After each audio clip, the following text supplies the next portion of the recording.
Everything started on the day the online game the protagonist had played for 3 years was shut down. He decided to search for a new game and found an ad for an endless one. Without hesitation, he entered the website and chose the Hell Mode difficulty. In that moment, he was reincarnated into the body of a 5-year-old child in another world. The first thing he did was open his grimoire and learn everything about his magic power. The grimoire has 20 slots for creature cards that enhance the user's stats. All he has to do is summon a creature, and that card's stats will grow stronger. Suddenly, his excited training partner Krina comes running toward him, asking him to play knights. Alan, the main character, even without knowing his true combat level, still feels confident because he thinks fighting a girl will be easy. Without warning, she rushes him with incredible speed. Her attacks were so fast he could only defend himself on instinct. After blocking several strikes, his sword shattered and he lost the match.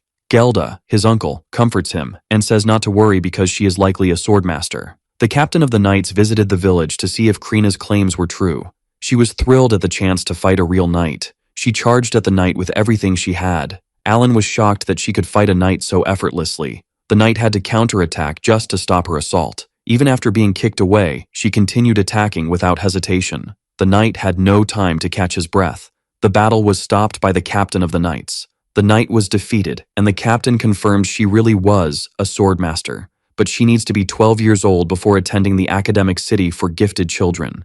Alan was amazed at how strong and skilled Krina was. Even after 5 years, he was still only level 1. He understood his life in this new world was just beginning. It was autumn now, and at 6 years old he remained level 1.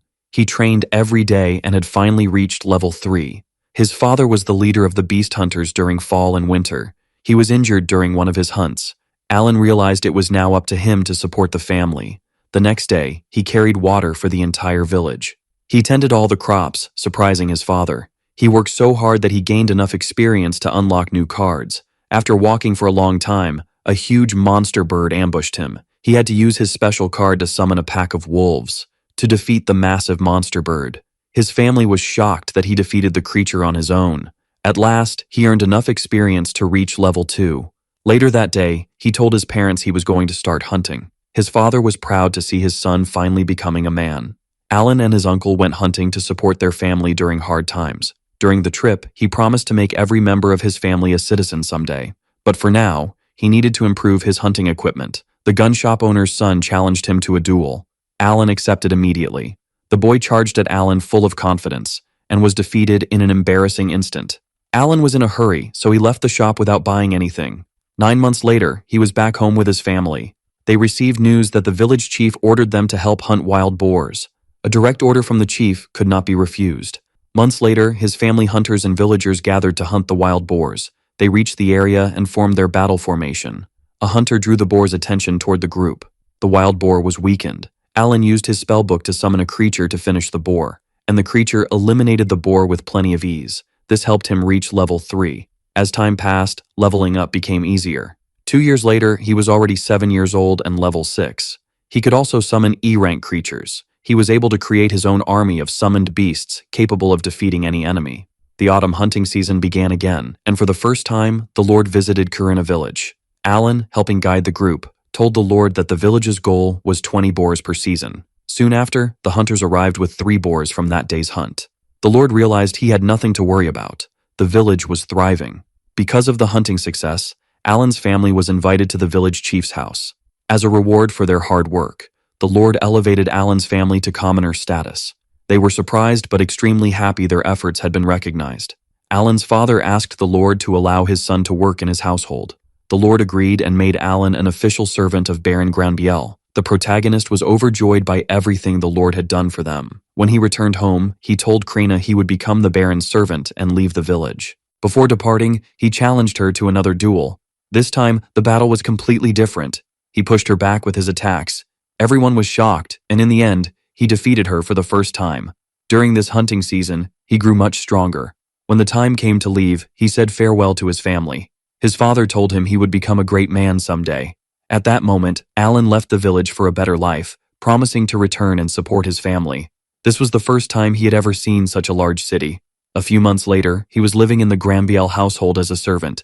He took care of an 8-year-old child and managed the housework. While training to become a hunter, he worked in the mansion to gain knowledge. It might seem like being a servant slowed down his dreams, but he had free time to explore the city as long as he returned before sunrise.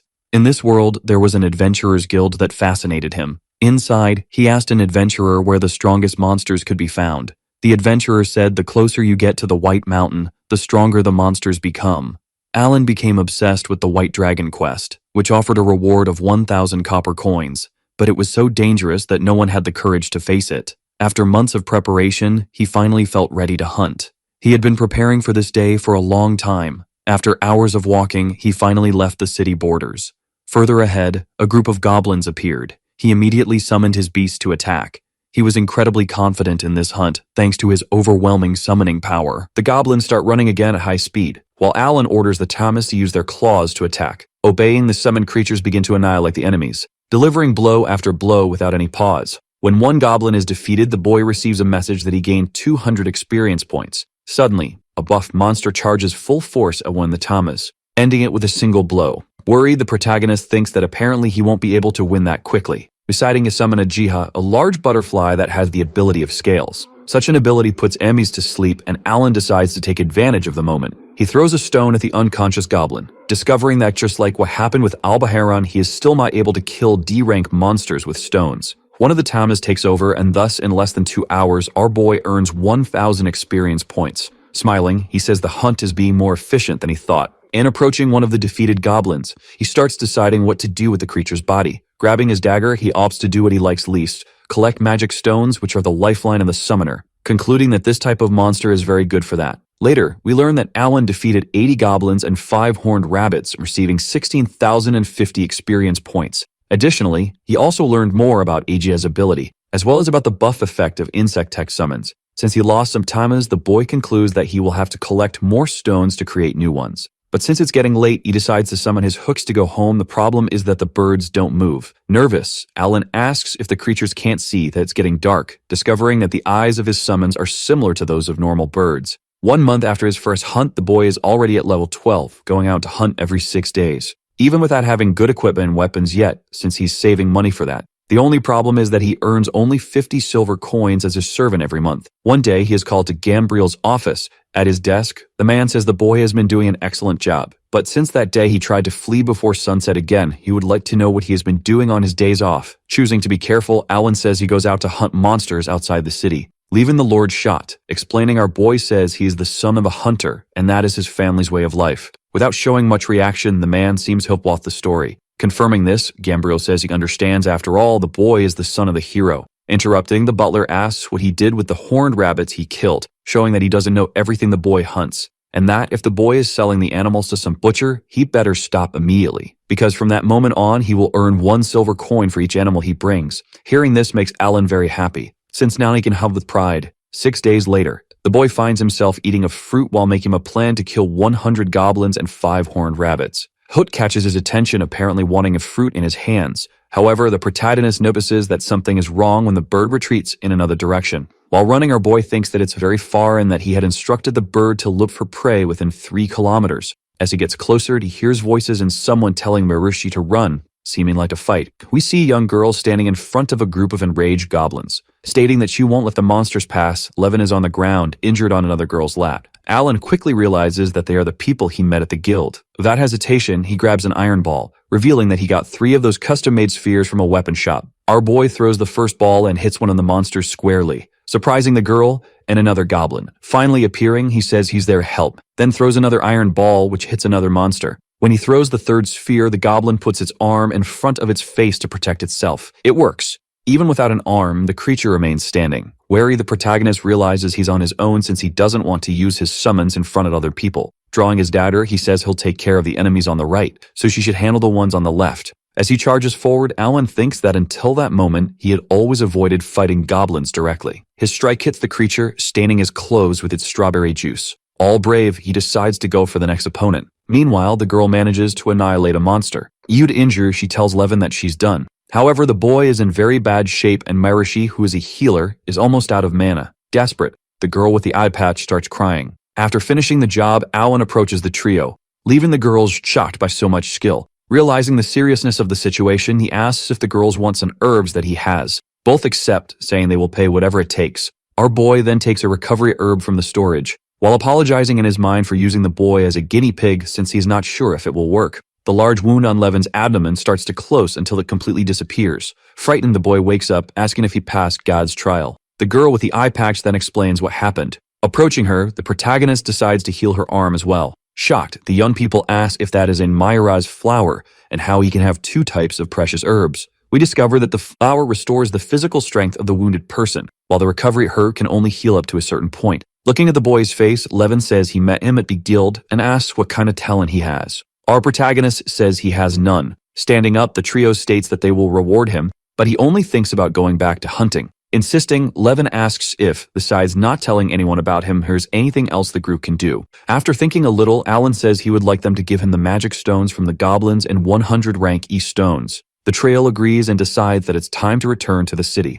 Alone again, and our boy summons Cook since he doesn't need to check anything else and can go back to hunting. When the creature appears, he asks why it didn't follow his instructions to stay away from other people, and if the bird wanted to help the adventurers. Fook gets sad. Alan then realizes that his summon is autonomous, different from what he thought since he always believed summons should simply follow the master's orders. However, it's clear that the creature followed its own will, showing itself to be a different type of summon, created by the god of that world. Petting the bird, he apologizes and says he doesn't blame it for anything, and that next time he'll think better about his instructions in case it needs to help someone again. Spreading its wings, Cook shows it is happy with what it heard. After a few days, Alan, who now knows that summons have their own consciousness, continued his mission. Besides having obtained 100 ranked E-magic stones, he also discovered how to progress as a summoner, and hunting became something really useful. One day, at the end of December, the boy was caught by surprise by the leader of the knights while sweeping the house. We discover that sometimes the knights come to exchange information with the barons as one of their duties is to protect him, even though the army wasn't created to fight other armies.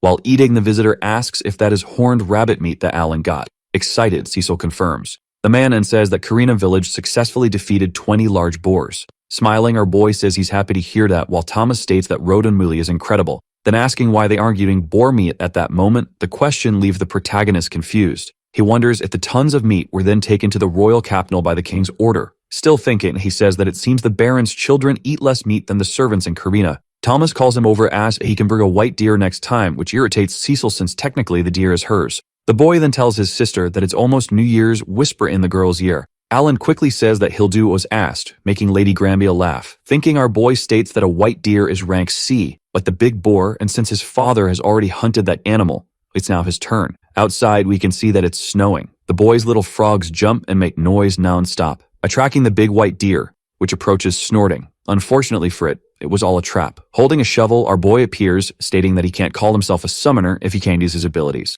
We can see that the deer fell into a large hole made by a mole that is also one of the boy's summons. After defeating the beast, he receives only 2,500 experience points, which frustrates him. Looking at the deer, Alan says that even so, he will be praised for this. At the Baron's house, someone shouts, warning that a monster has appeared, but in fact it's the deer that the boy hunted. Tired, he says that he did what the young master asked him to do. Leaving Granville shocked and Thomas excited. Looking at his mother, the boy says that now they no longer have to worry about the New Year's party. And approaching, he thanks Alan. A bit distant, the Lord asks if the boy really has no talent, because at 8 years old and alone, he managed to capture a rank C monster. Intrigued, he asks for them to check the boy's background again. After his achievement, the protagonist received the right to hunt once a week and bring edible meat. His salary was also doubled, and now he earns 100 silver coins, which makes him satisfied, especially because he can now hunt twice a week. March arrives. Getting out of the carriage, Cecil tells Alan to hurry because today is the day to meet Onishi-sama. It's the Baron's eldest son, who lives in the school dormitory in the city.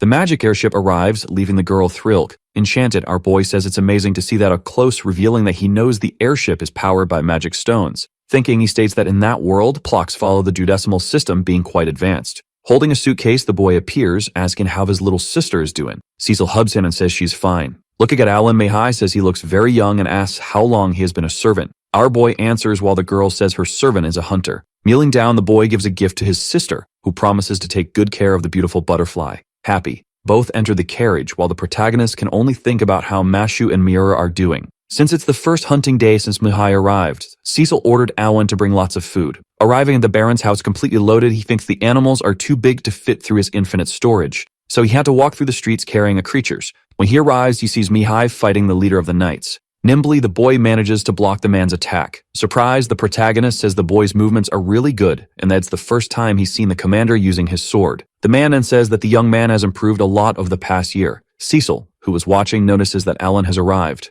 Approaching, she says that the head chef will be happy. Mihai notices how good our boy is and, holding his sword, asks if he has some time to spare. The protagonist agrees to duel and the commander hands in his sword, called Misrel. Before anything else, he opens his magic book to check his status, which is currently in hunting mode. The leader of the knights then tells the two to get ready. We see that the Baron's eldest son has only 1 star, while Alan has 8. Starting a fight, the protagonist thinks he must be careful not to get hurt. He charges with the big sword, but is blocked by his opponent, who, after changing movement, says, "Here I go." Our boy is pushed back while wondering how his strike did nothing. Realizing next that he is losing in speed. Changing strategy, he attacks in the air, but Mihai blocks the attack with just one hand. The leader of the knights tells Lady Granville to stay calm because her eldest son won't lose to someone who has never been to the academy. Proving the man right, the boy disarms Alan and places the sword at the boy's neck, declaring that the duel ends there. Smiling, he says the protagonist is excellent for someone so young, while the protagonist is shocked at how strong the boy is. Thomas and Cecil approach, impressed by how fast Mihai is. Mihai says he has to be because he will fight in a dungeon during the holidays, and if he doesn't succeed, he will have to leave the academy. Confident, the boy says it's a difficult task, but the sacred sword Doberig is the one that gave him the weapon he uses now. Hearing the conversation, Alan thinks that with that information, he will improve 100 times faster in hell mode. And, interrupting the conversation, asks Mihai to fight him again right now. Without hesitation, the boy agrees to duel, just asking that the boy take care of his sister. Our boy thinks that, at this rate, he will be Cecil's servant for his whole life. A few days later, Mihai returns to the academy. The beginning of April arrives, and Viscount Calinol goes to Granville's house, who welcomes him with joy. Alan asks for permission to serve something to the men while thinking about how a Viscount is a higher rank than a Baron. The man says that a servant with dark hair is something rare, then grabs the famous boar meat, which leaves Granville shocked and Thomas excited. Smiling, the Lord says you would never dare to hide anything. Our boy realizes that a Viscount is the one behind the king's order for the irrational boar hunt. We discover that the men's territories are close to each other, but only Camel's lands prosper due to mithril mining. Different from 100 years ago when the White Dragon was in the Viscount's territory. For that reason, the two kingdoms had a bad relationship. Granville asks why the Viscount is at his house. In response, he says he came to report the result of the evaluation of his youngest daughter, who participated in the ceremony. Thinking, Alan says the girl is the same age as Mashu. Laughing, the man says that fortunately, the little one has no talent. Annoyed, Granville says that one day the man will have a child with talent and will have to fulfill the noble's duty just like him. Confused, our boy wonders if having talent is really that bad, while thinking that at least his siblings will be free from that since they are not nobles. More time passes and Callan, now 9 years old, completes 1 year working at the Baron's house, gradually obtaining the necessary equipment like the Death Spider's cloak. Additionally, after killing 10,000 goblins, he finally leveled up. Thus, on that day, he will fight against higher rank monsters. Without hesitation, the boy summons Hook, who a little while later finds a monster Levin and mentioned. An armored ant rank C. Hiding behind a tree, Alan thinks the creature must be about 3 meters tall and decides to summon his Talmas, which quickly surround the monster, then advance using their claws to attack. Watching, our boy thinks that apparently that method is not very effective. We see that the ant manages to annihilate a Tamil with its pincers, making the protagonist change strategy and summon a Jiha, which quickly appears around the creature. The butterflies release the power on the big ant, which ends up falling asleep, making Alan happy at rank C monsters can also be poisoned. Even if the poison doesn't affect them effectively, he realizes he can also use that strategy on white deer. Climbing on the big ant, the boy decides to finish the job before it wakes up, and since his attack status is 400 of 38, using his dagger won't be a problem. However, even aiming at the creature's throat, its shell is too hard. The ant starts to wake up, and a protagonist thinks he won't let it escape no matter what. Sometime later, we discover that he managed to defeat the creature and receive 3,000 experience points, choosing to take the magic stones and move quickly. However, he can't penetrate the monster's shell at all, deciding to abandon the stone mission and go look for orcs. Sometime later, Alan finds himself hiding, watching a monster that looks about 2 meters tall. We see that the creature is leaning against a tree trunk sleeping. Thinking, our boy says that his summons never get tired, but apparently, normal monsters need to sleep. Taking advantage of the chance, he summons his Tamas, which rush at the creature.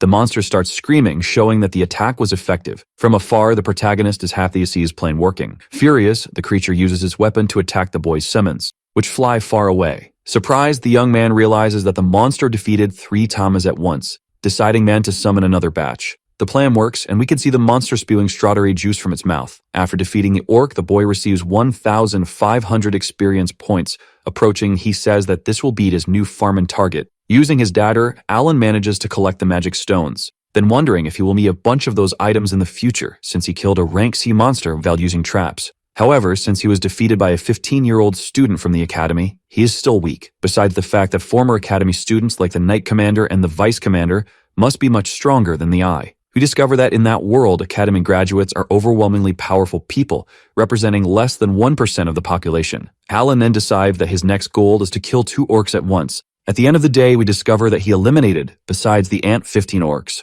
Returning home all happy, the boy thinks that now he will be an Orc Slayer because it gives much more experience points. Around mid-November, we see Cecil ordering him not to say anything rude in front of her teacher. We discover that the boy was allowed to attend class with the girl as a gift for his first anniversary as a servant. Saying that he has a question, he asks the teacher if he can tell him the necessary conditions to use magic, revealing that now he wants to use his high intelligence stat to learn something new. Cecil says that the boy doesn't even have a talent, so he doesn't need to know that. However, the teacher says he will explain. The mailman says that obviously it's necessary to have a talent in order to use magic, leaving the boy frustrated. The teacher then states that Cecil, for example, still cannot cast spells. Confused, Alan asks how if the girl said she was a sorceress. Nervous, the girl asks for the teacher's crystal ball and proves that she can indeed use magic. The protagonist asks if he can try too, making the girl hesitant. Positioning his hands, he starts to strain, hoping something will happen. Nothing happens, and the man says that in this case, magic is impossible for the boy. In his mind, he wonders what the hell is the point of having so much intelligence if he can't use magic and can't win with a sword.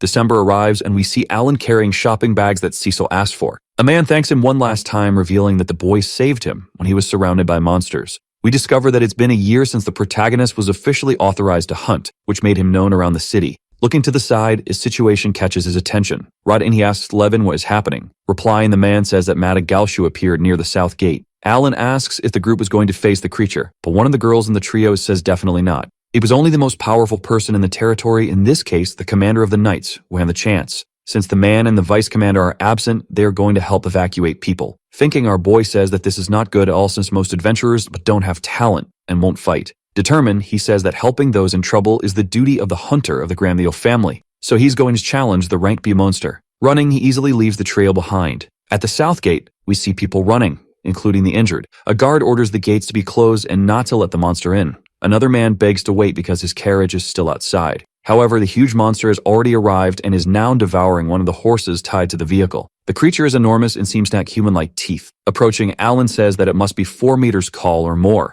In a carriage, we see that a woman and her child are about to be attacked. The protagonist decides to do something, unlike the guards who remain frozen. Opening his storage, he grabs an iron ball, and with all his strength, throws the object toward Madagelshu, hitting the creature straight in the eye. Running in another direction, the boy thinks that the hit should be enough to attract the monster. Being bold, he calls his opponent a stupid dog while ordering it to attack him. Worried, Levin and a guard ask the boy to stop doing that. Suddenly, the bizarre creature charges at the protagonist, who decides to speed up since his mana is not yet fully recovered. Manhwa tries to attack him with its huge paws, but Alan, even falling to the ground from the impact, manages to dodge. The adventurer trio, desperate, asks the boy to get up quickly. Face to face with the monster, our boy wonders why it's not coming after him. The creature places its paw on the ground and starts laughing, showing that it was just having fun. Shocked, the protagonist thinks that his father had the worst naming skills since he named Mashu based on this monster. Standing still, he wonders if this is a turn-based battle or something else, then promising that he will make Madagelshu regret not attacking him. Alan decides to summon his creatures, thinking that his agility and endurance must be increased so that he can dodge the attacks.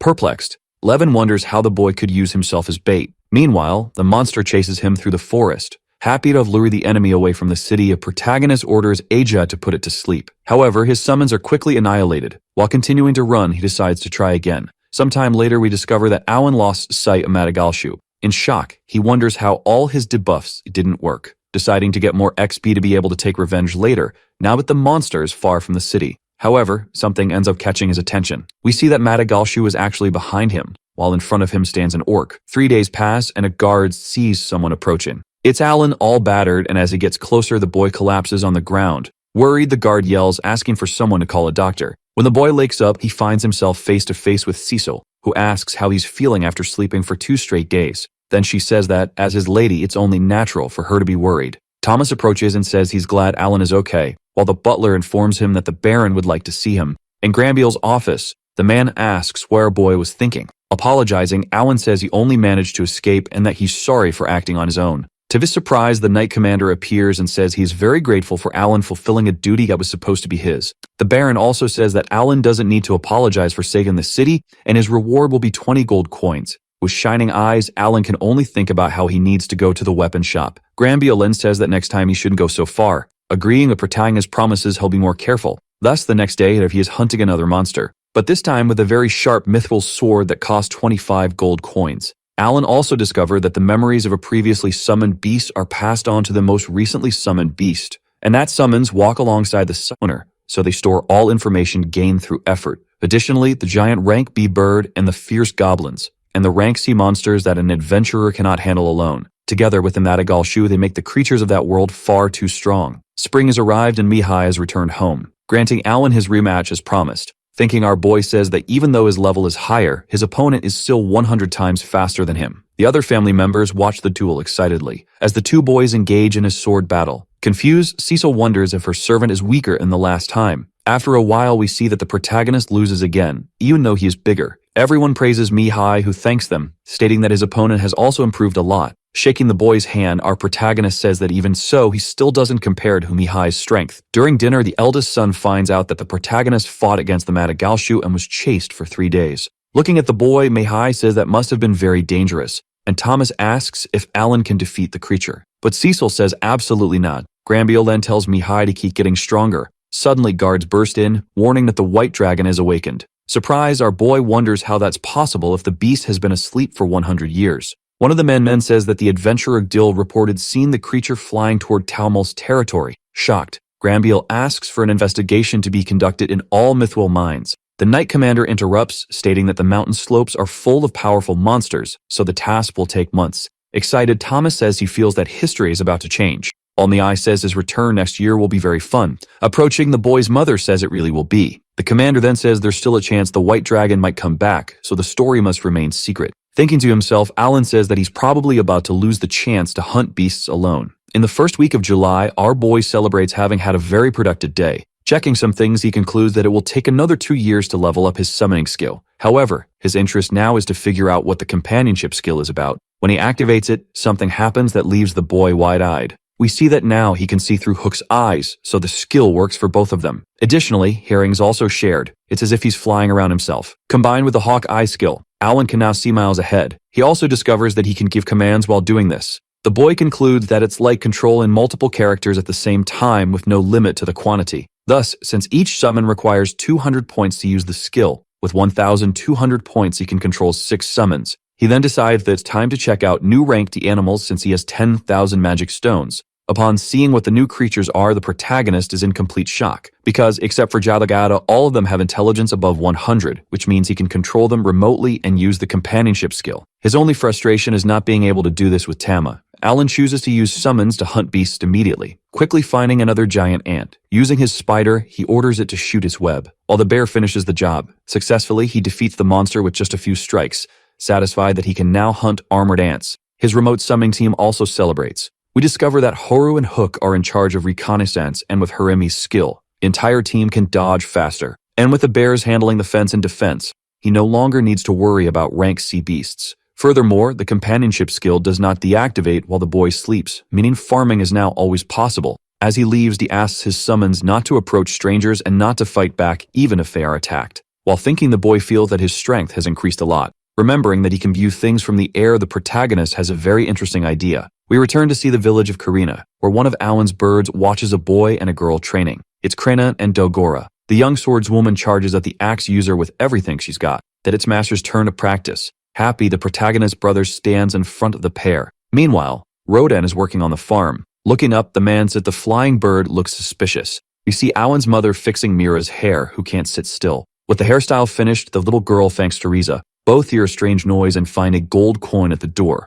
Rodan finishes his work and heads home. We discover that our boy has been visiting his family every day thanks to the companionship skill. October arrives, which is when he turns 10 years old and completes 2 years working at the Baron's house. Wiping his mouth, Granville comments that the investigation has lasted half a year and asks how the situation at the mines is. The Knight Commander then says that the place is full of magical beasts, which are also gathered around in the refinery. so it should take 3 years to resolve the situation. Hearing this leaves the Baron and his wife worried. The man then asks the commander to do everything possible to shorten the time. We also discover that because of the Viscount's rush to exploit the mines, they ended up angering the dragon. Hearing everything, Alan feels relieved that he didn't use his skill to explore the creature, as it's still too soon to face a rank A. Granville then says that when Calno can no longer mine, he'll be out of options, as our team must keep an eye on him, revealing that the punishment from the Night Order has just begun. Thankfully, Alan says he has prepared for this. Thus, when he turns 12, he will leave that place and start his own adventurer guild. Meanwhile, you'll have to keep praying the knights don't take away his experience.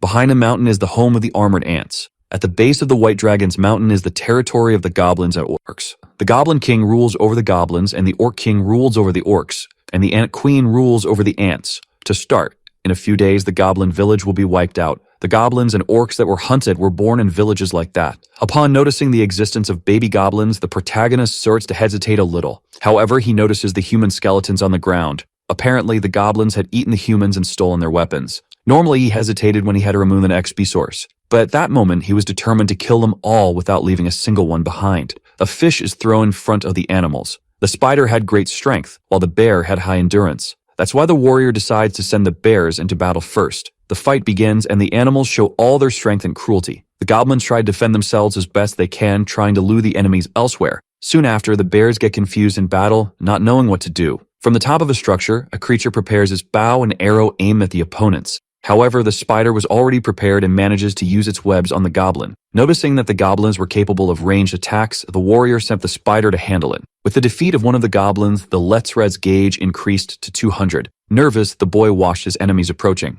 More and more furious, the goblins seemed ready to take down anyone who stood in their way. An abundance of creatures began gathering, wielding their weapons. Upon counting around 200 or 300 enemies, he realized he should join the fight. Shortly after, the scanning was completed. Thus, he seemed extremely confident in sending his bears to defeat the opponents. Noticing the movement, some goblin warriors tried to defend themselves and counterattack. However, the bears were too powerful, and some enemies were already fleeing out of fear. Like reading from a book in his hands, the boy announces that he had already mobilized his troops to prevent any kind of escape. Many bears surrounded the area, blocking the creatures from leaving. The fight became more and more intense with brutal and powerful blows. Confident, the boy seemed certain that he would win the battle. Suddenly, a thunderous scream could be heard from the depths. A large shadow appeared behind the troops. It was the powerful rank C Goblin King, who didn't look very happy with the situation. With a smile on his face, the boy realized that the boss had appeared. Those warriors had already defeated 1,000 rank C beasts, so this would be difficult. The goblin team began to get nervous and let out a growl. Shortly after, the strong creature was defeated, granting a bonus of 4,200 experience. Upon realizing another victory, the boy asked the bears to gather all the goblins in one place. Meanwhile, he started approaching the bodies scattered on the ground. His goal was to try to collect all the magic stones. In the end, the pile of bodies kept getting bigger. With one hand, he searched for the torch in his book. Realizing that his inventory didn't automatically extinguish fire, he showed a small smile. The boy pointed the torch at the bonfire, causing the fire to burn the bodies. At that moment, he declared that the mission in the goblin village was complete. Kneeling on the ground, he offered condolences to the spirits, wishing that the remains would be delivered to the next knights. That time, man earned 48,800 experience by defeating 223 goblins. In the following months, the protagonist was determined to continue conquering goblin villages, leveling up to catch up to Madagashu. In March, she came across a young man carrying some bags. With a smile on her face, she seemed happy about graduating from the academy, saying that the family could reunite again. The man held the girl's hands while the boy carried the luggage. Quietly, he reflected that something was very strange about his colleague's expression. The girl at his side had already turned 10 years old. Cecil seemed confused by the man's behavior. Suddenly, he called out to Alan. With a mysterious look, he stated that the two would fight seriously. Upon hearing that, the boy wasn't confused since he already expected to challenge the young man. However, he still noticed something different about him that year. In the end, his daughter stated that she would fight with all her strength. Shortly after, the whole family was gathered. The children talked about Mihai and how he seemed strange. Others just watched with some apprehension without saying a word. After finishing the support check, Alan realized which was his best individual stat for battle. With his summoning skill, the bears and spiders were his best options. The protagonist was fully determined to win the battle this time. However, his expression changed upon hearing his name. Mihai showed his swordsmanship skill while expressing his gratitude for something. Without wasting time, the protagonist gripped his sword firmly, waiting for a first attack. Raising one hand, he announced the start of the fight. The boy moved his legs quickly, swinging his sword at his opponent. His agility reached 1,438, almost double compared to the previous year. This time, he was determined to defeat him at all costs.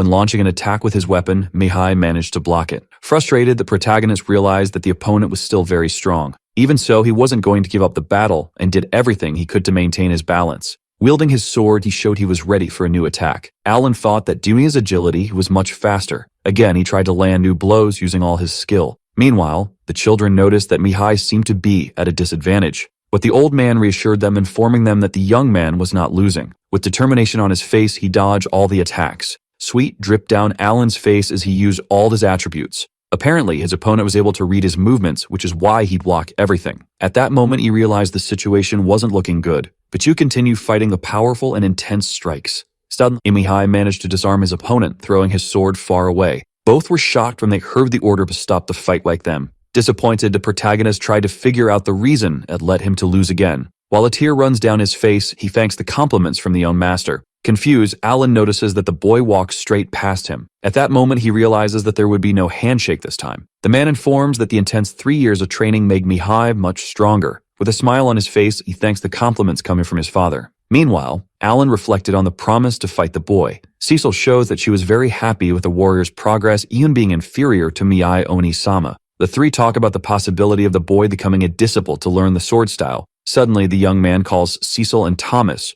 wishing to tell them something. Curious, the two turn their bodies towards their older brother. The young master announces that he could not return home due to a noble obligation for the next 3 years. His siblings are completely shocked upon receiving that information. With a small smile, the warrior apologizes for the inconvenience. Soon after, he starts being bombarded with questions from Thomas and Cecil. The girl's face completely changes when she realizes that the obligation would start the next day. Quickly, she turns her gaze towards her father, but the man remains silent beside his wife. At that moment, the girl realizes that her brother would really be leaving. Cecil shows that she would really like to stay with him longer. Holding his sister's hands, Mihai states that he would send letters and return after 3 years. However, tears begin to fall from the girl's face as she realizes how much time she would be away from her brother. From afar, Alan observed the whole family scene. To him, it seemed like the same situation as turning 15 in high school and going to apprentice school. With an evil smile, a man reveals that he feels sorry for Baron Graybeal, saying that 2 out of the 3 children had talent. The young master's father seems irritated with this noble obligation. Since that moment, the Baron had been mentally prepared.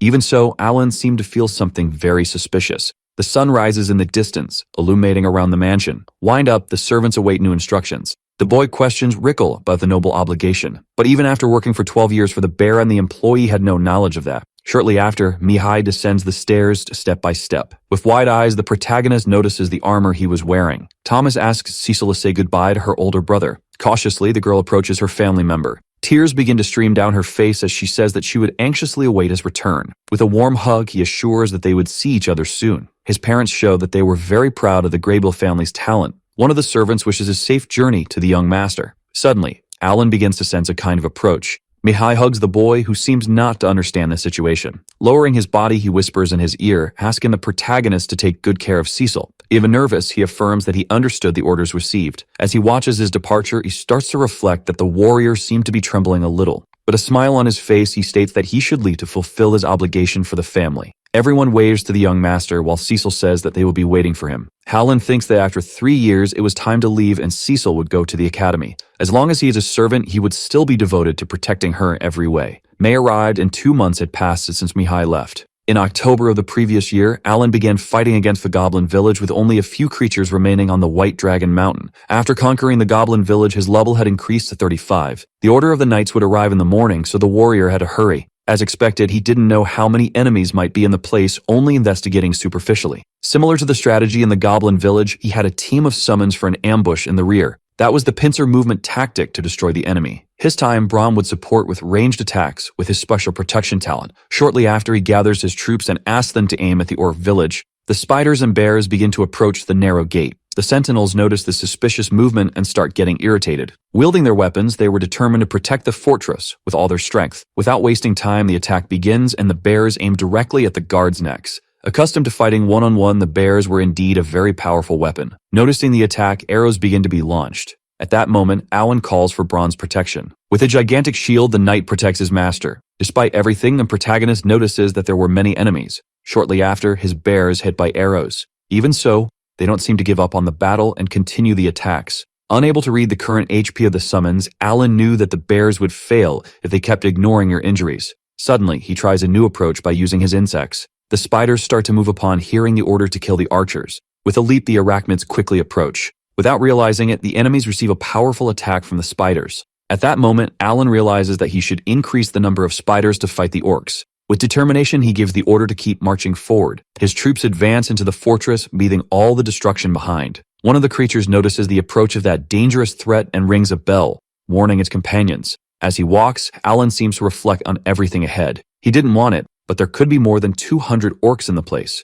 Therefore, he seemed excited to realize there was a chance to gain more XP. His next order is given, asking for all the bears to enter the battle. The rear ambush team should also launch an attack. Bears and orcs start fighting with massive attacks against each other. So far, everything was going well, but Alan notices that it was taking longer than the goblins. After defeating about 100 of them, he didn't understand why the team had not appeared yet. Suddenly, something in the middle of the smoke starts to catch the protagonist's attention. His expression completely changes when he realizes what it was. Desperate, he immediately calls for Bron's protection. Upon hearing the command, the knight raises his shield to the master. Frightened, he starts to realize what was happening before his eyes. That was magical power being used against his warriors. Powerful orcs had arrived, but apparently there was more than one boss. With a staff in its hands, the creatures seemed to carry immense power. At that moment, Alan had to find a way to deal with the enemy's magical power. Smiling, he realizes that the first magic attack he saw in his life came from beasts. Birds began flying over the battlefield. Alan was with his soldiers, protected by 2 shields. Confused, he tried to analyze the situation against the opponent. Suddenly, the enemy starts moving its staff,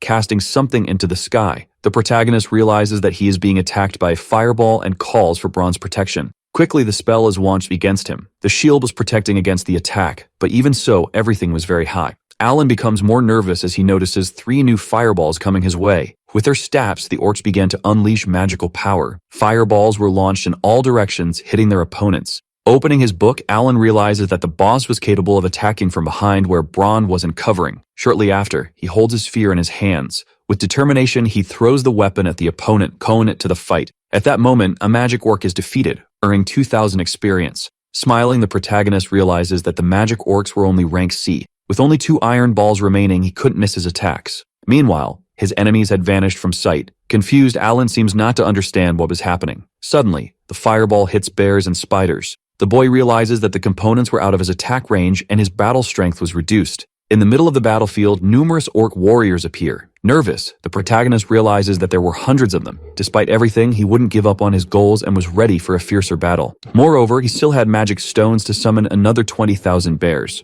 More than that, Eve also had 100 magic balls made from rank key beasts. Until this magical power is exhausted, those warriors would be the defensive wall. Shortly after, the bears start doing everything to protect Alan from the attacks. Meanwhile, a figure begins approaching the gate. From afar, a creature screams with great anger in its voice. Intrigued, he starts observing where that voice was coming from. A giant orc was approaching with its weapon in hand. Still protected by Bron, the boy notices the arrival of the powerful Orc King. That opponent was really strong, and his appearance could scare anyone. Alan realizes that it was on the same level as the Madadalshu. That gigantic beast, Orc King, was a rank B. The bear was a completely small animal compared to it, which was about 4 meters tall. Increasingly enraged, the monster starts screaming desperately for Vumo. Wasting no time, he charges forward with his sword, destroying everything around him. Alan grows increasingly frightened by the threat he must face. Flipping through his book, he decides to look for a powerful enough strike to finish the enemy. Using his cards, he decides to summon an enhancement for one of his creations. Meanwhile, his bears are being completely destroyed.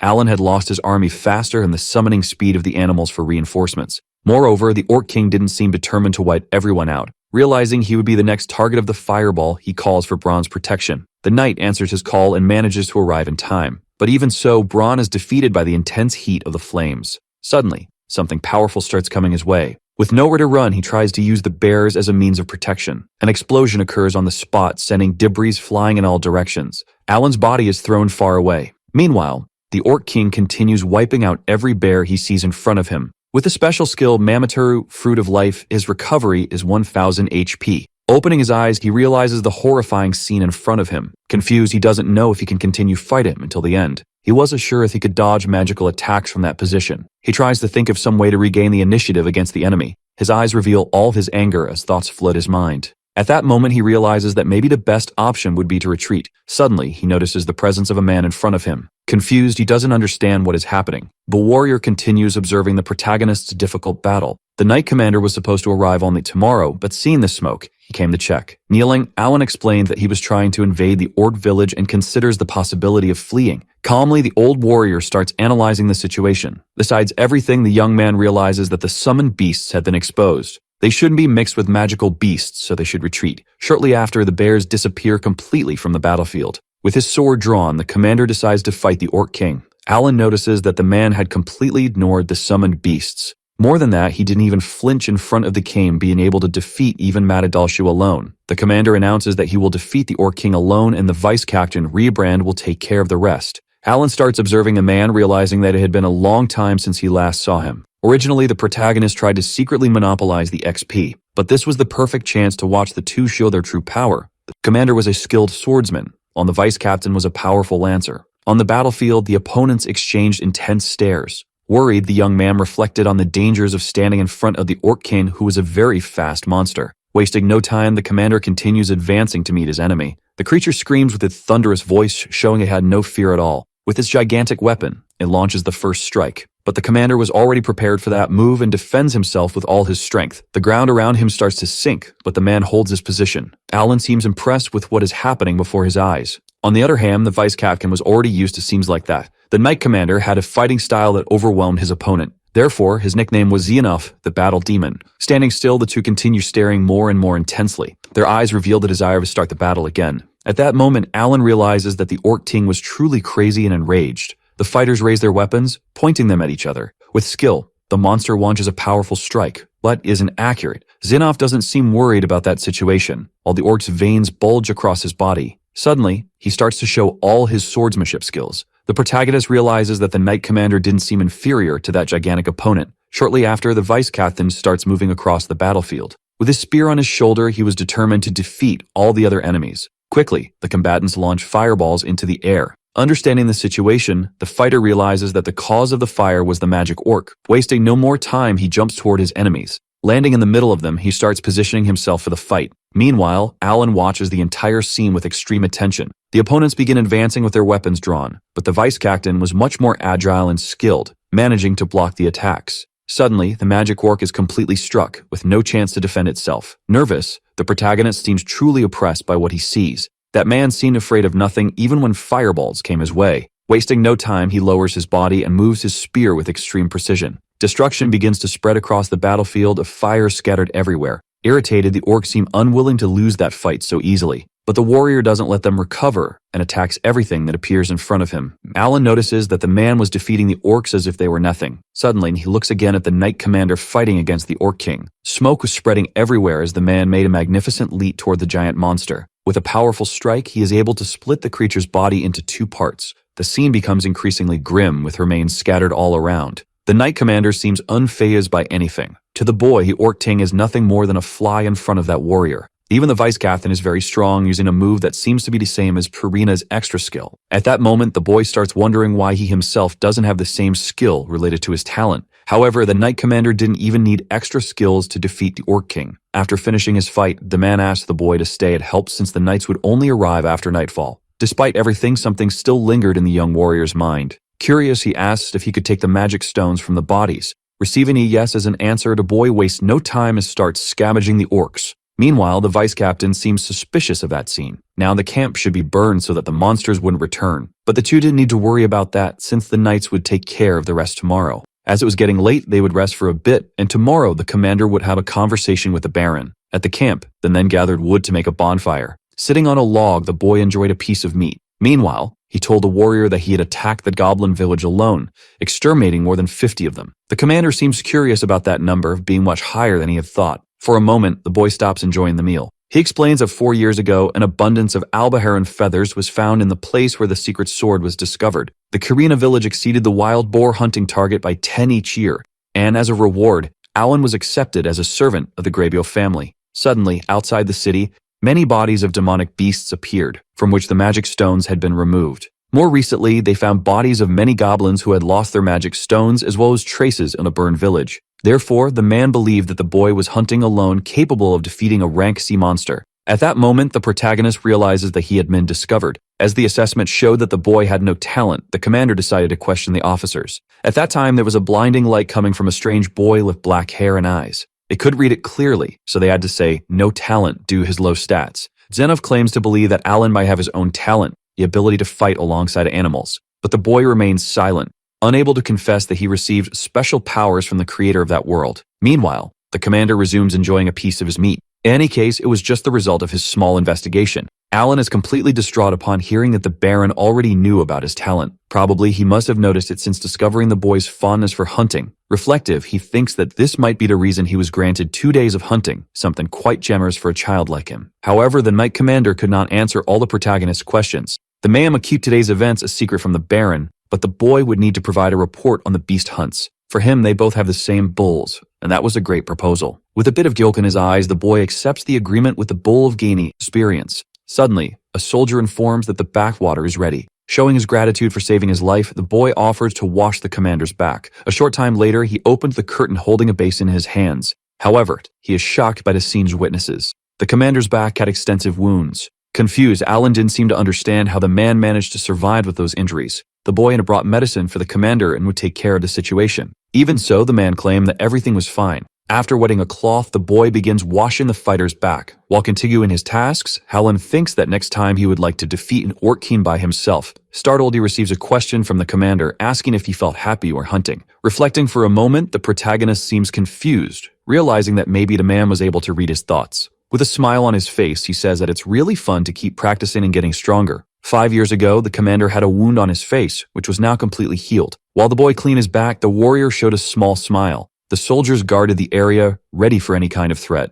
Alan was sleeping deeply, next to the vice captain. After 1 day, they returned to the mansion and reported the destruction of all bases occupied by monsters. Cecil ran toward Alan as she noticed his return. Irritated, she said that she was very worried about him. Meanwhile, the girl's father watched the boy carefully. Even though he had gone out without permission, the young man was not being scolded, receiving only smiling expressions. 2 weeks after being saved by the knights during his second Orc Subjugation, the fight spreads across the area with an extremely angry Orc King being attacked by several bears. Suddenly, it receives a fatal blow and falls backward, with no chance to defend itself. At that moment, Alan was able to defeat the creature, gain 25,000 experience. From the top of a tree, he seems safe with his movements. At first, he let 40 bears attack from all sides, reducing the number of enemies and prioritizing hitting the magic orcs. He continued summoning additional bears to compensate for the ones defeated, leaving the king's power to be exhausted. The experience gained in the orc village was 7 times more than in the goblin village. Celebrating, Alan seemed extremely happy with his victory. After the hard work, it was time to collect some magic stones.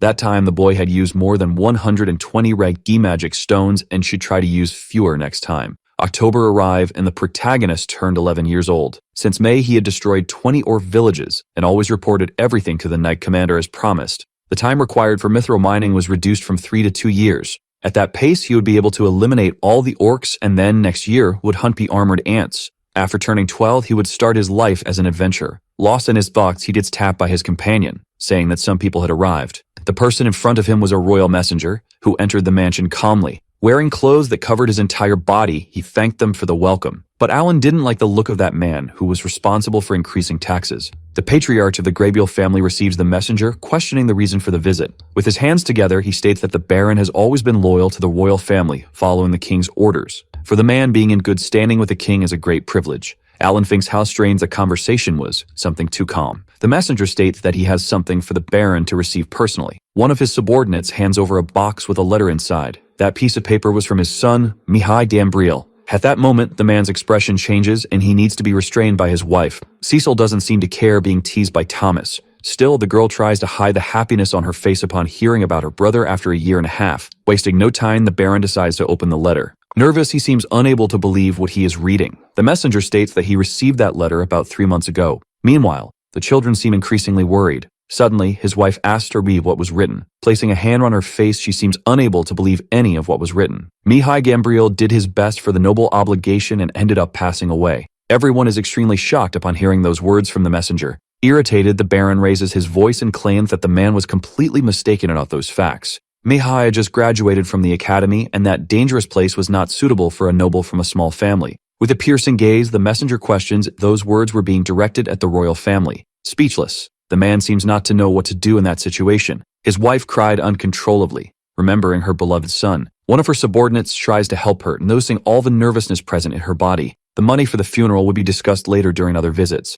Wasting no time, the man closes the doors and leaves, leaving the family completely shattered. Remembering Mihai's words before his departure, Alan realizes that the warrior might have foreseen what would happen to him. Meanwhile, Cecil seems confused and unable to understand what was written in the letter. Finally, her father asks everyone to leave, including Thomas. Suspicious, Alan doesn't understand the reason for leaving only Cecil in the room. The door is closed quickly, leaving father and daughter inside. Meanwhile, the hours pass and the servants continue their chores, even devastated by the news. With a broom in his hands, the boy reflects that the entire family was in shock after reading that letter. Suddenly, the boy hears shouting coming from inside the room. Cecil seemed extremely angry about her older brother's death, heading the so-called noble obligation. Despite everything, her father tries to calm her, but the girl doesn't want to hear any nonsense and runs away. Her eyes were full of tears and her expression was lost. Cecil runs up the stairs, leaving her father talking alone. Alan thinks that probably the girl should follow the same steps as her brother in the future. To him, the death of a 15-year-old boy made no sense.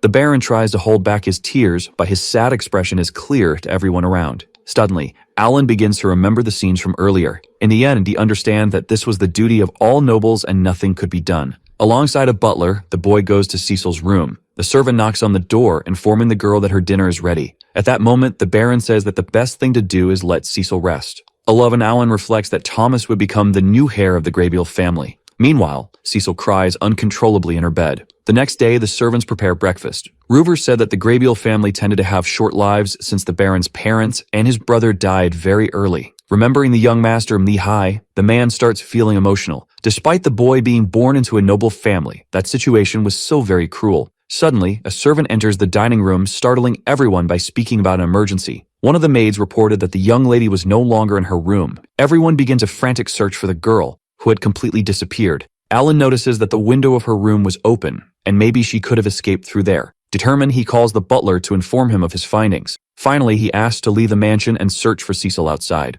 Wasting no time, he opens his book and starts summoning birds to search for the girl. If she had escaped through the main door, she would have been seen, so he calculates that she must have fled through the back. His powerful birds begin to scour the entire village. Tired, Cecil had walked too much through the city and couldn't stay on her feet anymore. Her feet were sore and she decides to rest a bit. Holding a butterfly in her hands, the child starts remembering her older brother. Covering her face, she says she misses Mihai a lot, letting her tears fall. Suddenly, she notices someone familiar approaching. But Alan wasn't there to convince Cecil to return home, since his duty was to accompany the lady. In the end, he was Cecil's most loyal servant and was willing to agree with her wishes. The girl asks if the boy was trying to force her to return, but he stays silent. Annoyed, she says that Alan didn't need to worry about her. Suddenly, her stomach makes a very loud noise. Crossing her arms, Cecil says she hasn't eaten anything since last night. Shortly after, the protagonist holds an item in his hands. In front of the girl, he sets up a feast and asks her to eat immediately. Curious, she doesn't seem to understand where those items came from. Cecil picks up the food in her hands and starts inspecting it. Soon after, the girl's already enjoying all those delicacies. While she eats, the two remain silent,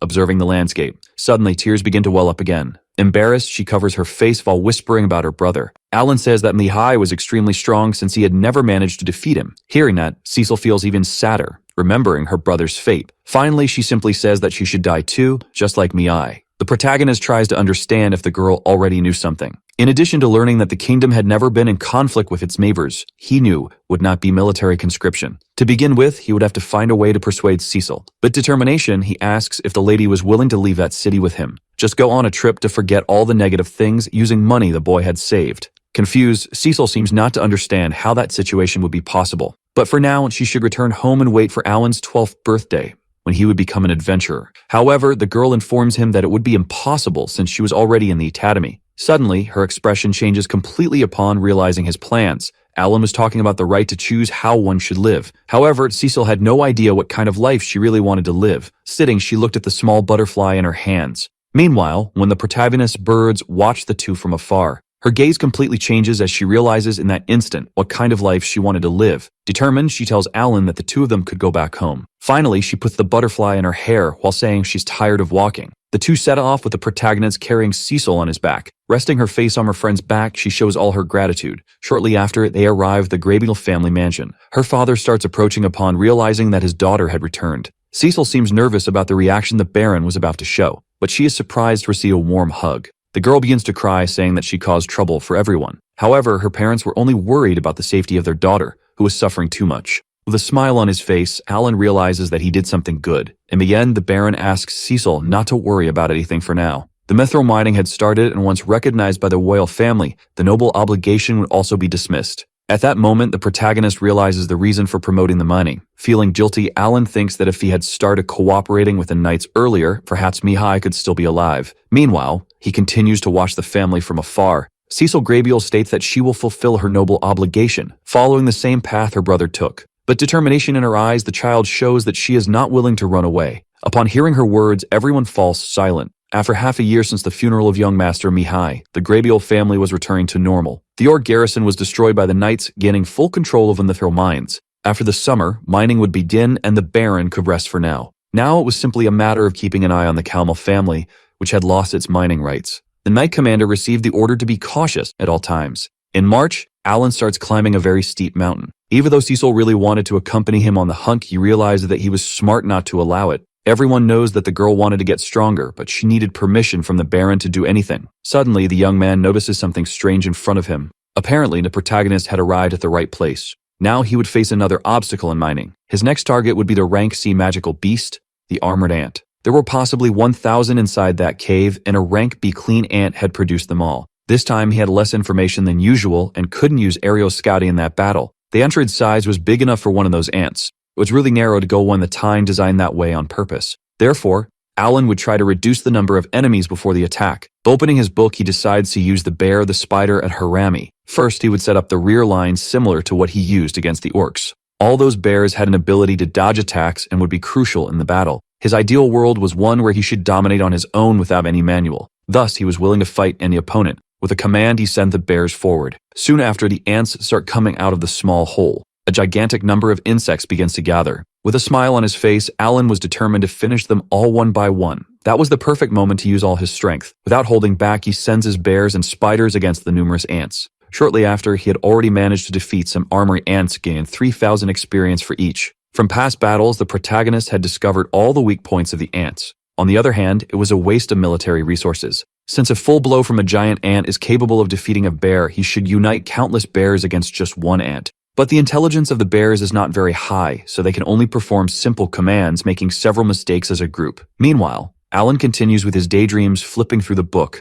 One of his birds begins to fly over the battlefield, heading toward one of the bears. The bird lands on the animal's head and starts controlling its movements. Smiling, Alan realizes that his plan had worked. The effectiveness of that tactic would increase considerably. From above, he observed the battle, which was becoming increasingly powerful. After a month, he still had managed to destroy the first ant cave. Twice a week to kill more than 200 at a time, about 2,000 per month. Something strange happened a few days after more than 200 of them were killed, since their bodies had disappeared. For him, maybe Ant Queen could have been able to eat them all and immediately give birth to a new batch. Despite gaining a lot of experience that time, the ants kept appearing, making it difficult to collect the magic stones. In the end, he realized that he would have to completely change his strategy. The month of May arrived, and the Baron agreed to change the hunting work schedule, allowing Alan to hunt 2 days in a row. In his second month, the total number of ants killed surpassed 50,000. The bears on the battlefield draw his attention to the situation. Nervous, Alan awaited the appearance of a few more monsters. However, everything seemed very quiet,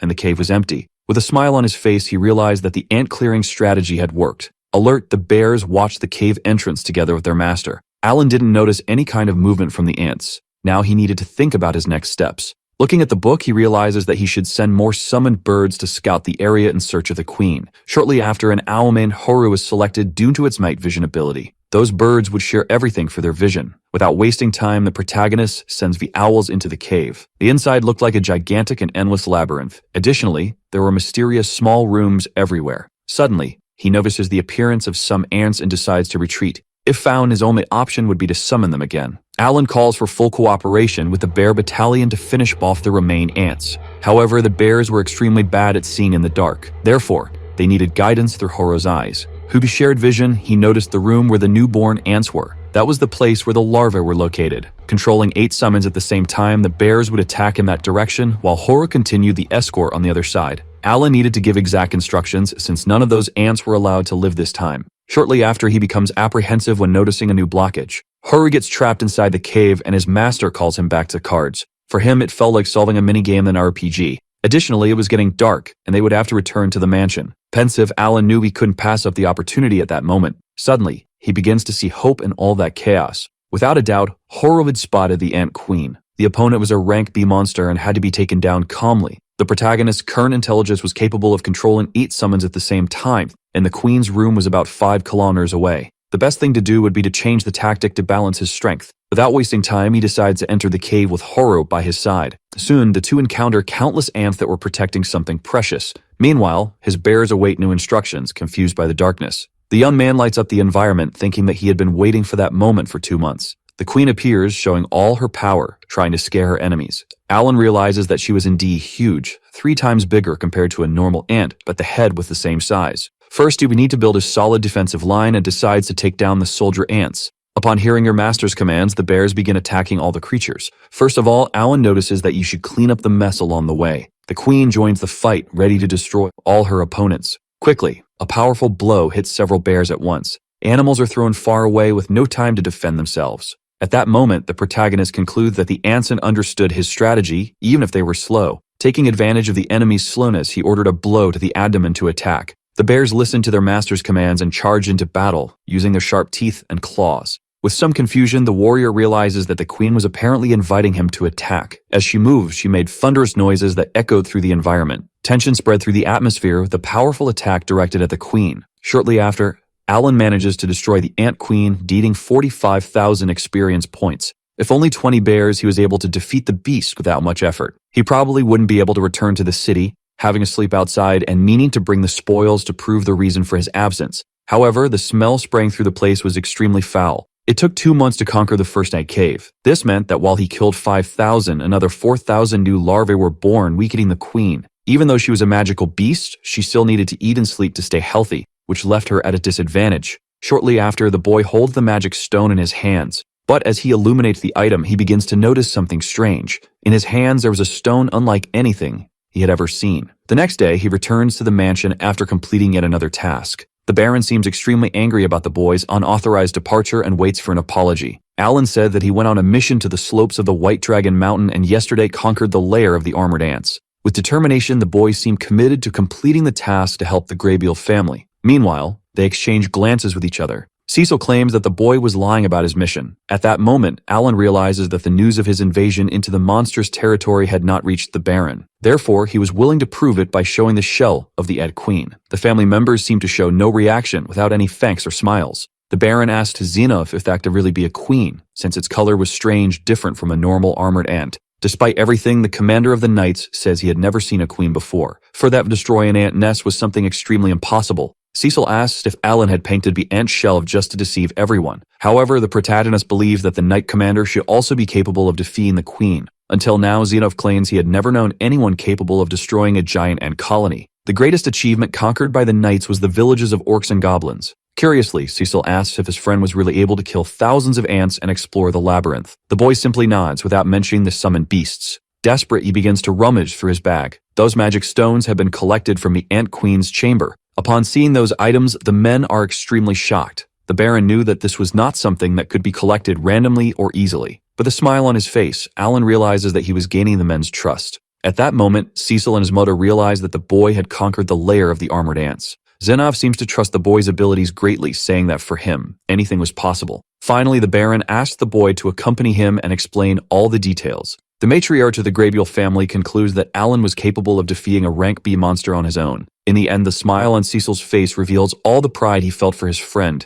Meanwhile, in a room, the boy was telling everything he knew. On the map, he points out the cave he had conquered. That was the 5th mine, and the knights would be dispatched there immediately. First of all, the boy informs them that he also possesses the map of the cave. Confused, the men seem unsure how to proceed with that situation. Due to the remarkable feat, the Baron decides to forgive the protagonist for being out all night. Moreover, his name had been added to the list of those who discovered the nation's valuable mithril mines. According to the law, he would be entitled to 30% of the mine's proceeds under the mining rights guaranteed by the king. Confused, Alan seems not to understand what those words meant. The butler explained that half of the mithril would be taken to the royal family, and the mining rights would benefit the remainder. Thus, 7 parts would go to the king and 3 parts would be Alan's property. At that moment, the boy freezes upon hearing the information. This time, he had obtained this substantial benefit and should take advantage of it. Without even knowing, the protagonist had laid his hands on an unexpected prize. In October, Alan turned 12 years old. The Graybeard family was finally able to mine mithril again after 100 years, and the discovered mine would be exploited the following year. The conquest of the armored ants lair ended peacefully, and now he no longer needed to worry about money or threats.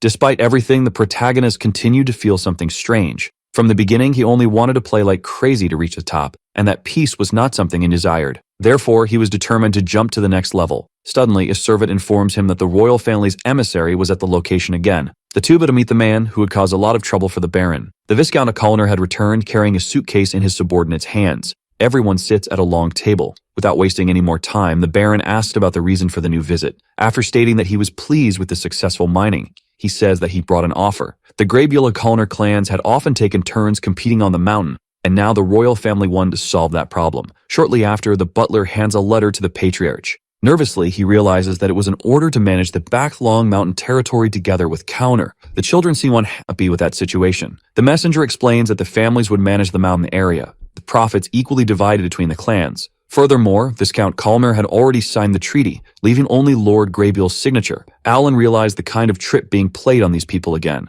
Apologizing, the head of the family asked for the letter to be taken back to the capital for verification. Irritated, the man realizes that the Baron was doubting them and accuses him of greed regarding a mithril. Shortly after, they decide to leave the mansion. His wife begins to notice how much that situation was affecting her husband. There was nothing absolute in a stupid contract like that. A butler informs that the commander of the knights would take 2 days to return from the White Dragon Mountain. If he returned in time, he should go with the Baron to the capital. Additionally, Master Thomas would also be notified about his father's arrival. Looking into Cecil's eyes, he declares that he wouldn't allow anyone to touch the Gabriel territory. Meanwhile, the protagonist observed the entire complicated situation. Perhaps he should set aside his resignation request for now and help the family. In the kitchen, he overhears the conversation of two maids who seemed worried about moving to Backlong Mountain. Managing with equal gains sounded good, but Cullner probably had an evil plan behind it all. The women believed that if the master refused this time, he would be called greedy by everyone. Suddenly, a scream invaded the entire environment, leaving Alan completely shocked. In desperation, someone was screaming for Miss Cecil. Worried, the protagonist left the kitchen and headed toward the stairs.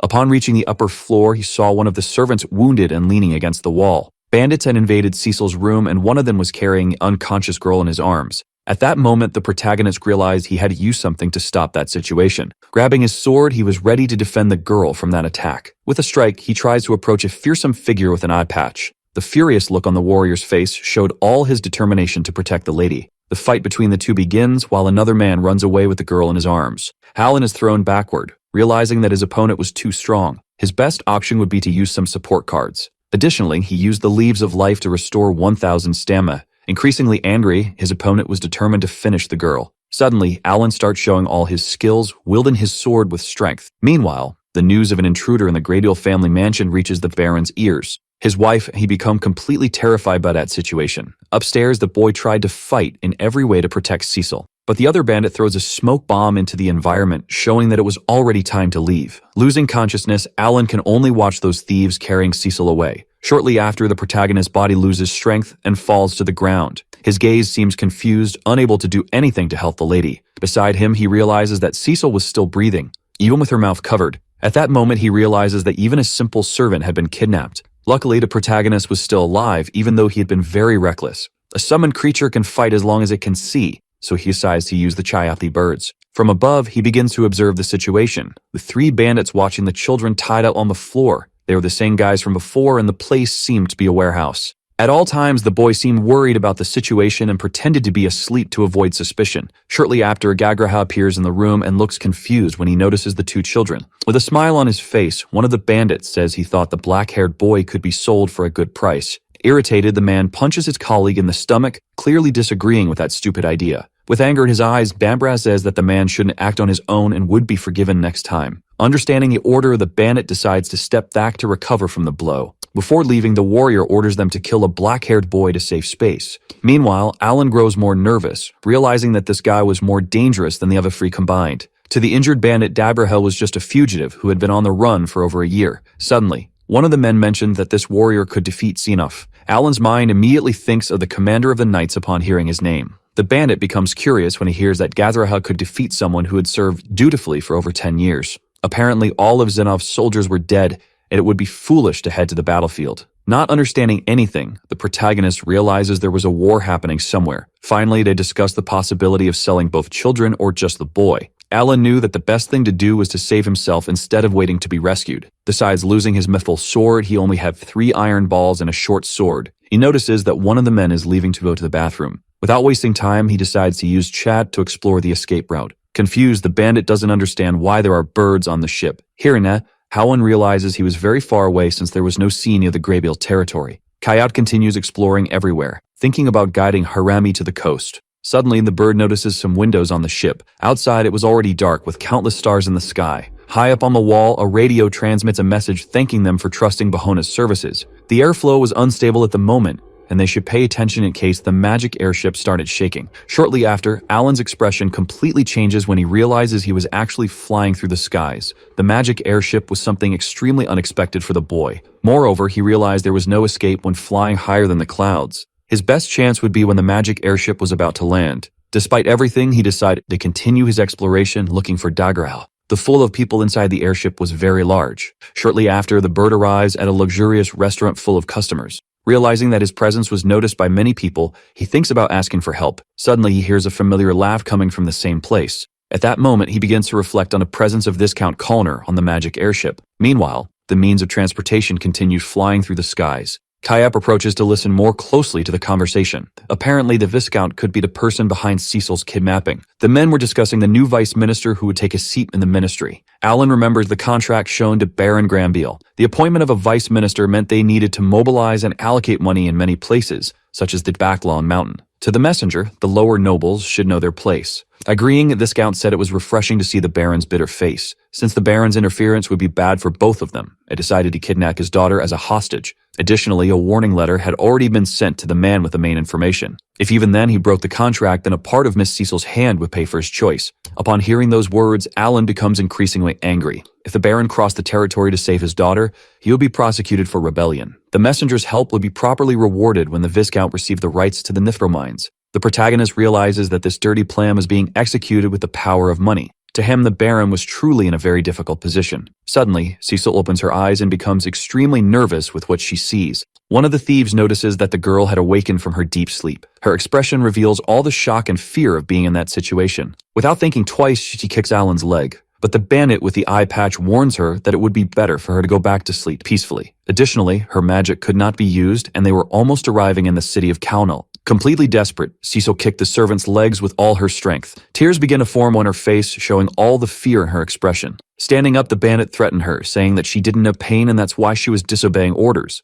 At that moment, the protagonist realized there was no way to delay any longer or have to act immediately. Using his summoning ability, he started plotting a way to escape the situation. In the end, the plan to protect the summoner was prepared, and he should counterattack. Shortly after, the butterfly Ajal appeared in the warehouse. Confused, everyone seemed unable to understand the presence of magical beasts. Suddenly, the insect began unleashing its powers against the enemies. Still lying on the ground, Alan realized that his plan worked on people, even if only on one. Without wasting any more time, the long-haired man cut the insect with his sword. The butterfly completely disappeared from his sight, leaving him intrigued. Suddenly, the protagonist managed to free himself from the ropes that bound his arms. People's gazes were impressed by his abilities. Standing up, Alan was ready for the fight and determined to strike back. However, the bandits didn't believe that boy could defeat them without a real weapon. Flipping through his book, he summoned a large bear to bite and scratch his opponents. Cecil and the bandits looked shocked by the appearance of another magical beast. The bear attacked one of the men fiercely, but he was able to deliver intense blows with his weapon. Noticing his companion's distraction, Alan decided to try an approach with a punch to the stomach. At that moment, he realized the second guy had been defeated, still weak after being punched by his boss. Meanwhile, the man with the eye patch grew increasingly irritated with the boy's actions. Gripping his weapon, he was determined to face that small threat. The protagonist knew it was necessary to clean up that place before allies arrived. Still tied up, Cecil watched the entire fight with extreme anxiety. Now the two would duel one against the other. Shortly after, Alan decided to defend himself with Bronze Shield. Once again, the man was baffled by the situation. The protagonist's goal was to buy as much time as possible that way. Therefore, he decided to summon for the battle insect fish. Alan controlled Harami, using aquatic scales to protect himself. Even tired, Braun used his shield to protect the master from the imminent danger. But the boy was more concerned with ensuring Cecil's safety, watching for any suspicious movement. The spider would use its webs to tie up the opponent, and Shu would be responsible for weakening him. Upon hearing the command, the insects headed toward the opponent. At that moment, the man realized the boy's ability was to manipulate magical beasts. Confused, he couldn't believe there was such a talent in the world. When caught by the webs, Alan decided to approach with his small sword. With determination, he tried to stab the weapon into the opponent's body. The man felt some pain, but it wasn't enough to defeat him. That defense was incredible, like skin too tough to be penetrated by swords. Even so, the protagonist was determined to exhaust all his strength. On the ground, Cecil seemed displeased with all the violence around her. Shortly after, the man collapsed completely injured. Tired, the boy realized that his plan had worked. Suddenly, a warning informed that the ship was about to land in Camel territory. Realizing they had arrived in the city, Alan looked in Cecil's direction. Kneeling, he said he would untie the ropes that bound the girl's body. A door opened and Dagraha began to observe all the mess inside the warehouse. With a slight smile on his face, he said he hadn't expected to have such a boy on board. His men were lying on the floor, completely defeated. Realizing the man was in the place, Alan called for Braun, seeking some kind of protection. But the powerful warrior was faster and managed to land a blow on the child. His body was thrown far, hitting his back against the wall. Due to the attack, Alan fell to the ground immediately. Meanwhile, Cecil watched the entire scene with tears in her eyes. Slowly, the boy tried to recover his breath, which seemed almost non-existent. Dagraha was too fast, attacking as soon as the boy turned as if he had disappeared out of nowhere. The bandit mocked his opponent, saying that the boy still hadn't learned any skills.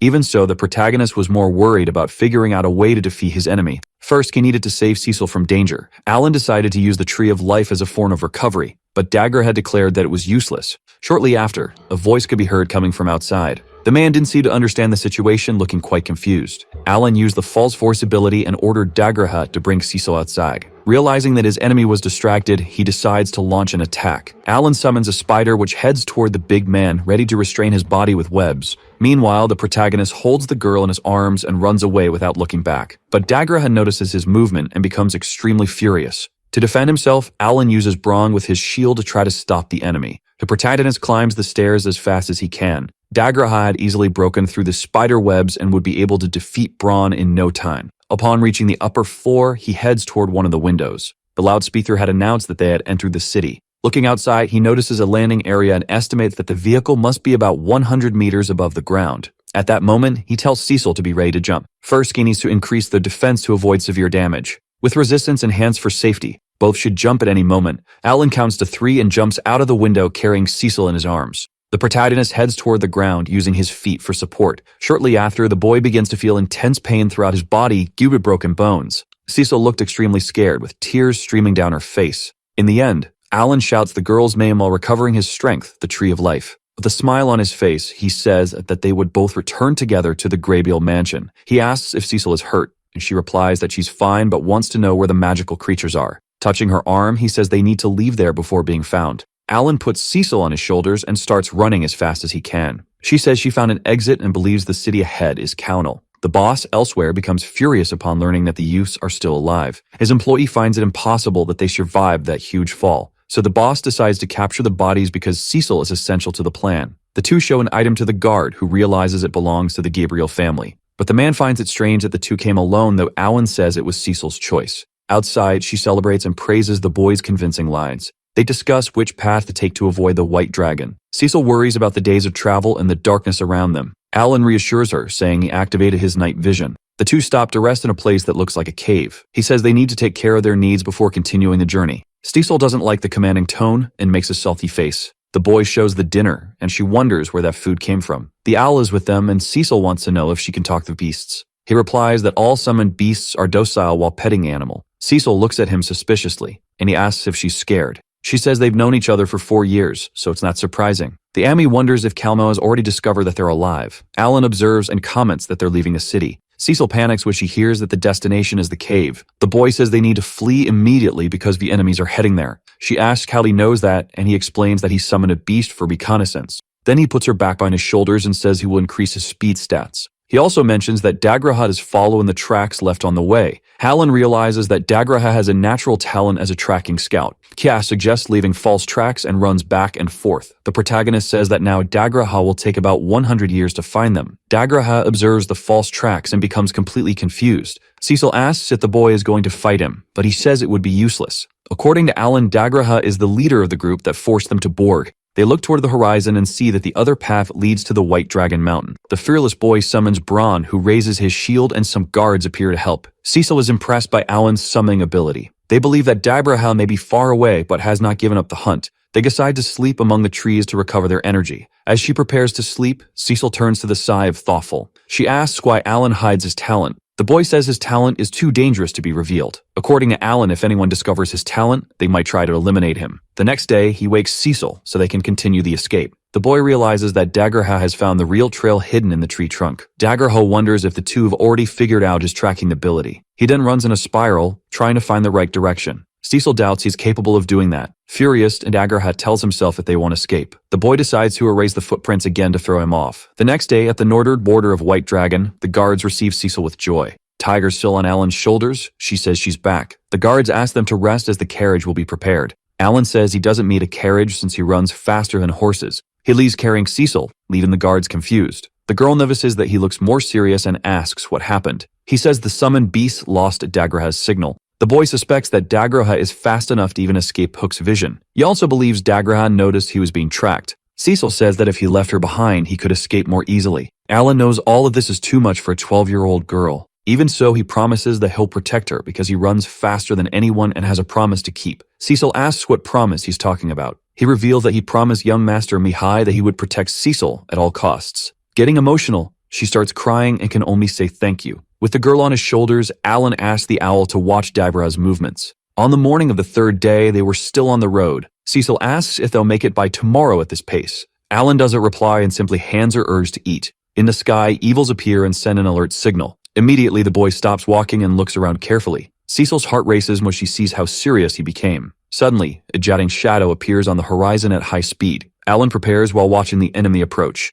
It's Madable Shu, the same one who lost an eye to him 3 years ago. Cecil asks what's happening with a trembling voice. Then the boy calmly replies that they are being chased. According to him, it's dangerous to face two at the same time, so he decides to eliminate one before the other arrives. She asks if he can really defeat that creature. The smile he gives is pure confidence and certainty. Keeping his eyes fixed on the creature, he says he's going to win. Cecil only asks that he does his best in this fight. The monster is now right in front of him and looks ready to attack. Alan stares at the beast and says it's been a while since their last encounter. The tension between them is thick, about to explode. He then asks the enemy to fight with everything it has. Cecil watches the creature in fear and asks if Alan can really win. Very serious, Alan asks her to stay silent so she won't be detected. He thinks he needs to win before Daggerha catches up with them. According to him, his advantage is the army of beasts by his side. Several bears charge full force toward the creature, but they are crushed easily as if they were nothing. Alan realizes he's wasting his strength like this. He shouts for the guards to form a circle around the monster. Taking advantage of the distraction, he orders the bears to attack again. This time the bears climb the creature and bite hard. Madable Shu roars loudly, feeling the pain pierce through its body.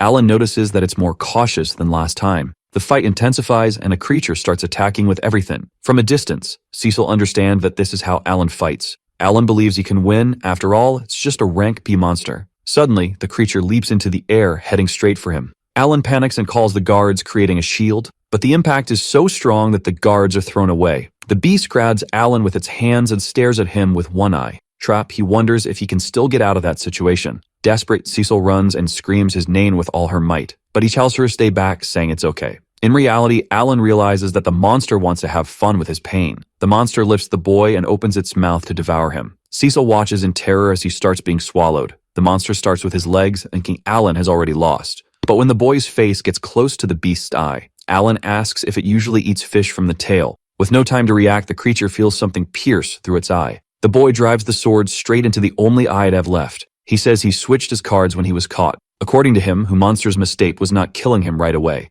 Alan tells the creature to go straight to the depths of hell. He says that the creature's strength was weak, that's why it lost to the bronze. He also says that he created dozens of grams of life to fight against Daggerha, but now he will use as many as necessary against Madable Chu. While being crushed, his body begins to heal multiple times. The boy smiles, feeling the nostalgia of fighting difficult bosses. The creature can't take it anymore and collapses completely to the ground. Alan finally defeats Madable Chu and feels that his revenge is complete. Caesar runs to him crying, asking if he's okay. He says yes, since he still has several potions stored. But she can't hold it anymore and starts crying, relieved. Cecil thought he had truly lost this time. Alan watches her and apologizes for scaring her so much. He looks to the side and realizes that it's not over yet. Confused, she turns and also sees who they fear the most. Daggerha appears behind the two with a look full of fury. He declares that he will finish Alan once and for all. He admits that he didn't expect them to defeat Madable Chu. Taking heavy steps, he approaches ready to attack. Alan realizes he is without his iron orbs. He also realizes that he left the sword stuck in the monster's eye.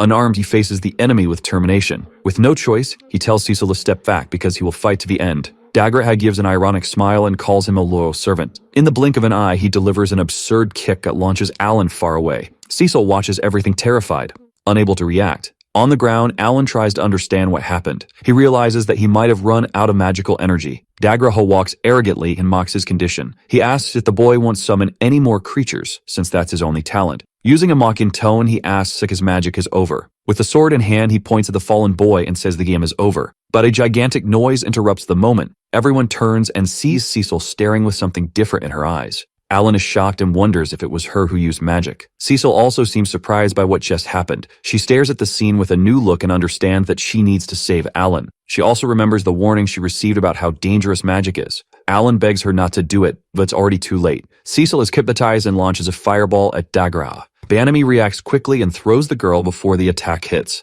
Alan panics as he sees Cecil falling injured to the ground. Dagraha stares at the fallen girl and asks if she thought she would get away unscathed. He then turns to the boy and smiles at the boy's rage. With his head down, the young man asks if the enemy fled the battlefield a year ago. Then he says that now he only knows how to attack defenseless children. Alan calls him a bastard, and that seems to hit the enemy hard. Angry, Dagraha hits the injured boy with an even stronger kick. Even following, the young man whispers, asking him to get even angrier. The provocation continues, and Dagraha charges with more violence. Alan thinks to himself that now he understands how the skills work. According to him, the first depends on the opponent's magical power. The second comes from intense training since childhood. Old memories come to the surface as he tries to resist. Alan realizes that many are in normal mode of extras. He notices that he was born with the talent of summoner, and that sets him apart. He also realizes that Dagraha has a tracker and has extra tracking. Alan blocks the sword combo at the last second and survives. Dagraha calls him a stubborn brat for continuing to insist. On the ground, Alan laughs and thinks about how much he can still evolve. The enemy gets even more irritated and keeps hitting hard. Confused, he asks how many human charms the boy still has. Alan asks if he's tired already because now it's too late to run. Dagraha finds the boy's words strange and tries to understand the reason. The young man says that since the attack on Cecil, his sentence was sealed. Alan looks to the sky and sees the bird that was following him before.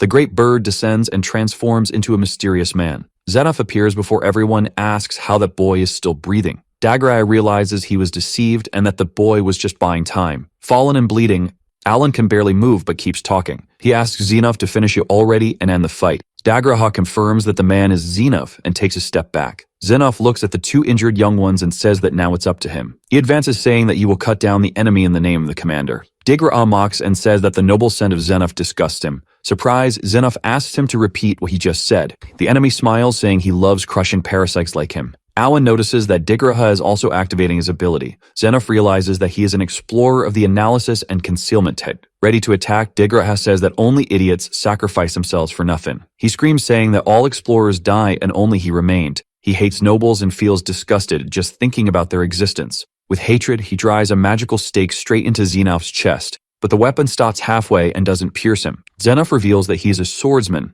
and that's why the attack failed. With his eyes glowing, he says that his friends died for him. Then he shouts that Dagraha will not escape his own fate. He pierces the enemy with his aura blade and ends the fight. Cecil wakes up and sees something that leaves her completely speechless. Alan also sees it and can't believe what just happened. Finally, the three return to the castle after the long battle. Cecil's parents run over when they see Alan all injured and covered in strawberry juice. And so after 4 days of intense fighting, the pursuit comes to an end. Alan is in the bathtub thinking about how lucky nobles are to be able to bathe like this every day. He recalls the last mission and realizes how much he has learned. The protagonist thinks he needs a plan to resist poison, and remembers that when the Knight Commander killed Dagraha, if he had been a demon beast, the bonus experience would have appeared. However, he received no notification. Getting out of the bathtub, Alan realizes that he has to report this to the Baron. At the assembly, the Baron asks Alan if that was really just a trick from Kaunel. Alan replies that yes, and that he did it to gain the position of Minister of Justice. He also says that's why Kaunel allied himself with the messenger. The people present in the assembly are outraged by the revelation and call Kaunel a bastard. But the Baron becomes very angry and states that he will report this to the palace. He says that what they did is unforgettable. Alan intervenes saying that this will change nothing because even the emissary is involved. With an idea in mind, the protagonist decides to speak. He announces that he will give up his mining privileges and hand them over to the Baron. Everyone looks at the boy in shock. Alan continues saying that with that power, the Baron will have more strength at the negotiation table. Still perplexed, the Baron asks if he is suggesting that he secretly bribed the royal source. Trying to convince him, Alan explains that this way the Baron will always have advantages first. The Baron becomes thoughtful about that idea. Alan thinks that maybe the Baron is too righteous a person to do that. But without that resource, there will be a second or third Talmoth to threaten him. He says that he and his father always work hard on the farm and they only did it to protect their family. Annoyed, Alan questions how nobles don't want to do the same to take care of their family since they are nobles. One of those present asks the boy not to say such things. The Baron interrupts and says it's okay. Telling his story, the Baron says that when he was Alan's age, his father died, he lost his title. After that, his mother died, and shortly after, his brother also passed away. He continues saying that even as a child, he had to learn to fend for himself. Turning to the protagonist, the Baron apologizes and says that he will accept the mining privileges. Alan asks what exactly is a noble's obligation. Cecil hears the question and tells her father that she also wants to know the answer. A little embarrassed, the girl's father says that the teachers will explain it to her. The Baron then states that he must prepare for the trip and asks for those who remain to take good care of the mansion. A few days after the Baron heads to the capital, Cecil is in class with her teacher and Alan. The teacher says it's a relief to know the young lady as well, but she replies that it was all thanks to Alan. The boy counters saying that she also helped him. Then the girl tells the teacher that she doesn't like being ignorant. Alan asks the teacher to explain what a noble's obligation is. The instructor asked both of them to keep what he is about to say a secret. He continues and asks them to look at the map to explain it better. Looking at the map, Alan realizes that he was born in a small kingdom and wonders why the Northern Empire is so big. The teacher says that in the past, this kingdom was invaded by the Empire, but now is a time of peace, not war. He continues and says that the obligation of the nobility was erased for history. He further adds that the truth of that world lies in another historical system. Finally, he points to the map and says that this is the history of the Demon King, and that it comes from the Forgotten Continent where he was born. The two young ones are frightened upon hearing the name Demon King. Alan thinks to himself, and he saw this before reincarnating. The teacher says that 112 years ago, a man called the Demon King of the End sought the surrender of all kings, but the kings did not accept submission. Telling the story, he says that 60 years ago, the great disaster happened and all beasts became inexplicably violent. E-rank monsters became as strong as S-rank ones, and in this way, many people died. Alan, paying attention, asks if all of this was the work of the Demon King. The teacher says he doesn't know, but according to rumors, that was the Demon King's final act. He says that not long after, the claws of the Demon King reached the south. At that moment, a great army of demon beasts invaded the Zhangyan continent, but no one knew who the Demon King was. In 4 years, that army destroyed 4 kingdoms. The teacher says that perhaps the purpose of that king was to let the beasts rule the continent. Alan comments that this story is very scary. The man continues saying that this army has already invaded 2 continents. They invaded the continent where the dwarves live, the continent of Vukas. The second place they invaded was the residence of the elves, Rosenheim, but they fought bravely. Cecil and Alan listen to the story, perplexed. The girl asks if elves and dwarves really exist then. The teacher says that to stop that Demon King, the alliance of the 5 continents was formed. But unfortunately, the situation did not improve. Many people and warriors died, and the Baron's father also perished. At that time, the system of 1 academy per country was born, and many talented people began training. But even so, that did not stop the Demon King. The Jamut Empire fell completely into his hands. Still speaking, the teacher says that at that time he also fought to protect the world and saw many of his comrades die. He revealed that the creator of the world did not abandon humans and that hope arose. At that moment, Helios appeared as the first person in the world with heroic talent. Helios graduated from the academy and ended up defeating many from that army one by one. Alan wonders why that story feels like an RPG game. The teacher says that the kingdom was never invaded, which is why they must obey the tribute pact, sending supplies to the battlefield. Alan realizes that the place where he was born belongs to the war. This way, he understands why the Baron accepted the order to increase the tribute. According to the teacher, that is a rule agreed upon between the continents.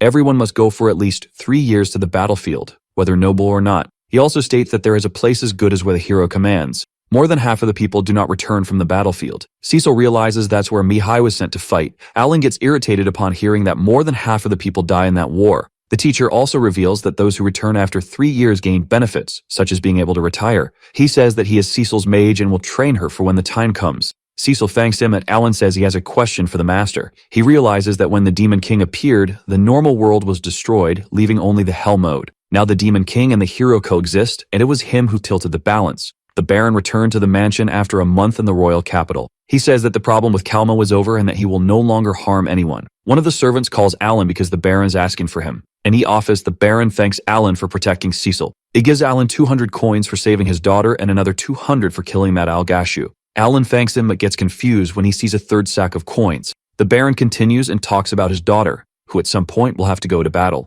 Alan says that Cecil has a lot of power and that this power will be highly valued on the battlefield. The Baron states that he wishes to ask the boy for one more favor. He says that the boy's supposed lack of talent is just a disguise and that he trusts him. The other 200 coins are to protect Cecil both on the battlefield and at the academy. When he sees the 600 coins, Alan thinks about how much he has gone without eating because he was poor. Alan reveals that his true talent is that of a summoner, but that he hid it from the church. The young man says that he accepts taking care of Cecil, leaving the Baron impressed. But Alan states that he doesn't want the coins as a reward. He asks for his family to be exempt from paying taxes. The Baron accepts the offer without hesitation. Alan says that he will prepare himself to protect the Baron's daughter. He also asks to be exempt from his service so he can dedicate himself to Cecil's protection. The Baron confirms the request, and then he hands a sword to Alan, and then says that the sword is a gift from Viscount Gambriel for the family's special guest. Alan doesn't understand those words. The Baron explains that thanks to Alan, the Gambriel family was promoted to Viscount. Still confused, the young man asks who the special guest is. The Baron says he is sure that Alan will become an adventurer when he turns 12, but he doesn't want to let him go. He reveals that the special guest is Alan, and that the Viscount family will be his shield. At that moment, the Baron bows, thanking the young man for his 4 years of work. Alan thanks him, moved by the Baron's words. In Karina village, humble woman and her children realize that no letter arrived in the mail. When they look back, they see Alan and celebrate his arrival. They get emotional seeing how much he has grown in those 4 years. Alan is also surprised by how much his siblings have grown. He notices that one of his sisters no longer recognizes him, which saddens him. His parents call him to eat something. They offer him soup, and Alan thinks the house looks a bit smaller than before. His mother thanks him for sending money every month but asks how he has managed to support himself. The protagonist says that he will no longer be able to send money home. His father asks what happened. Alan says that he is now going to the academy, leaving everyone in shock. He shows the sword he received for saving Cecil and says that now they won't need to pay taxes anymore. Alan hands over a sack with 100 coins to his family. They wonder what happened over the last 4 years. The family, still in shock, asks him to keep the coins for his expenses at the academy. The young man says it's okay because he still has a lot of money. He starts talking about some of the goblins he faced. The family listens, unable to believe it. The father comments to his wife that their son is a strange human. Then the young man says goodbye to the family and says he will get in touch when needed. His little brother smiles and says he will also go to the academy when he turns 12, making Alan happy. His little sister shows him a letter he wrote a long time ago. The boy kneels down and apologizes for the delay. The little girl just gives him a tight hug, making him emotional. The father asks his son to take care of himself. The mother asks him not to work too hard. In March, Alan is back at the mansion as the main guest. Cecil watches him annoyed and asks why you didn't tell her he had stopped serving her. Alan replies that he will continue serving until he goes to the academy. He asks why she is angry since he will still be her bodyguard. Cecil asks if he really wants to go to the academy. She says he can simply return to the village if he wants. The boy replies that he really wants to go to the academy. Cecil asks if he prefers going to war where he won't be safe and reminds him that he doesn't have that obligation. Alan replies that he knows that. At that moment, Dagoma and Karina show up calling for Alan. Cecil doesn't recognize them. The boys introduce themselves and explain who they are. They run to hug him after 4 years without seeing each other. Cecil hears her brother calling her in the background. Alan's friends say that it's already been 4 years since they last saw each other. Then Alan apologizes and comments that there are only 3 days left until the exam, asking if everyone is ready. His friend replies that they are prepared because in those 4 years they become much stronger. She also says that now she can even take down a large wild boar. Cecil asks her brother if everyone in the village learns to be very skilled since childhood, and he replies that only those two are able to hunt. Alan asks if they study for the technical exam, and his 2 friends get embarrassed. His friend asks if he is also going to take the exam. The boy replies that yes, he will participate and has been studying for it. His friend deduces that Alan also has a talent. The young man simply apologizes for not telling them before. Dronzer says he already knew, and his sister comments that he also didn't pass the exam last year. Then young Alan introduces Cecil, the Baron's daughter. The young girl also introduces herself as Cecil Gambriel. Thomas Gambriel, Cecil's brother, also introduces himself and says that he hopes everyone becomes friends. Alan's friend says that she and Cecil will become great friends. The master appears and thanks the young girl for coming. She returns the thanks to the master. Alan thinks to himself that he should get her to drop that habit. The master meets Alan's friends and asks them to rest for the next 3 days. Everyone observes the mansion and thinks the place is pretty big. They also take the opportunity to eat a lot. Seeing his friend making the biggest mess, Alan tells little Cecil that she is a sword master. Excited, Karina talks about how she imagines the academy to be. Dronzer says that he just wants to graduate quickly and join the Night Order. Cecil asks Alan if they should tell the secret to them, but the boy says it's not the right time yet. Little Karina still doesn't know that she will also have to join the battlefield. 3 days later, Cecil says goodbye to her parents to go to the academy. The girl's brother calls Alan and asks him to teach his sister to fight on her own. Meanwhile, Cecil's father asks the boy not to tell others about the Demon King. The man says that he has many friends, but that his daughter will be under Alan's care. He tells the Viscount not to worry. With determination, Alan says he will defeat the Demon Lord together with Cecil. But the girl's father gets startled and says that he didn't ask that of him. They both say goodbye and leave. The other servants also bid farewell to the two. And so those four friends begin a journey. In the north of the Xianian continent, a guard informs the Lord Hero that the magic train has arrived. The guard says that the Elemental King had another prediction, that he must have another projection of hope. This catches the attention of the Lord Hero, and he says that he needs to see this with his own eyes. From above, on a kind of airship, the four young ones observe the city. Upon stepping on the ground, they see that many people are also flying around. Cecil asks if those are the flying balloons made by dwarves, and Alan confirms. But when they see a train, they are even more impressed. Alan goes to buy the tickets, and Cecil gets annoyed seeing that it doesn't impress him that much. The friends are also impressed with the speed of the train. They are yet amazed by the size of the buildings. At the academy, they observe the 20,000 applicants who arrive every year. Cecil complains about seeing so many talented people her age. Alan is determined and thinks that they only have 3 years to pass the tests. The master welcomes them to the kingdom of Ratashu, but he says that before starting the exams, he needs to reassess their talents. Alan's friend asks what this evaluation is, and he replies that it's the same one they did in childhood. The boy goes first, and a staff member instructs him to touch the crystal. The woman says that Dobra has a great talent. The protagonist observes how the growth rate works. When it's Cecil's turn, Alan notices that she has rank E in intelligence. When it's Kruina's turn, the staff congratulates her for her talents. This makes Cecil feel insecure. Everyone watches attentively for Alan's turn. Besides that, all of the boys' stats show as E, which leaves everyone confused. In this way, they understand that the crystal didn't provide any answer. Alan says that because of Hell Mode, his growth rate all appears as E. He turns to little Cecil and says that even if she goes to another school, he will continue protecting her. Then the headmaster appears, asking about the commotion going on. They discuss how they don't understand how his summer's talent works. The headmaster comments to the young man beside him that the story of the rank E boy is real, just as Lord Rosen prophesied. Alan is confused by this conversation. The headmaster asks the young Helmios if the inspection system is broken. All the kids realize that boy looks very young. Helmios approaches Alan and wonders how his status resembles that of a mage even without talents. Alan gets startled hearing Helmios talk about his personal characteristics. The young man says that Alan can proceed to the next test.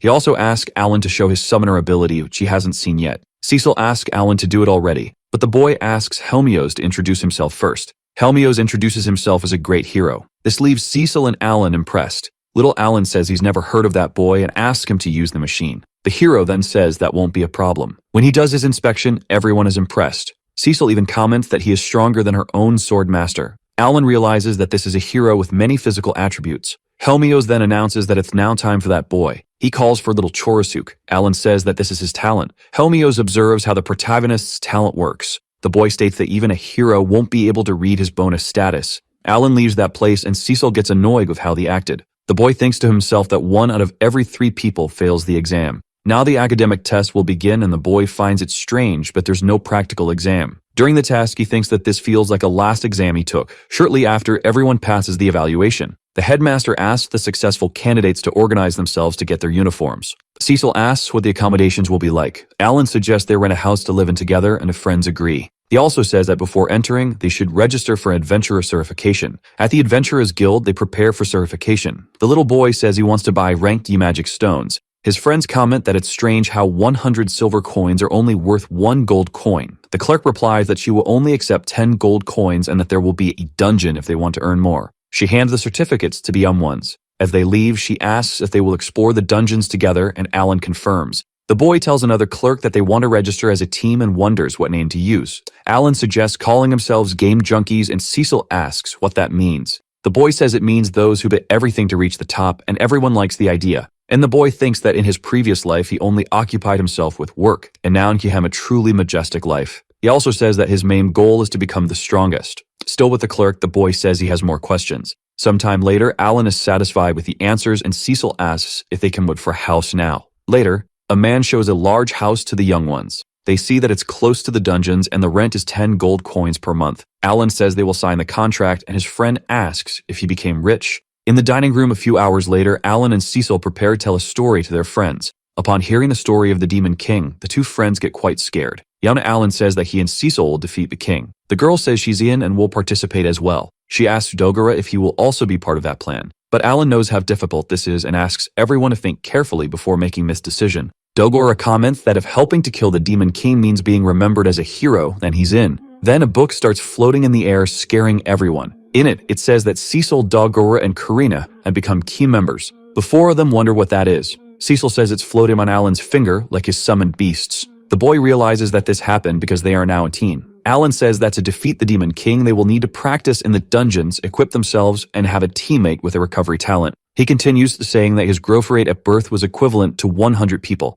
Mound sees that he needs to find someone with magic recovery in that city. The friends realize that's why he is always collecting magic stones, and together, they promise to be their best as the game junkies. On the first day of class, Alan walks alongside Karina, Cecil, and Dogora through the main courtyard of the magic school. While heading to the classroom, Alan reflects on how difficult it was to be accepted among so many enrolled students. The protagonist enters the room and, observing the environment, concludes that he was placed in the first year of high school. Professor Karlova introduces himself, says he was the head of the Adventurers Guild in the capital, and was called because of the Sword Master. Dogora gets excited seeing that Karina is in the same class. Cecil comments that Karina is quite famous, while Alan says that the Adventurers Guild supports the alliance of the 5 continents. Karlova says that the class is made up of all types of people, so it doesn't matter where someone comes from. During the explanation, he tells the students to stop using honorific titles and to forget the past because they are all students now. Alan suggests that they speak freely from now on, leaving Cecil surprised by the change. She gets irritated by how naturally he speaks and grabs him from behind. The boy tries to resist the attack but complains that he has lost all his strength. While Cecil suffocates her classmate, Karlova asks the class to learn from their relationship. A teacher informs them that the schedule has 6 days a week with 4 hours each day. In the morning, they study general knowledge, and in the afternoon, they are divided into specific classes like swordsmanship, magic, and axe mastery. Since there is no class for summers, Alan is free in the afternoons and can visit other classes. During the first day off from school, the boy and his team head out to face a level C dungeon located in the city. Tarita and Alan excitedly celebrate going to the dungeon, while Cecil gets irritated seeing how happy the two are about it. In a dungeon lobby, the group receives an identification plate and is instructed to head to room number 205. They climb the stairs toward room 205 on the second floor, and Alan comments that the place looks like a hotel. 2 adventurers wish the academy students good luck, and the boy thanks them. While Dover observes the amount of luggage, Karina praises Alan for the logistics, and Cecil talks about the costs. The group arrives at the room, and upon opening the door, they react in surprise to what they see inside. Floating cubes present themselves as the dungeon system and announce that they will guide them to the mission dimension. Karina is startled to see the cube talking, Dover is surprised, and Alan questions what it meant by dimension. The system explains that each room has its own entrance, preventing different groups from using the same path in the dungeon. Surprised, Alan compares the experience to a private game server.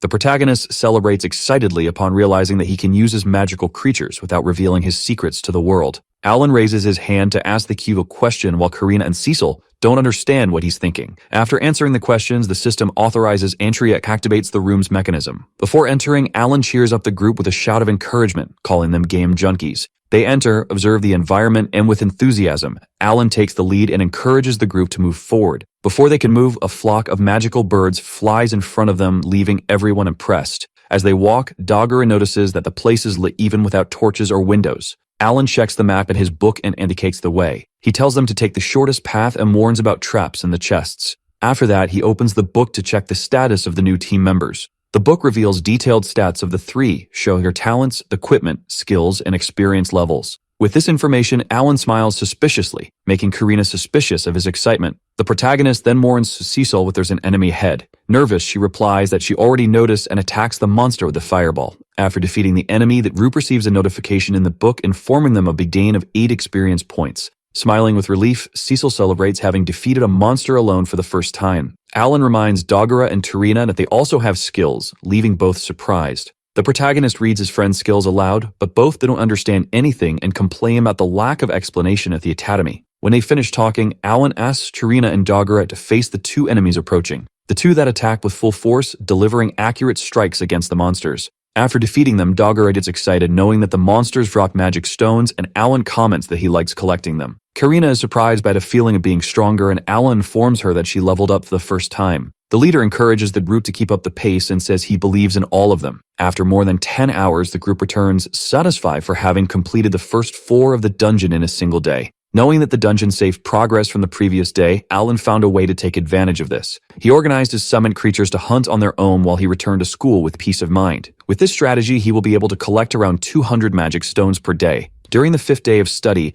the group reaches the 6th floor of the dungeon. On the lower floor of the dungeon, the group comes across a rank C boss and 10 rank G monsters ready for battle. Facing the boss, they get excited about the opportunity to see Alan fight, and he assures them that he is ready to use his powers. Before the battle, he comments that he used 35,000 magic stones and 7,000 orbs to strengthen his summon. The protagonist commands his summoned bear to attack the enemy group with a special skill, Fight. After the victory in the first attack, the group is impressed by the size of the summoned beast. A chest appears before the group and Alan informs them that they have received a reward. Upon opening it, the protagonist receives a steel sword as a reward. He then suggests selling the sword at the weapon shop, leaving Dergor confused. The sword is sold for 1 gold coin, while the group reflects on the high cost of living. While eating, the group decides that they can use the remaining kind to focus on their studies. Back at school, Alan thinks about how convenient dungeons are, especially because they allow teleportation. Cecil sighs and says that she suddenly feels very tired. Therina comments that she's happy with her own progress. Alan smiles, satisfied to see that everyone is comfortable with the routine of battles and training. Bans arrive and Karlova announces that after the vacation there will be a dungeon test, and those who fail will be expelled from school. He emphasizes that the test will be in groups of up to 8 students,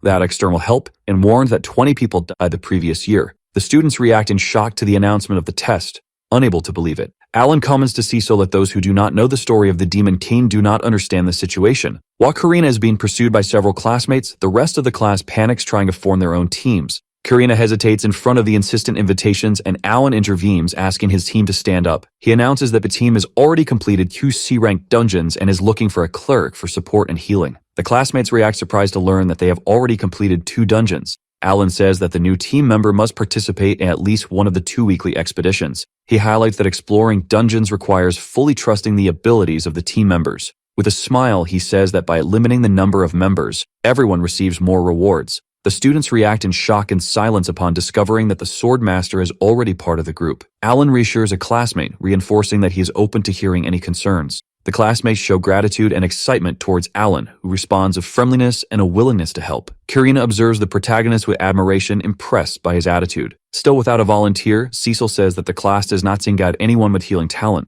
During the lunch break, they arrive at the hall and Karina gets excited about the buffet. While serving himself, Alan is approached by a new student. Kill introduces himself as a cleric and asked about the requirements to join his group. Alan invites him to talk during lunch, but he says he does not eat lunch. The protagonist observes the classmate's physique and mentally questions why he does not eat. Believing the reason to be money, he shares 2 silver coins with a new classmate so that he can also eat. The cleric reluctantly accepts the coins and apologizes, showing wounded pride. Tarina, realizing that Kill was hungry, serves a large portion on his plate. During the meal, Kill resumes the subject and directly asks about the income generated by the dungeons. Alan hesitates for a moment upon hearing the question, showing a caution before answering. Impressed by the income mentioned by Alan, Kill asks to join the explorations. After being accepted, he says he can participate in the next expedition over the weekend. Tarina and Daldara welcome Kill enthusiastically, offering food and warmly welcoming the new team member. Alan is extremely satisfied to have finally gotten a cleric on the team. Till comments on Alan's politeness. Alan responds casually, telling him not to worry. On the first day of exploration after Kill joins the team, the young cleric wonders if the practice has had any effect. Karina asks if that is the first time the boy has leveled up. Alan comments that if everyone works together, they will be able to defeat all the beasts and become stronger. While the summoner distributes tasks to each person, Kill seems surprised to be considered a team member. 2 weeks later, on a lower floor of a C-rank dungeon, the group encounters several beasts. Cecil leaves the attack and the others follow her without hesitation, taking down every monster along the way. After the brief combat, Alan considers that C-rank monsters are no match for the team. Noticing that Dabura is injured, Kill goes over to heal a boy. Impressed, the protagonist asks if the cleric studied magic at school. But the boy explains that he already mastered the spells before that, as he had worked as a healer in a church. Alan thinks that it was an incredible job, since he was a servant of the noble family. All the members of the group are impressed by Kill's ability, who comments that it took him 2 months to master it. In the middle of the conversation, the cleric notices a silver chest, which he believes contains treasures. Inside, they find a Mithra hand shield worth 15 gold coins. Alan then splits the money, giving Kill 3 coins plus an amount of magic stones. Happy with the profitable mission, the healer asks if he can officially join the adventurer group. The protagonist replies that the boy is very welcome to Game Junkies, and the others celebrate his arrival enthusiastically. With that, Alan is able to visualize the new colleague's status in his book and invites him to live in the house that the team uses as a base. Kil refuses the offer and runs away, promising to see everyone the next day. After the boy leaves, Cecil comments that he doesn't seem to be a noble. The protagonist agrees, saying that without a noble's obligation, the cleric won't have to go to the battlefields. Even so, he knows that Game Junkies needs a healer. Despite the strange first impression, that Rupit's excited to meet Kil again the next day and hopes that he joins the meal. The protagonist wakes everyone up with his enthusiastic shouts as he runs out of the base. His happiness comes from the fact that he has leveled up several skills and activated a new one called Awakening. When checking his grimoire, he learns about 3 new beasts. Suddenly, a new creature appears in front of him, the spirit Maria, who can communicate with the boy. He is impressed by the ghost abilities, including the ability to pass through walls. To test the evolution of his skills, Alan summons Denka, who in turn summons a swarm of insects. Frightened, the protagonist wonders what the awakening of other creatures will be like. Back at the base, the summoner introduces Maria to his group members. Cecil notices the excitement of the dark-haired boy, who responds that he is eager to use his new ability in a dungeon. 2 days later, the Game Junkies are at school when they discover that 3 special guests will visit the campus that day. The students get excited to see the masters. Karina stands up to ask Gilbert, the sword master, how to use the slashing skill. The man asks why she wants to use this skill, and the girl says she wants to get stronger because Alan can also use it. Dilberg is surprised that the black-haired boy have this ability. The man calls Karina, and the 2 step aside to talk. They stand face to face with their swords ready so that the girl can show what she is capable of. Alan worries about his friend's safety, while Cecil wonders how she can match a master with years of experience. Karina charges with determination. However, Dilberg easily blocks her strike and pushes the girl away. He tells her to try using this skill, but even then, the girl cannot break through the master's defenses. Once again, Karina is thrown far with a simple sword movement. The master taunts her, implying that she is not ready, but the young swordswoman gets up ready to continue. As she keeps trying to fight Dilberg, Alan and Cecil watch with concern. Akiro Helmios asks the protagonist if they should start a battle too, but the dark-haired boy refuses. He's irritated because Karina has been fighting the swordmaster for 8 hours, and it doesn't seem like he is going to teach her any technique. The girl does not give up and remembers that some time ago she noticed that Alan is always thinking about something during battles. She knows that her friend has a big dream, so she needs to get stronger. Finally, Dilberg advises her to focus only on using the skill and try attacking him again. Karina charges and successfully uses the slash on the master, who this time does not defend. He tells her to remember this feeling the next time she tries to use the slash. Very exhausted, the girl faints. As the colleagues gather to give Karina a healing potion, Helmios asks why Dilberg didn't tell the girl what to do. The muscular man replies that that was the best way. However, the hero thinks that the demonstration was excessive since the girl is only 12 years old. He also asks Alan what the boy's dream is, but the young summoner says he will only tell when he can trust the hero. In a C-rank dungeon, the protagonist informs the group that he was waiting for the exploration to show the creatures he can summon. He then summons large birds, which serve as transportation for the team members. Each child rides a creature, and they continue their exploration. When an enemy approaches, Karina prepares to show her flying sword skill. She launches the attack and says that with that strike, she can do anything. Before they return to exploring, Aria points out that one of the protagonist's magic stones fell. The Game Junkies continue on their way riding the giant creatures, and the boy thinks that now they are a beast cavalry. They reach the last floor of the dungeon, and Cecil comments that they have already managed to defeat the boss. At that moment, Alan looks at Kil and wonders why the cleric still refuses to eat, even though he has money. But the completion of the 3rd C-rank dungeon, the group decides to celebrate the achievement, as well as the arrival of the new member. But the young healer quickly says that he would feel bad about his family if he went to a party. He says that the 8 members of his family moved to the city when he enrolled in the academy. However, the others still haven't found work, so it felt wrong to be at a party at that moment. With encouragement from Cecil, Alan invites Kil to take care of the base house and asks if the boy would like to move there with his family. The dark-haired boy would even pay him out for the job. But the young cleric is touched by the camaraderie gesture from the group leader.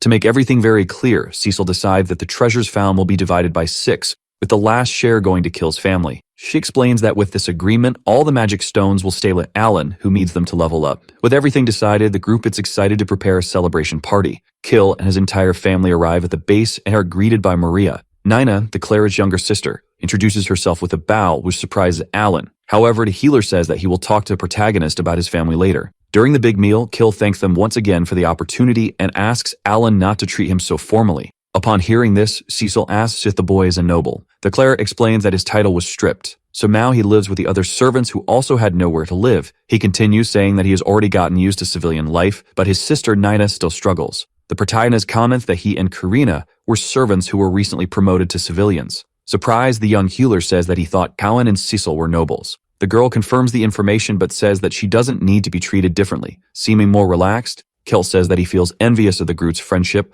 We've known each other for so long, and asks where they are from. Alan replies that he, Tarina, Cecil, and Dagara are from the Granbriel territory. This surprises the cleric again, who realizes that the mage is the heir to the Granbriel family. Quite irritated, he shouts that it was her who defeated his family, the Calma House. Then he asks what his family did to deserve the punishment that the Granbriel gave them. Alan remembers that Caproni Calno, the head of the family, told him that he was happy to have a child without talent neither. While he remains lost in thought, Cecil decides to talk privately with Kill to explain what really happened. The two step away from the team, and the cleric demands to know the truth. Thus, the young noble explains that, in fact, Kill's father was the one who had a plan to rob the Granbriel family. He hired a group of assassins who kidnapped Cecil and Alan. After hearing this, Karina and Dogora are shocked. The girl says that it is true that her father defeated the cleric's family, but none of it is her fault. She adds that you should look for proof of what really happened in the capital. Alan appears and, seeing Kill devastated, asks what his relationship with his father was. The boy explains that his father took care of him until he was 5 years old. But everything changed after his talent evaluation ceremony. Now he no longer has memories of his parents.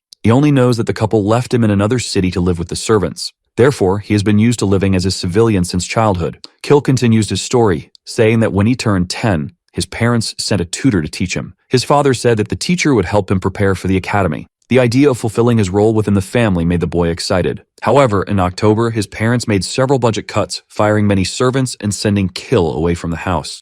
They left Nina with her brother and then disappeared, so the boy was forced to work at the church. Sometime later, a royal emissary appeared and told the young cleric that the Granbriel family was to blame for the downfall of the Calma house. The boy remembers that the emissary informed him that the obligation of nobles changed from 3 to 5 years of fighting monsters. Disappointed with what he discovered, Kill says he's going to leave the team. But he, his sister, and his new family still need a place to live while he works to revive the Calma house. Alan says that everyone that has a duty and they will fulfill it together. The protagonist gives a speech and says that it doesn't matter which family Till belongs to because he is now part of the game Junkies. Besides, fulfilling the duty is very dangerous, so the group meets the cleric. At that moment, Cecil comments that her brother died while fulfilling his duty. This information leaves everyone shocked and saddened. Determined, Alan says that together they will level up and become strong enough to defeat the Demon King. Kill has a sort of existential crisis and says that he doesn't want to use the group to achieve his own goals. The boy doesn't care about defeating the Demon King. He just wants to become a noble again. To the cleric's surprise, the group members continue supporting him and are determined to face everything together. This moves him to the point of crying. The next day, Kill's family offers their help to the game's Junkies.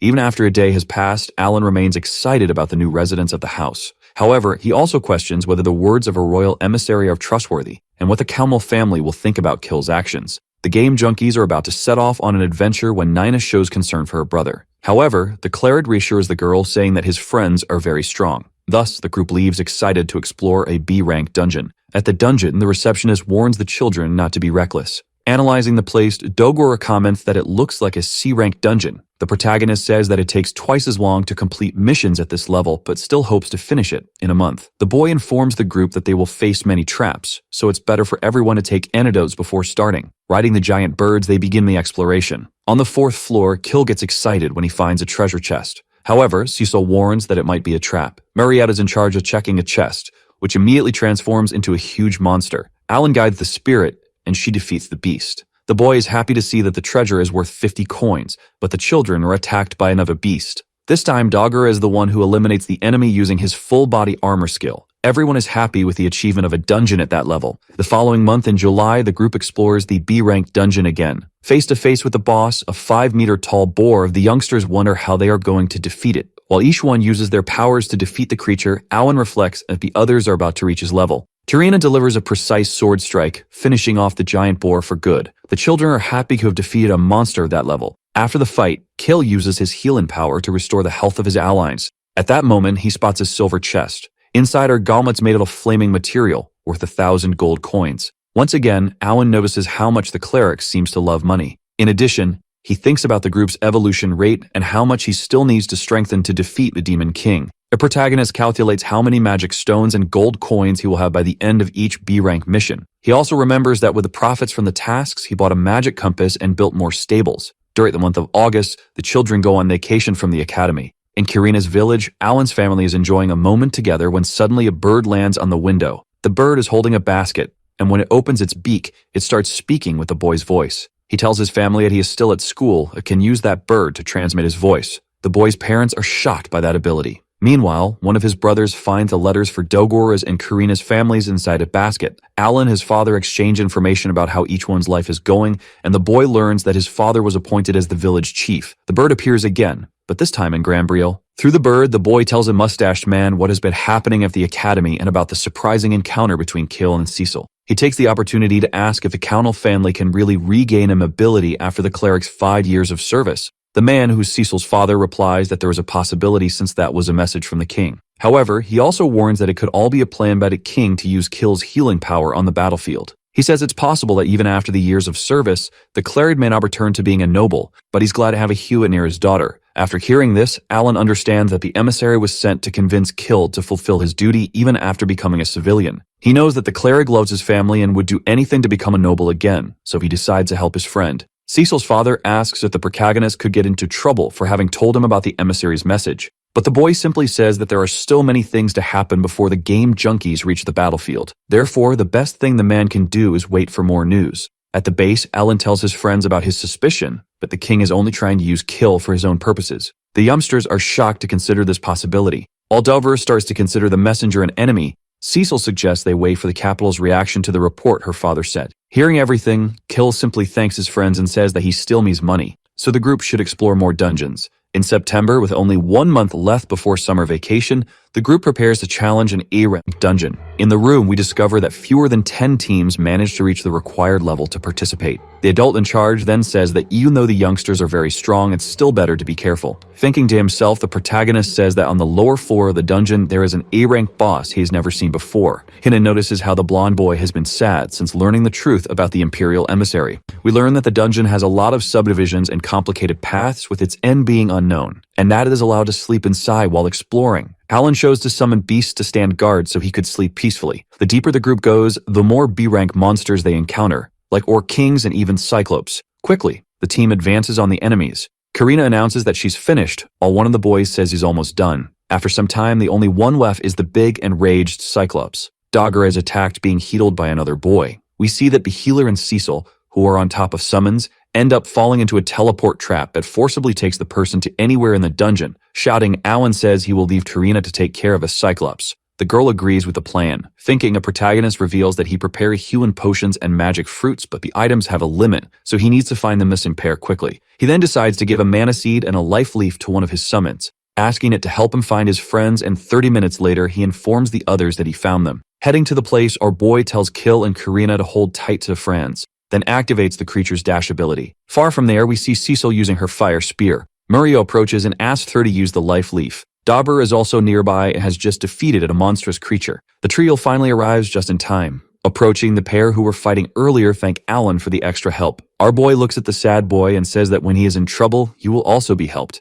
Kill smiles, happy to have someone he can come on. Next, the group decides to hold a meeting to discuss how they can be more careful. September comes to an end, specifically the day when the youngsters will conquer the last 4. The healer boy finally feels calmer about the situation. However, inside the last 4 of the dungeon, the group encounters an A-rank magical beast. It is the Great Warrior, a creature that was about 10 meters tall. The protagonist then says that they were lucky since the first fight was against an armored type with strong resistance. When opening the team's status window, he realizes that he is falling behind, then wonders if he should change his cards to use a new formation, with the goal of reaching the lead. Approaching the great beast, our boy summons a team of cabios. Then he sets the firepower to the maximum. Several explosions occur, which makes Alan proud of his own spell. However, to the group's misfortune, the great beast is still alive and standing, now aiming at Tarina with its massive fist. We see that the girl was apparently hit by the blow, leaving the entire team very worried. To everyone's relief, the young girl is beneath the creature's fist, blocking the attack with her weapon. Kill activates his healing skill to help his friend. Meanwhile, Dogora charges at the enemy with full force, delivering a strike called Violent Revenge for covered. Alan's best friend says it's her turn now. She then launches an attack called Red Lotus. The protagonist says that he and Cecil should take advantage of the opportunity created by the pair. Thus, the group launches a full-on attack, from which the Great Warrior cannot escape. With victory, the group earns 400,000 experience points. Happy, the youngsters celebrate completing the most difficult difficulty level. Holding the magic stone, Alan says the item is really big. Suddenly, the treasure chest appears. Upon opening it, Dogger receives the Scarletite axe, much better than the Mithril axe. Panting, our boy thinks that this isn't even a real battlefield, but it was very intense. The voice from the magic queue appears to deliver the A-rank dungeon completion certificate to the team. Holding the paper, the protagonist wonders if that is some kind of stamp card. The voice then says that after the group obtains 5 dungeon completion marks, the card will transform into a certificate, which will grant free access to enter an S-rank dungeon. Afraid, the team starts thinking about how huge the boss of that place must be, thus ending the summer of adventures. The month of October arrives and Alan, now 13 years old, returns to school after the vacation. A young girl approaches and says that thanks to the boy's advice, her team managed to complete the C-rank dungeon. Suddenly, a boy ends up telling everyone the protagonist group completed the A-rank dungeon. Jurina asks what her friend will do after class, and he says he will practice more swordsmanship to get stronger. Excited, the girl asks who to practice with her, but the protagonist refuses due to the power difference between them. The Sword King appears and, taking Karina away, says that she will practice with him. Alan then decides to practice with Lifo, and in his thoughts, he says that the boy reminds him of his fights with Mihai. 3 hours later, we see the Holy Swordswoman exhausted after practicing a bit with the Sword King, who says that she is different after the vacation. Our boy approaches, and the man tells the pair that the principal would like to see them. On their way to the office, the swordsman asks what the boy will do now that he has obtained the A-rank dungeon completion certificate. Explaining, Alan says that before they graduate, they will finish the S-rank, then asks if the man has explored anything. The swordsman says he has completed only 3 A-rank dungeons,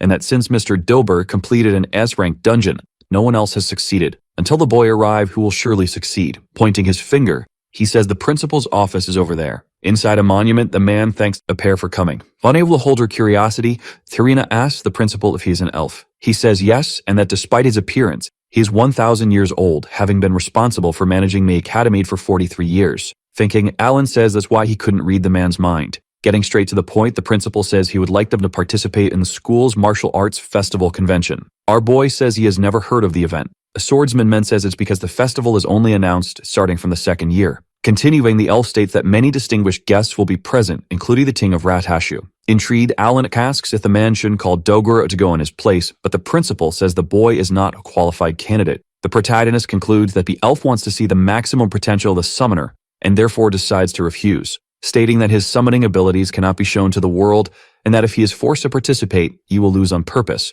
Karina accepts, and a principal reveals that the winner will challenge the sword master named Gilberg. One day before the festival, 3 guests go to the Gru's house. They are the Baron, Lifil, and the leader of the Knights. Granbiel immediately recognizes Kill and Menite, children of Kaunel, because of their resemblance. The man says that he had already asked the Viscount about the revival of the Kaunel family, but the Viscount said he never promised that. Therefore, he decided to bring a contract that allows the duo to revive their family, with only one condition: to dedicate 5 years to the battlefield. The Baron also says that he swears by the honor of the Granbiels and the Hamiltons, and Lifil takes the opportunity to introduce himself to Kill. Lifil will testify in place of his father. Alaman says that in that world, May fathers don't care about their own children. Smiling, Lifil reveals that while Kill is completing his duty, the rest of his family will be taken care of by the Hamiltons. Intrigued, the young man asks why Granbiel is doing so much for him. The man then asks the boy not to worry because if a person is a noble, they must take responsibility for their actions and do what needs to be done. He then reveals that the royal messenger who used to go out with Kaunel actually served the same royal figure.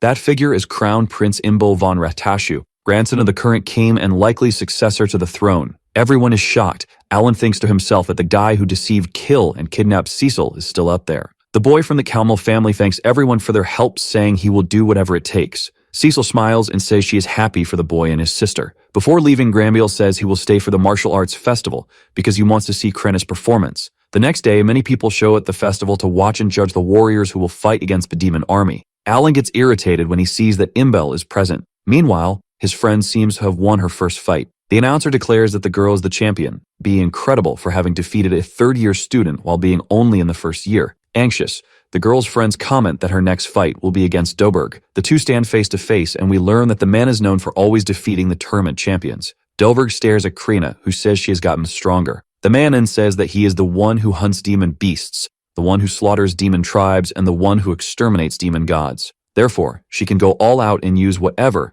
is within her reach. The girl charges forward using the flying sword technique and Thunder King. However, her attacks don't work. Her opponent prepares to strike as she advances again. Both swords clash with full force. The clash throws the girl backward. Dolberg asks if that's all she's got. Krenna's friends get nervous. On the ground, she thinks about how powerful the blow she received was. Shouting, the man asks if the girl wants to give up already, but she replies that she does not. It both resume attacking each other frantically. with the girl seemingly getting the worst of it. After some time, we see the girl badly beaten, saying that she still wants to fight, but she ends up collapsing on the ground shortly after. Once again, Dober wins. Looking at the girl, he asks if she got stronger because of her friends. Without answering, they find out that Krena was rushed to the public health station with serious injuries. Alan approaches and uses the life leaf, making his friend quickly stand up. Crying, the girl says that she did her best but couldn't land a single hit. The protagonist then asks her not to be so disappointed since she proved to everyone that she had become stronger. Steven, next year she will surely be able to defeat Dilberg easily. Cecil appears and says that her friend did a good job. Suddenly, someone clapping says it was a beautiful fight and that it's been 10 years since he saw two sword masters compete.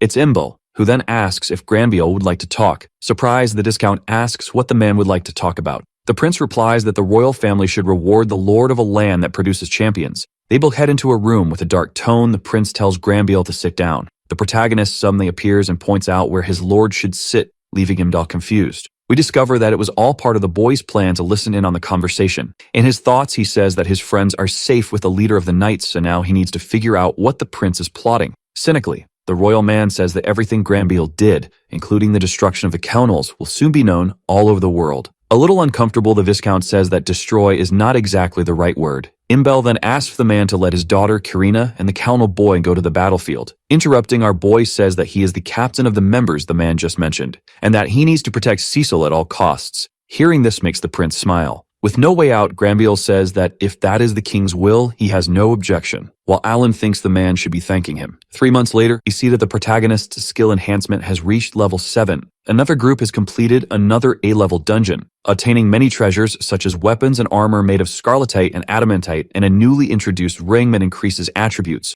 Then January arrives, the day when a team will challenge the dungeon boss. The strongest boss, called the Heavy Dragon. Kill says that dragons are usually solitary, while Dobera says he's trembling with excitement. Ignoring the advice he received from the guild members, Alan states that he will fight because that's what he desires most for entering a dungeon. He decides to change the position of his cards to optimize attack power. Everyone gets ready with their respective weapons. The protagonist then warns that he will deliver the first blow and that the others should be careful of the dragon's breath. After striking, he thinks that, as expected, Cecil's preemptive attack is the most appropriate. Then he launches a KBO bomb rain. However, when the dust settles, we see that the monster is still standing, and surprising everyone, it asks how the boy dares to challenge it with a team of only 5 people. Karina is in shock, while the enemy says that the ignorant must be punished. Alan decides to launch another KBO bomb rain, celebrating that he managed to reduce the creature's power a bit, which, despite everything, continues speaking. Mounted on their Freyan, the team attacks at the same time, causing the dragon to split into 5. When Karina attacks, we discover that the dragon's skin is very tough or has physical resistance as nothing happens. Irritated, the dragon launches its breath for the first time. The protagonist activates his self-sacrifice ability and saves everyone, leaving the monster confused. Davra feels relieved, but Alan warns that the dragon will fire again. Cecil decides to move forward, stating that if you can defend, there's nothing to fear. She and the protagonist then want to join attack. However, since the dragon does not attack, our boy realizes that it is concentrating energy. Shouting, he says that things are about to get dangerous and orders everyone to move away. The problem is that the monster doesn't wait and launches its powerful attack, which only doesn't hit the team thanks to the Tekka. Thinking, our boy says that a single breath wiped out 4 summons at once, and that if Kill or Cecil get hit, it will die. With no time to summon other creatures, he mentally apologizes to Karina and Dogora. The great dragon breathes again, blasting the 3 young ones far back. Worried, Cecil asks Kill to activate his healing ability, while Alan asks if his friends are okay. The youngsters get angry upon seeing that the dragon is about to launch another breath, and we realize that Karina is not doing well. However, determined, Alan says that he knows enough about the opponent and that they still have a chance to win. The rest of the team decides to trust their captain. Our boy then asks everyone to stay behind him, but his childhood friend disobeys,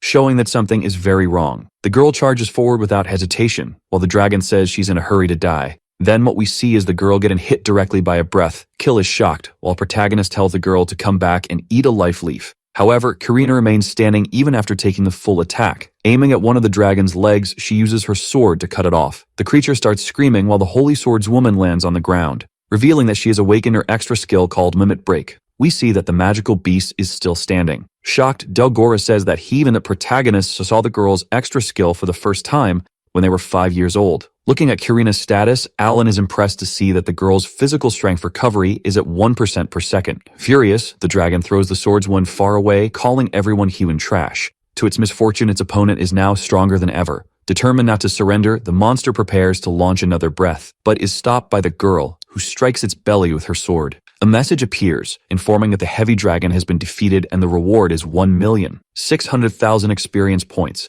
With her mouth open, the team is left speechless, not understanding how Karina did everything alone. She approaches and Alan asks if his friend is okay. With a big smile, the girl says that she defeated the dragon. Kill praises the girl's extra skill, while the protagonist laments not having one and Cecil gets curious to know more. However, Yahello draws his friend's attention to point out the golden chest that just appeared. Karina picks up a ring pressed by the item. Putting the object on her finger, our boy says that maybe that is the healing magic ring he's been looking for. Quickly discovering he was wrong, the axe user says it's sad, but there's still hope. Cecil approaches and asks Alan if maybe they could defeat the white dragon. The other youngsters get excited, but the protagonist kills the joy, stating that it's still not possible, since Karina awakening her extra skill was pure luck, and if they do that, Kill might not return as a lord. Given that Kauno is under the royal family's domain, and if the white dragon dies, the same family might not return the lands to the boy. Thus, the best way is to wait until the group's healer takes on his inheritance. The group then agrees that they will continue exploring the dungeon during a spring break. 3 months later, we discover that the team completed the 3rd A-ranked dungeon. Karina is surprised to see that she leveled up again, as did the other youngsters. Annoyed, Alan thinks about how he's the only one who hasn't reached the level cat, even though everyone is the same age. Nervous, Dagura asks how they will get stronger if they can't level up, but the protagonist states that there's still a lot of work to do. The first of which is mastering their own extra skills individually, and collecting as many powerful weapons as possible. Thinking to himself, our boy says there might still be a chance since he remembers games that set a condition to break the level cap. Since if they have 2 years until they go to war, he needs to find another way to make the whole team stronger. April arrives along with the end of the summer break, and we discover that 2,600 students pass the test to enter the 2nd year. In class, everyone is amazed to see the new students. We see 3 elves. The teacher then says the trio came from the kingdoms in the northwest and northeast of the Zhongying Empire. Introducing herself, one of the girls says her name is Shupiron, and she comes from the elf kingdom of Rosenheim. The boy follows the girl and says his name is Fonol, and he is the guardian of Princess Shilpi, next in line to be queen. With their mouths wide open, the youngsters are shocked to see elves,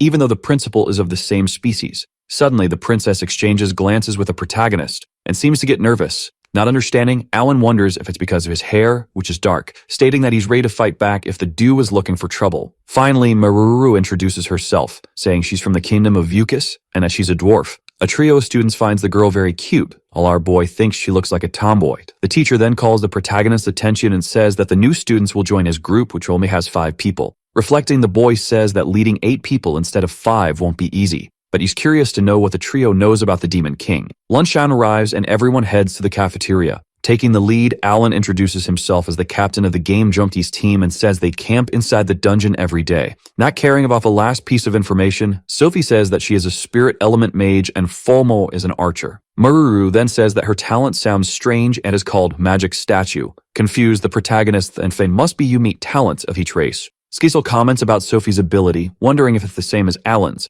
while the dwarf reveals she has personal issues, which hinder her when working in a team, but her desire is to get stronger during his 2nd year, no matter what. Excited, Thurina says that everyone there is strong and will become even stronger if they stay together. Happy, the protagonist thinks everything is going well since everyone shares the same goal. After lunch, the principal approaches the boy, calling him, revealing that he's worried about the princess, who holds a much higher position in the royal family than his own. Therefore, besides Folmo, he would also like the boy to protect the girl, and the protagonist agrees and says he understands. 4 days fly by, and we discover that the group is now living in a new place, rented by our boy. Approaching the new members, he says that now that everyone will be living together, he's already apologizing in case he's ever rude. Cecil seems uncomfortable with the way Sophie treats Alan, while he says they should eat before it gets cold. However, the newly arrived elves, along with their servants, begin to pray. Explaining, Sophie says that elves are a religious race and always give thanks specifically to the one who granted them elemental magic, because elemental spirits grow according to sincere prayers until they become an elemental god.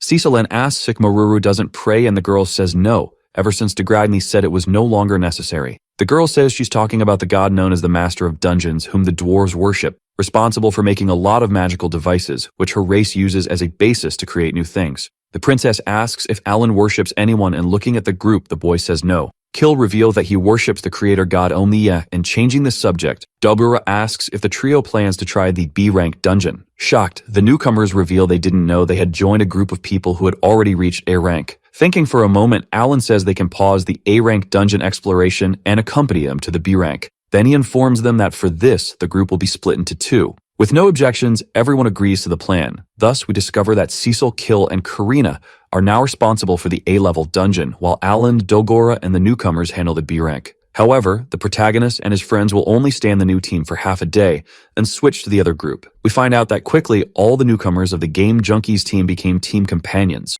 Therefore, our boy presents his talent and his magic book. As well as the means of transportation, they use the friend. Meanwhile, the axe user is shocked to learn that Sophie is 48 years old. Happy, the girl says that the protagonist's skill is incredible, and so everyone begins the exploration. In the dungeon, Alan tells Maruru not to push herself too much and to stay behind the others. Trying to help, the princess uses her staff to activate her healing power, a water-type spell that eases the dwarf's pain, and Sylvian says that spirit magic is good for support. Falmol then attacks with his bow and arrow, aiming at the giant spider climbing the wall. Smiling, the princess tells everyone that she and her guardian will protect the rear. Murmuru apologizes for being useless, but Alan says it's okay and that there are no golems here. We discover that the girl's power consists of controlling golems and that 1 in every 10 million people possesses such a talent. Explaining, Sophie says that Vaucus is a military powerhouse because it has these creatures and uses them to block the demon army's attacks. But since Daughter and Alan are strong, being on the battlefield will be easy. But disagreeing, the protagonist says it's not quite like that.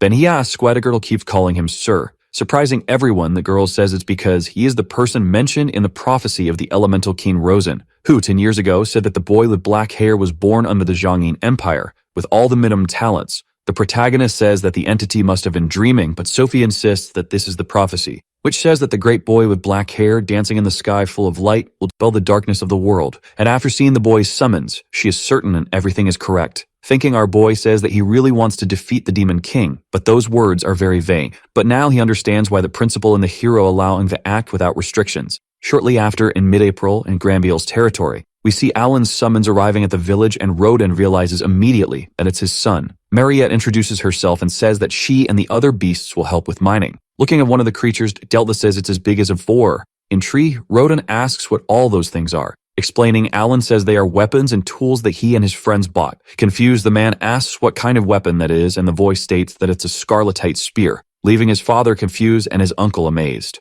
Whispering, Roden asks if it's really okay for him to spend so much, and the protagonist says yes, because now they have a capital of 20,000 gold coins. Speaking to Maria, the boy asks her to help everyone and that if they catch a boar, that let her eat it. The end of July arrives, and we see Sophie asking the others to step back because she's going to use her extra skill. It's called the Manifestation of the Great Spirit, or Nomu, Beer of Spirit, lends his power to the girl. He targets the enemy creature, striking it with many, many stones. The rest of the group is amazed by such power. Happy, the princess, who is now level 55, says that she's getting stronger, and that's why her summon didn't fail. She then reveals that Falmel also has one. However, the boy says he always saves that skill for when the princess is in danger. One day before summer vacation starts, the principal calls Alan and Tarina to his office again. The man says that there's someone who would like to see the boy. It's Helmios, better known as the hero. Approaching, the man says that he and Alan are colleagues so he can drop the formalities. It then reveals that he came personally to recruit the youngsters for the martial arts conference happening in October. The protagonist says that he won't participate again since he doesn't mean to show off his skills.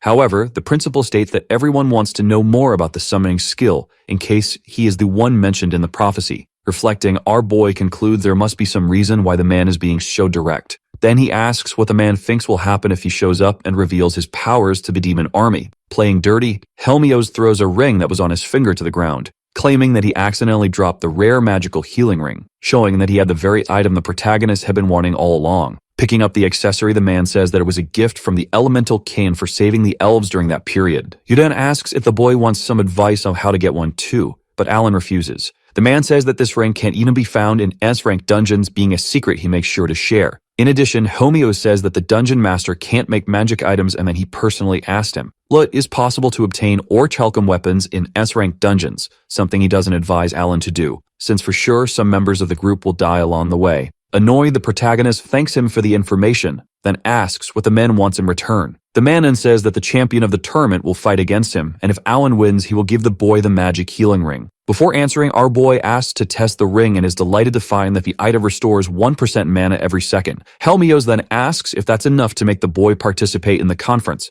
Thinking, the protagonist says that both the magic ring and meeting the elemental king are his priorities. He then announces that he withdraws his previous statement because now he will participate. Curious, he asks if he can use items in the fight. Bihiro says yes, and that since there are only 2 months left, the duo should prepare. Alan replies that in that case, he'll see him in October. Thinking to himself, he states that he'll crush him in front of the entire royal family and the audience to then take the ring. Outside, the dude tells the rest of the group that they will participate in the conference for the chance to fight the hero. Everyone is shocked except Sophie, who says it will be a great opportunity for Alan to show his skills. Kill asks if the boy thinks he can win, and he replies that in his current state, no, so he will start practicing alone. Since to get stronger in 2 months, he needs new beasts, and for that, he will need to accumulate as much experience as possible. Cecil says she understands because summoners need a lot of magic stones to use their abilities. The protagonist confirms and says that his plan is to go to other cities to buy more stones, where he'll also take the chance to buy good items. Meanwhile, his friends should focus on completing the 5th A-rank dungeon to finally be able to enter the S-rank one.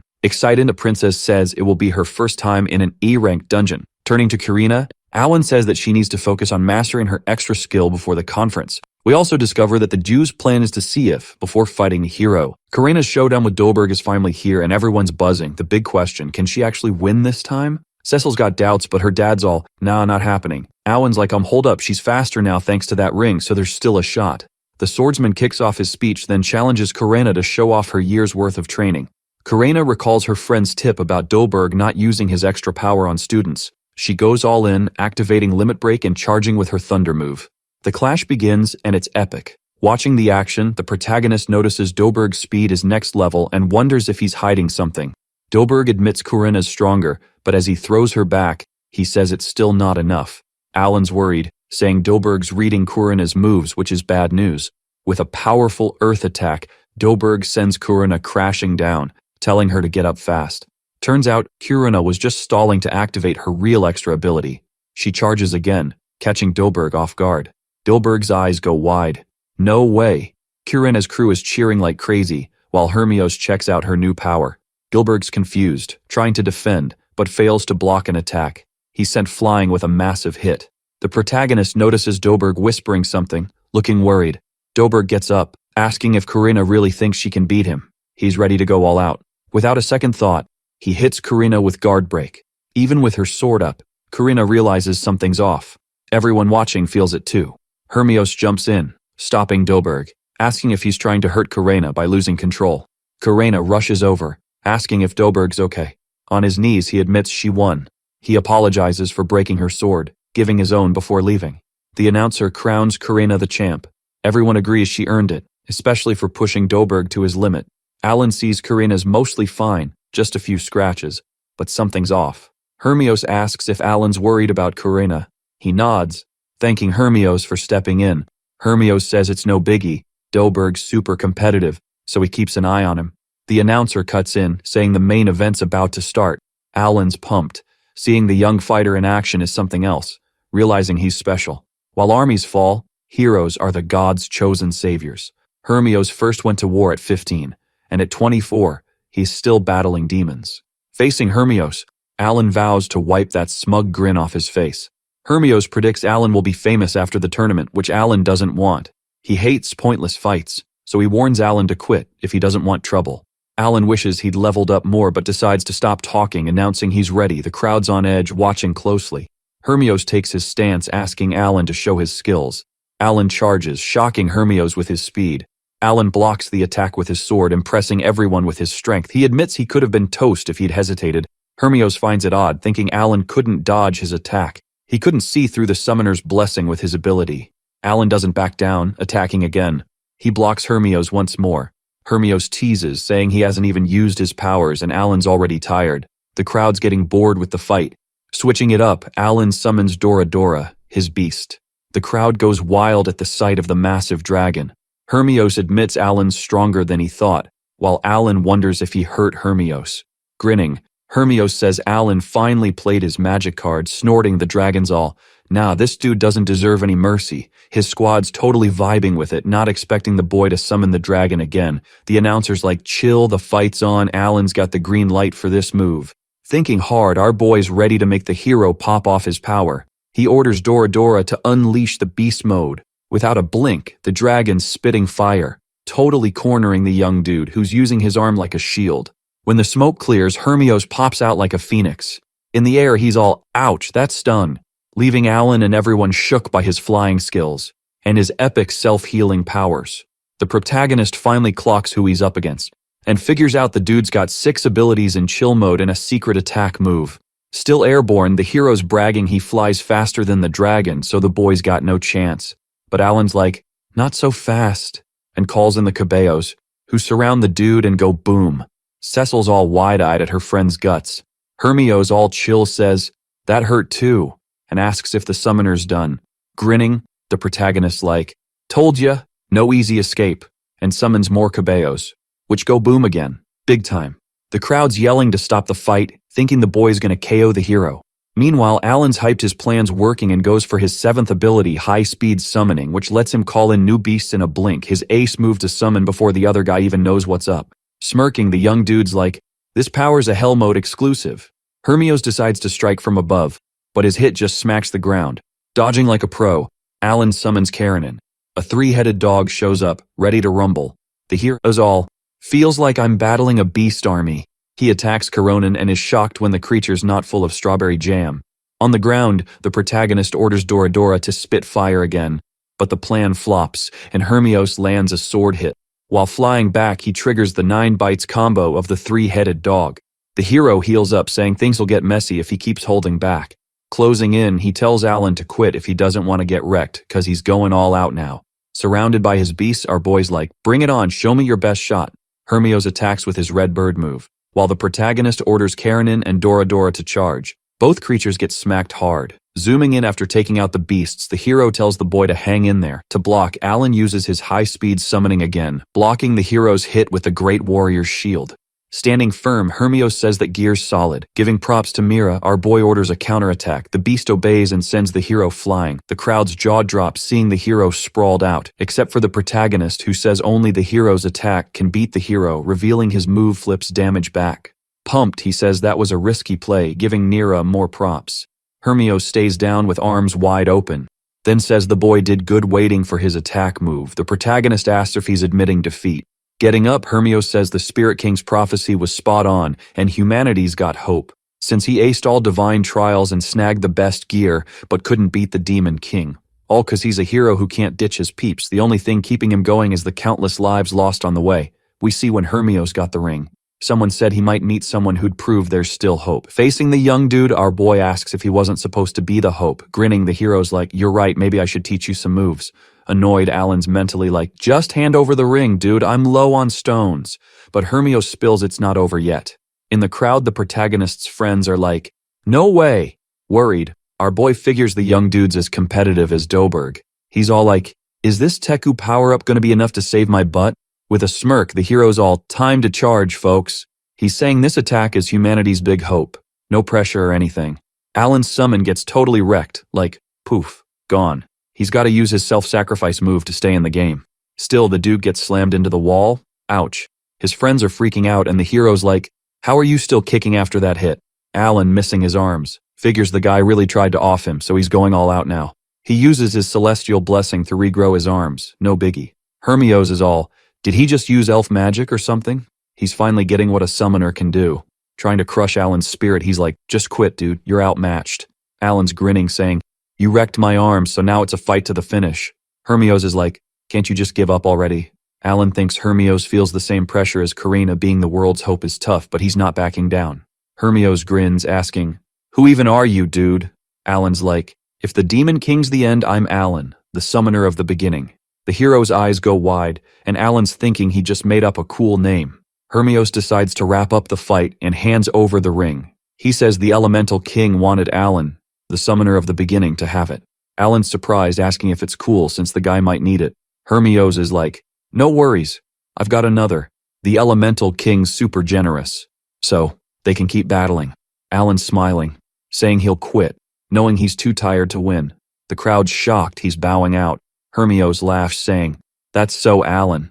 The announcer's all, special battle's over. Hero wins. Alan's team rushes over, pumped about their captain's skills. Kill's like, you did way more than I thought, and Dagora's nodding, that's just how it goes. And that's a wrap on the martial arts conference. A week later, there's a big party at a hotel. The squad rolls in, and someone's welcoming the competitors. Seeing Alan, the other students are like, that black-haired kid's kinda weird. Karina's all, he's famous now. And Inbel's like, Hold up, guys. A guard warns the man to be careful, safety's not 100%. Alan's thinking he's seen as a threat now when the prince stands up, saying they all had epic fights. But practice beats strength, so show some patriotism. And Alan's digging the mini-speech. Inbel's praising him, saying his fight with the hero was the Academy's best ever and that Granbeal should have hyped him ages ago. Alan shows his dagger, saying he's the Viscount's family's main guest. The guards are shocked they missed the weapon earlier. Alan's all, "Thanks, Granbeals, for the chances, I'll protect you guys." Inbel's nervously like, "You can go now." Meanwhile in Guyamut, Hermios is back home. A girl asks about the rank E kid he mentioned. Hermios smiles, saying Alan gave him hope, though he's not sure why. It's December, and they're in the final level A dungeons. Dagora's stoked, saying they beat the dragon without Karena's extra skill. Alan's smiling, thanking Griff for the assist. In the chat, the short girl notices her level's up again. Only Alan's struggling to level up. Kill's like, "Check out the treasure chest." Alan sees the ring, checks the book, and realizes it's not orichalcum. Suddenly, a mysterious voice congratulates them, saying they get a pass to the S-level dungeon. It's in the John Pawnee Monastery of the Balkis Empire. Since it's dwarf land, Cecil asks Maruru if she knows anything, but she's like, never been there. And she only knows that the people there are all about worshipping the god Diagrani. After a quick think, our boy wonders if they can switch to Balkis Academy by year 3. The mysterious voice keeps going, saying once they ace the S-level, they can tackle the Master Dungeon. The young ones are shook, thinking they might have to face the god Diagrani. Meanwhile, the main dude's just dreaming about what the prize could be. A few days later, the king of Latash kicks the bucket and everyone's gotta rock mourning clothes for a bit. By January, the crown prince snags the throne, and boom, 2 months fly by. At school, classes are still rolling like usual. Thanks to the magic ring, Alan's casting spells like a pro now. Suddenly, the teacher barges in, saying the principal wants to see the Game Junkies squad. In the office, the elf's looking all tense. Straight up, he spills that some of the young ones got a decree to join the king of Latash's battle. Meanwhile, Sophie, Fulmal, and Maruru gotta head back to their homelands. Curious, our boy asks if the principal can spill more tea. Looking sad and jittery, the elf says 10 million demons are heading to Rosenheim, Balkis, and Zhogying. The protagonist realizes that's 10 times more than last time. The principal explains that before, the creatures hit spots where the strength was weaker, like Zhogying. But since the hero showed up, Rosenheim's now the weakest link. Because of that, 3 million demons attacked, wrecking the northern bastion, and 70% of the whole place is under the Demon King's control. Worried, the princess asks if Queen Rosen's okay, but the elf says they can't reach her. To make things worse, Rosenheim's fall is just around the corner. Intrigued, Alan wonders why they weren't called sooner. Embarrassed, the principal says elves aren't fans of other tribes on their turf. When asked about Zhogying and Balkis, he says they're chill for now, but loads of enemies are just waiting for the right moment to pounce. After thinking it over, the protagonist asks about the elves helping with healing across the continent. The elf says they've all been told to head back to Rosenheim. Without the healers, the continent can't handle 2 million enemies. Alan asks where the other 4 million demons are, since only 6 were mentioned. The principal says the rest are lurking at sea, ready to ambush. Worried, the group starts brainstorming the best way to stop disaster. Crossing his arms, the protagonist says saving Rosenheim is the only play, since the Demon King's army will hit in order of priority, meaning after Rosenheim they'll move to Zhogying and then Balkis. After explaining, he says pulling all support teams from the continent would break the alliance, which would seriously mess up the ties between the 5 regions. So saving Princess Sophie's kingdom is top priority. Cecil asks how 7 people can take on 3 million demons. Shouting, the elf insists everyone needs to stay positive because Alan's the chosen one of the Elemental King's prophecy. Agreeing, the protagonist says they gotta do what needs doing. His words pump up the crew's courage. Emotional? The princess says she's super lucky to have them as friends. Coming closer, the dwarf says she'd love to help, but she's already been called to Balkis. Sticking to the plan, our boy suggests sending a ton of recovery leaves to Zhogying. Since the item can boost up to 1,000 soldiers at once, his plan is to send at least 600,000 leaves. When asked where the herb's from, the young man says it's from Rosenheim. Confirming, Sophie says this will be the elves' apology gift for pulling the healers from the continent. Pumped, the protagonist says after this, they'll send the item to the other regions.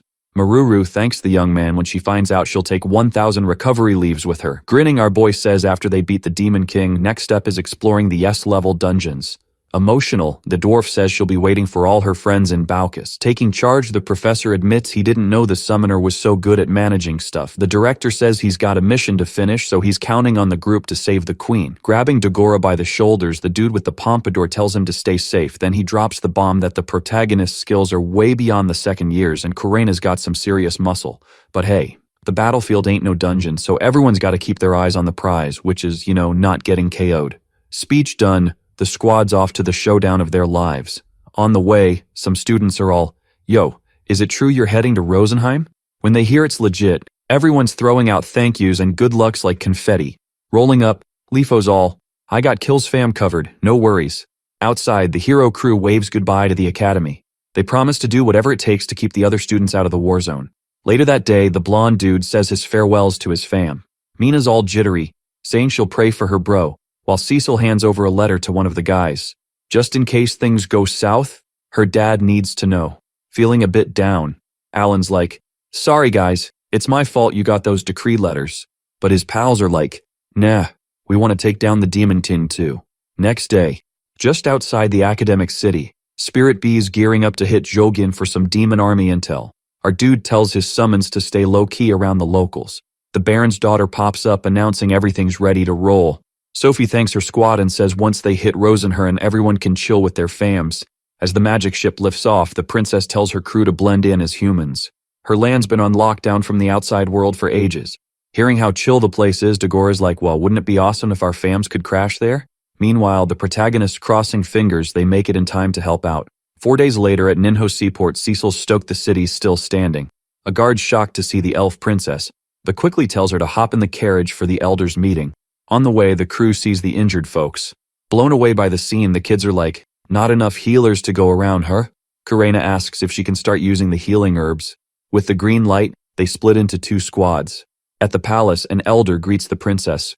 When asked about the queen, he says she's in Tiamo but no way to reach her, and to top it off, the demon army might close in tomorrow. Our dude accidentally spills the beams and everyone clocks he's human. Sophie explains he's the savior from the Elemental King's prophecies. To prove it, the protagonist asks if he can heal Lucidral, who's missing an arm. With the go-ahead, he uses the Blessing of Paradise. The elders are floored when a new arm just pops up. Handing over the item, Alan says it can heal and boost mana and strength, so he's going to use about 1,000, and a soldier's like, "Is that really elf magic herb?" But the princess shuts him down, so he just rolls with it. Our dude calls an Eerie and Papo to sub for him. The girl with the big hair explains they're magical beasts. The protagonist says he'll chat with Lucidral through the bird when he's far away. Shelpy Arone tells everyone to follow the young dude's lead before bouncing. Outside, the young woman faces a bunch of peeps worried about her safety. When asked to hide, the elf's like, "Nobody bails until it's time." Sobbing, a woman says monsters ate her husband and son right in front of her. Shaking, the princess insists quitting ain't an option. Halwyn steps up and says they gotta hustle. After hopping on one of the summons, the elf vows to save Rosenheim, so no one should lose hope. The long-haired soldier gets his mojo back and tells his guy to round up all the commanders. In the sky, the protagonist tells everyone to hang on tight before firing up the Falcon's awakening power, while thinking about how far they gotta go. 2 hours later, Kurena spots the city of Tiamo. Quickly, our dude tells Hiro to use his ability to scope out the scene. Then, he says, "The demon army's already got the place surrounded, but the fight's on pause." Seeing the princess roll in, the soldiers say they'll take her to the queen. Inside the palace, the elf can't believe she's really seeing Sophie. Mom and daughter hug it out, and the queen says the young woman's dad and Fulmal's fam are safe in the nest. Watching from a distance, the protagonist senses something's off, and realizes, yup, the animals totally vibe with the elves. When asked about her squad, the princess introduces Alan as the boss of the game junkies. Everyone's buzzing, asking if this dude's the one from the prophecy. The queen gives a big shout out to the young man for his help.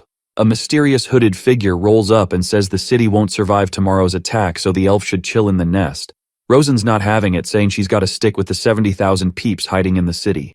Our boy, all polite, asks about the casualties and how many soldiers are still kicking, hearing that about 6,000 are ready to rumble.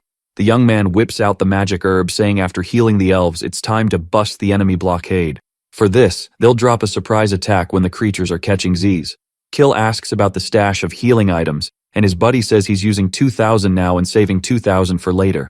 Eri pops up and gives the soldiers a mini heart attack. Worried, the queen sends up a prayer for her daughter's win. On the way, Alan spills the plan to hit a squad of 13,000 baddies. They roll up to a super dark spot, and he calls in a bunch of Doradoras and Karorans to light up the place and smack down the rank of beasts in one hit. After summoning Harami Fukahiri and Genbu, the young man asks the trio to flex their normal and awakened powers for the attack. The healer throws up his magic shield, and the princess calls in a favor from the Elemental King. And just like that, everyone gears up for the showdown. Our boy hops on the Falcon with Cecil to launch an aerial attack. Meanwhile, the squad promises to keep it chill. Thinking, the summoner realizes it's been ages since he last faced a monster mob outside a dungeon. While calculating how many elves have been chomped since the war kicked off, finally the protagonist vows to make all the baddies regret it. Before checking if his ally's ready, holding her staff, she gives a nod. Then, she preps a mini meteor and hurls it at the demons. Shocked, our boy notes that about 10,000 creatures got wiped out. On the ground, Kill tells Karina to hold off on her extra power. The rest of the demon crew spots the trio and the summons too late. In the sky, the Baron's daughter sighs, wishing she could use that attack more than once a day. Alan spots beasts with healing vibes and says they gotta take them out fast. Opening his system window, the summoner decides to use the knight to thin out the enemy numbers as much as possible.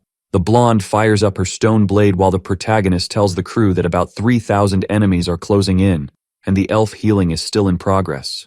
So, the plan is to pivot and launch a surprise attack to the south. The next day, Rosen's shook to find out the squad took down over 40,000 demons overnight. Lucidrill's relieved but says 3 cities are still in hot water. Since the elf army had to split, and to make things worse, the demons did too. Far away, the soldiers held down the fort's security until the squad showed up. Wiped out.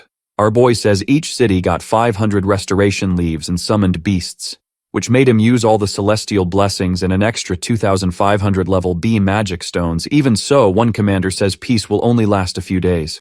The protagonist agrees, knowing at least 2.8 million demons are still scattered across Rosenheim.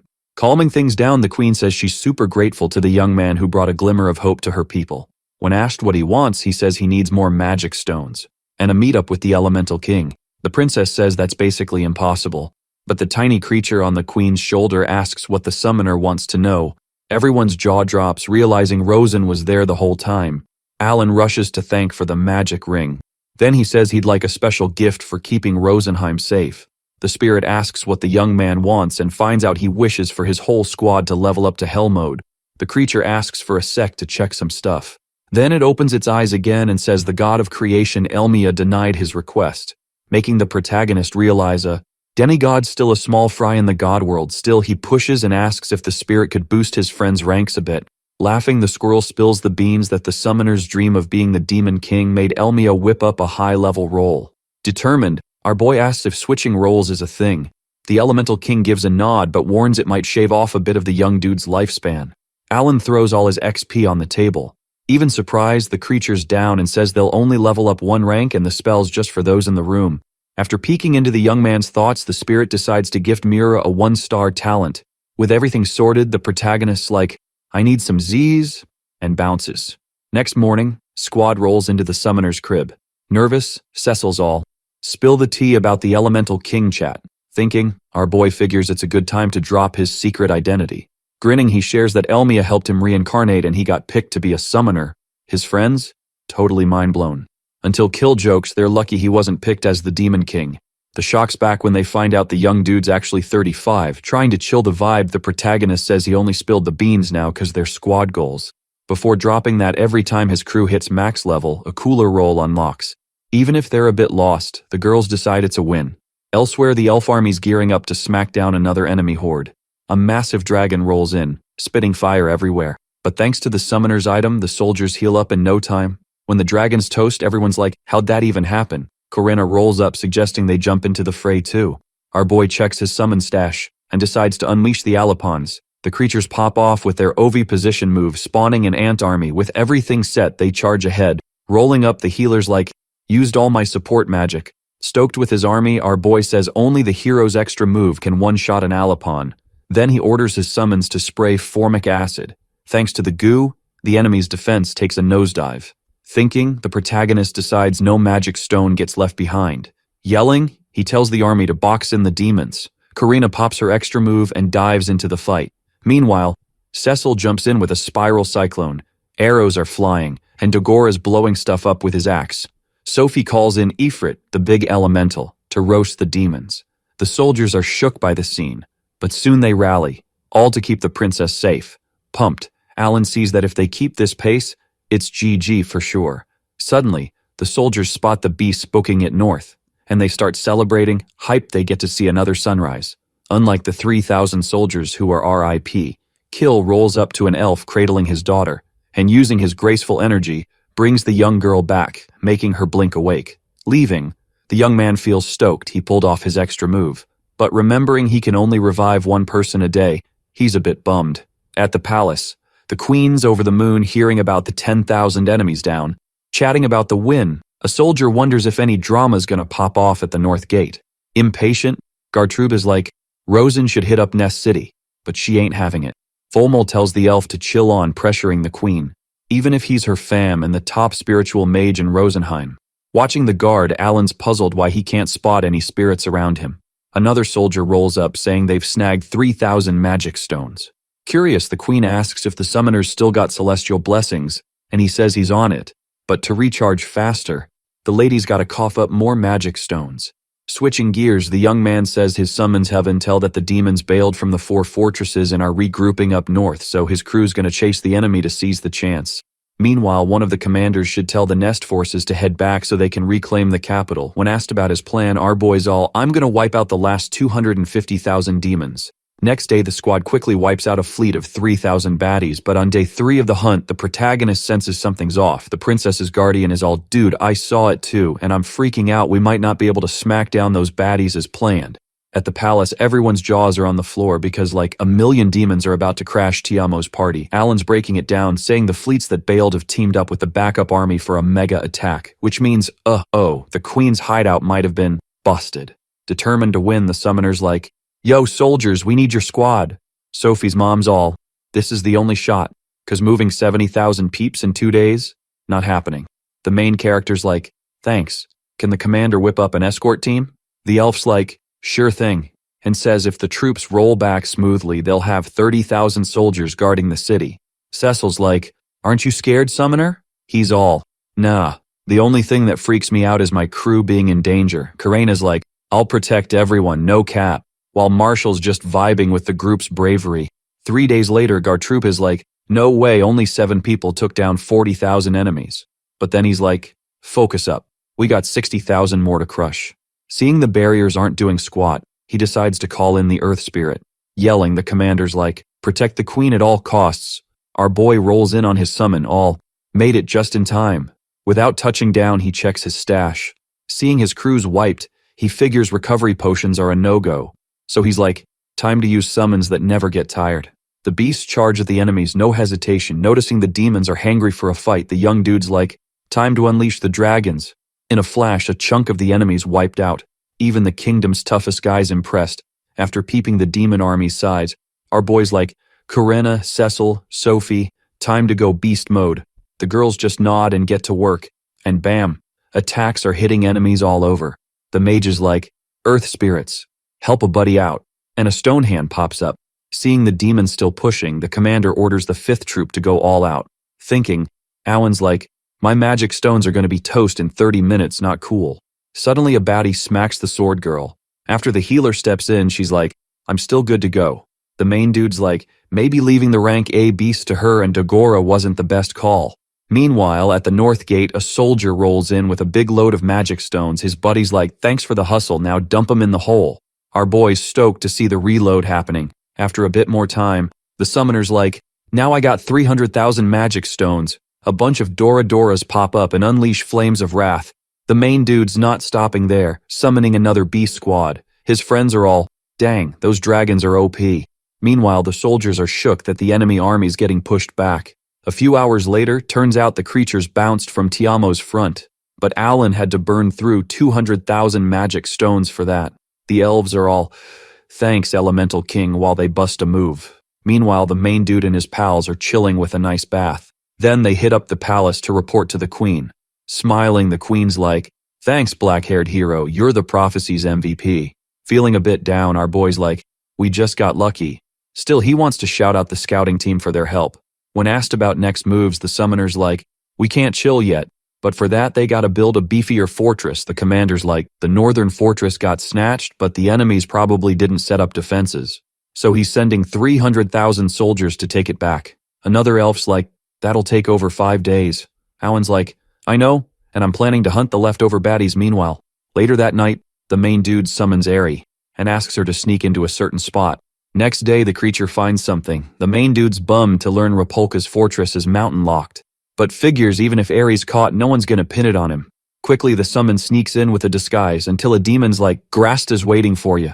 Our boy's like, dang, these monsters are pretty smart, and figures out who's calling the shots, finally. But plot twist, these creatures are kinda human-like. The boss, super ticked off, demands to know why they blew the last battle. One minion suggests maybe the elves called in backup.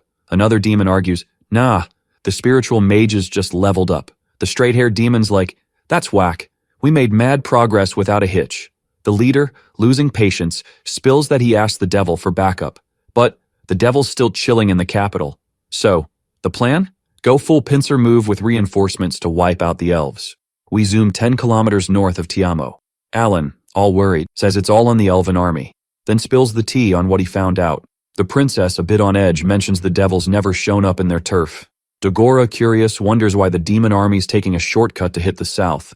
Everyone quickly figures out the creatures want to hit the city that feeds the elves from Tiamo.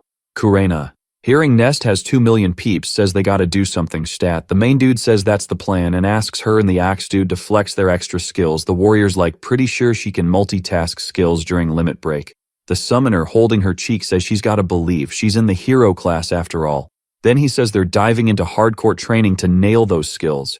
Meanwhile, he's plotting how to fix his own issues and unlock an attribute. Time flies and everything's set. Turns out the plan to surround Rapolka involves 300,000 troops. 3 days later, Rukidorala shows up, saying 50,000 troops are ready, plus he and Gartruga are in. The queen staying put in Tiamo. The elf, all fired up, vows revenge on the one who took his arm last battle. The main guy tells the archer to leave the demons to his crew. Then he's off to lead the charge. In the sky, the summoner tells Fulmal to target the bat to the northeast. The elf nails the enemy from 1 kilometer away. Alan, thinking, realizes he's never seen the Guardian use his extra skill. The elf interrupts, asking what he plans after reclaiming Rosenheim. The main dude straight up says he wants the Elemental King to switch everyone's jobs. Hearing he'll hit 4 stars if that happens, the archer zips it.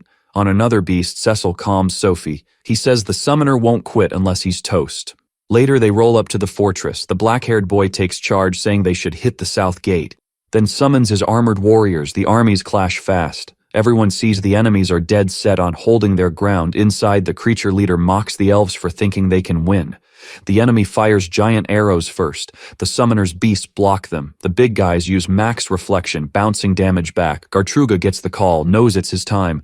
The mage summons spirits, activating Eternal Garden, boosting all elves within 1 kilometer. The army commander yells for soldiers to wipe out the fortress takers. When the time's right, Alan says his crew's gotta move. Before bouncing, he tells Ruki to chill on the extra ability. Soon after, they hit their spot. The main guy summons Molar to dig a huge hole in the mountains. Meanwhile, Dogora and the archer keep watch. With the shelter ready, they chow down. Curious, our dude asks the princess why the fortress was built.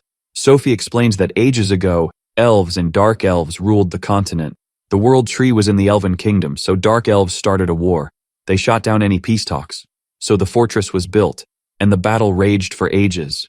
Until one day a girl found a spirit and named it Rosen. Thanks to the contract, her hair turned silver, and she became the Witch of Prayer. After the young woman turned the tide of the fight, the dark elves got another chance to chill on that continent. But nope, they said no again, and got the boot. When asked if the witch would be queen, the princess is like, nah, me and mom are her descendants. The army commander pops up to thank the summoner for the assist. Alan gives him props for the solid work, and says sorry for not joining the brawl. Then, the young dude says they'll snag Rapolka back the next day, but if the baddies speed up, they'll switch up the game plan. Even knowing the battle's gonna be tough, Rukidorala promises everyone will back the summoner for Rosenheim. As soon as dawn hits, the elf checks the time, then announces it's go time for the fight. Back at the fortress gate, Kill says they'll split up from there. The main dude tags along with one of the units to a tunnel, and explains his squad plus 5,000 elves will sneak into the fortress to open the gates. The mage isn't feeling it, but the summoner says the odds are in their favor. Inside the tunnel, everyone's shook by how massive it is. When the clock hits 11:50, our guy says it's Kurena's time to shine. A loud crash happens and the demons quickly notice a hole in the ground. Ready to roll? The summoner tells the wall team to follow Gartruga, while the rest roll with him to the south gate. With so many enemies, Sophie decides to flex her extra ability. The great elemental shows up along with the protagonist's beasts. Without missing a beat, the demons start shooting arrows but get blocked. Grinning, our guy says the princess's wind magic is top tier and expected nothing less from a Witch of Prayer descendant. When the clock hits 12, everyone activates their extra abilities, and the enemies get attacked from all sides. Alan tells his crew to stick close to the walls until they hit the south gate. When they do and the passage opens, the elven army finally charges in. The protagonist and the general are stoked to meet. Determined, the young dude says his plan is to win without wrecking the fortress. Later, he asks 5,000 soldiers to roll with him to the outer walls, while the rest keep handling that area. Meanwhile, in front of the south gate, Rukidoral tries to keep his cool. While facing the 3 demon bosses, smirking, Grasta asks if he didn't chop the archer's arm in the last fight. The smooth-haired demon then says he must have used the elf's magic herb. Without a word, the general says his men aren't the creature's match. At that moment, Alan shows up with his squad. Surprised, one of the minions says he didn't expect elves to trust humans. The group leader mocks the team, making the protagonist laugh and call the demons dumb. Fuming, the boss orders his crew to take out all the young ones. Because of the enemy's height, Dagora says they'll need to hop off the griffins to fight. Our guy agrees and says Karena will handle the old dude, while his buddy takes on the Beastman and Fulmul fights the long-haired creature. Meanwhile, he'll shuffle his cards to stop the worst from happening. The swordswoman notices her opponent looks human, but tells herself she's got to take him down no matter what. Yelling, the trio's leader says he hates being underestimated. The young axe dude gets tossed back by Yagulf, while the archer tries to hit Neftira. Alan warns Cecil they'll start with the Beastman. Dagora drops his avalanche strike, making stone spikes pop from the ground. The catch is, the enemy's got a skill called Deadly Spatula. To help out, the Baron's daughter launches a fireball and nails the creature.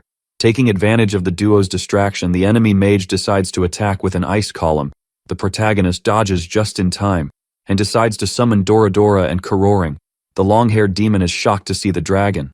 Still airborne, the blonde girl unleashes her watercut move with full force, making Yagulf drop to his knees. Gastra says that's enough and orders the Beastman to open the extra gate. The creature obeys and transforms, which leaves everyone stunned, as no one thought demons had extra abilities. The Axeboy watches his opponent charging at him with sharp claws, but thanks to the summoner, an EB pops up just in time and uses its total reflection skill. In the air, the Beastman faces 2 other summons, and after taking the Fire Wrath strike and the 9-bite strike, he gets taken down. Alan's mind is blown. 6 million XP points just dropped in his lap. But then, boom, the boss interrupts his thoughts. Gastra's staring him down, saying Alan's gotta be a liberator or something. Alan's all, huh? Trying to figure out what the enemy's on about. Gastra's like, no time to explain, kid, plans are changing 'cause of you. Neftira's not having it, but she's told to go report to the devil. Alan's like, Karena? Time to flex that extra ability. And Karorin's up too. Karena unleashes her death field power. The demon boss dodges the 3-headed beast, zooming towards the griffin duo. But, bam, the swordswoman swoops in just in time to block him. Alan's like, keep those powers coming, team. Gastra's eyeing the girl, realizing she's all about brute force. Alan's thinking he's hero-class strong now. But then, he gets a heads up about the slick-haired demon and tells Doradora to stop him. The dragon shows up, breathing fire like a boss. The mage barely escapes, but he's not toast yet. Sophie tells Fulmul to chill and use his extra ability. The elf fires an arrow, then randomly apologizes. Karena gets tossed by the old dude, flying like a rag doll. Dagora pops up, saying they're in this together now. Alan's like, focus on the big boss, guys. Later, the demon's on his knees, all beat up, but he's grinning, claiming victory 'cause Neftira got away. Before vanishing, Gastra's all, you kids can't beat the devil. Alan's jaw drops. 32 million XP points, and he's ready to use his command ability. He gives his crew a big shout-out for their epic work. Hours later, the fortress is back in their hands, shocking Rukidoral. The princess shows up, apologizing for the demon escape. But Alan's like, no worries, Ares on their tail. When asked about being a liberator, they're all clueless. Next day, the queen gets the good news. A soldier's like, we found the demon's comms setup. Alan's wheels are turning about the enemy troops left. When asked about the plan, he says, first, crush the demon army at the south gate, then beef up defenses. His squad's gotta take down the troops heading for Nest. His friends are trying not to groan about facing 1,000,000 foes. Suddenly the elemental king's flying around. He's all smiles, saying the prayer time's done. but there's still a bit to go before he's the full-on elemental king. Alan's watching, wondering what being a liberator even means. And what's the devil's next move gonna be? Far off, Neftira hits her destination. She's in the capital, Fortenia. Alan's seeing it all through Ares' eyes, and the world tree's massive. But it's weird, no beasts around. Inside the castle, the mage tells Liesel he's back. He spills the beans on everything that went down. The devil's annoyed, telling him to move. He's blocking the world tree. The demon's all sorry, while Alan's freaking out. Without getting out, the leader's like, the reason for the loss is right there. Then asks about the invocation. Ari unmasks, saying she works for the world ruler.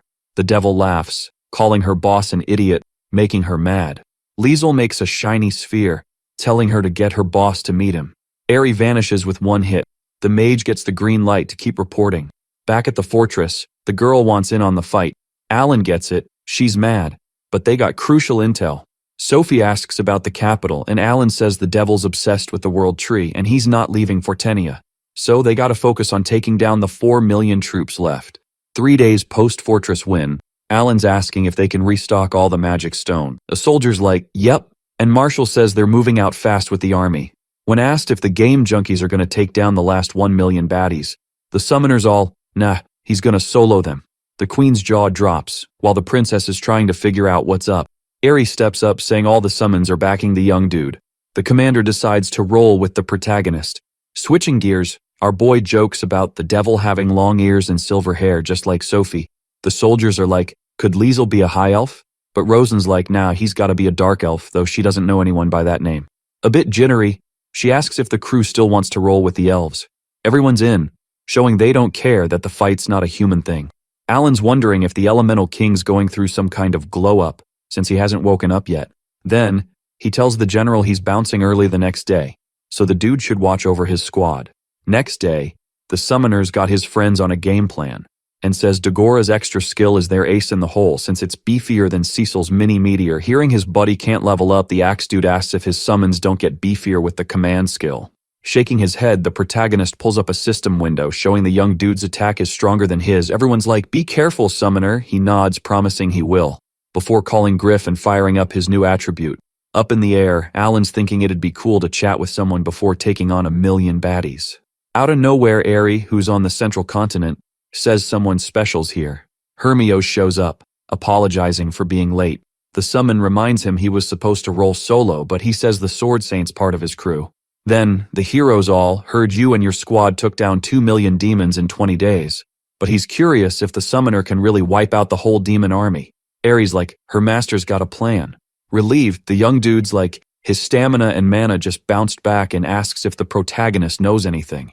Nodding, our boy says he's been using a magical elf item and wants to hook them up with 100 more. The hero's like, now he gets how Rosenheim rose up. When asked if the item might be his own creation, Alan switches topics, saying his beasts will focus on freeing the elves' land before bouncing from the Gaiamat Empire. So, another creature's gonna show up that night to drop 1,000 more elf miracles.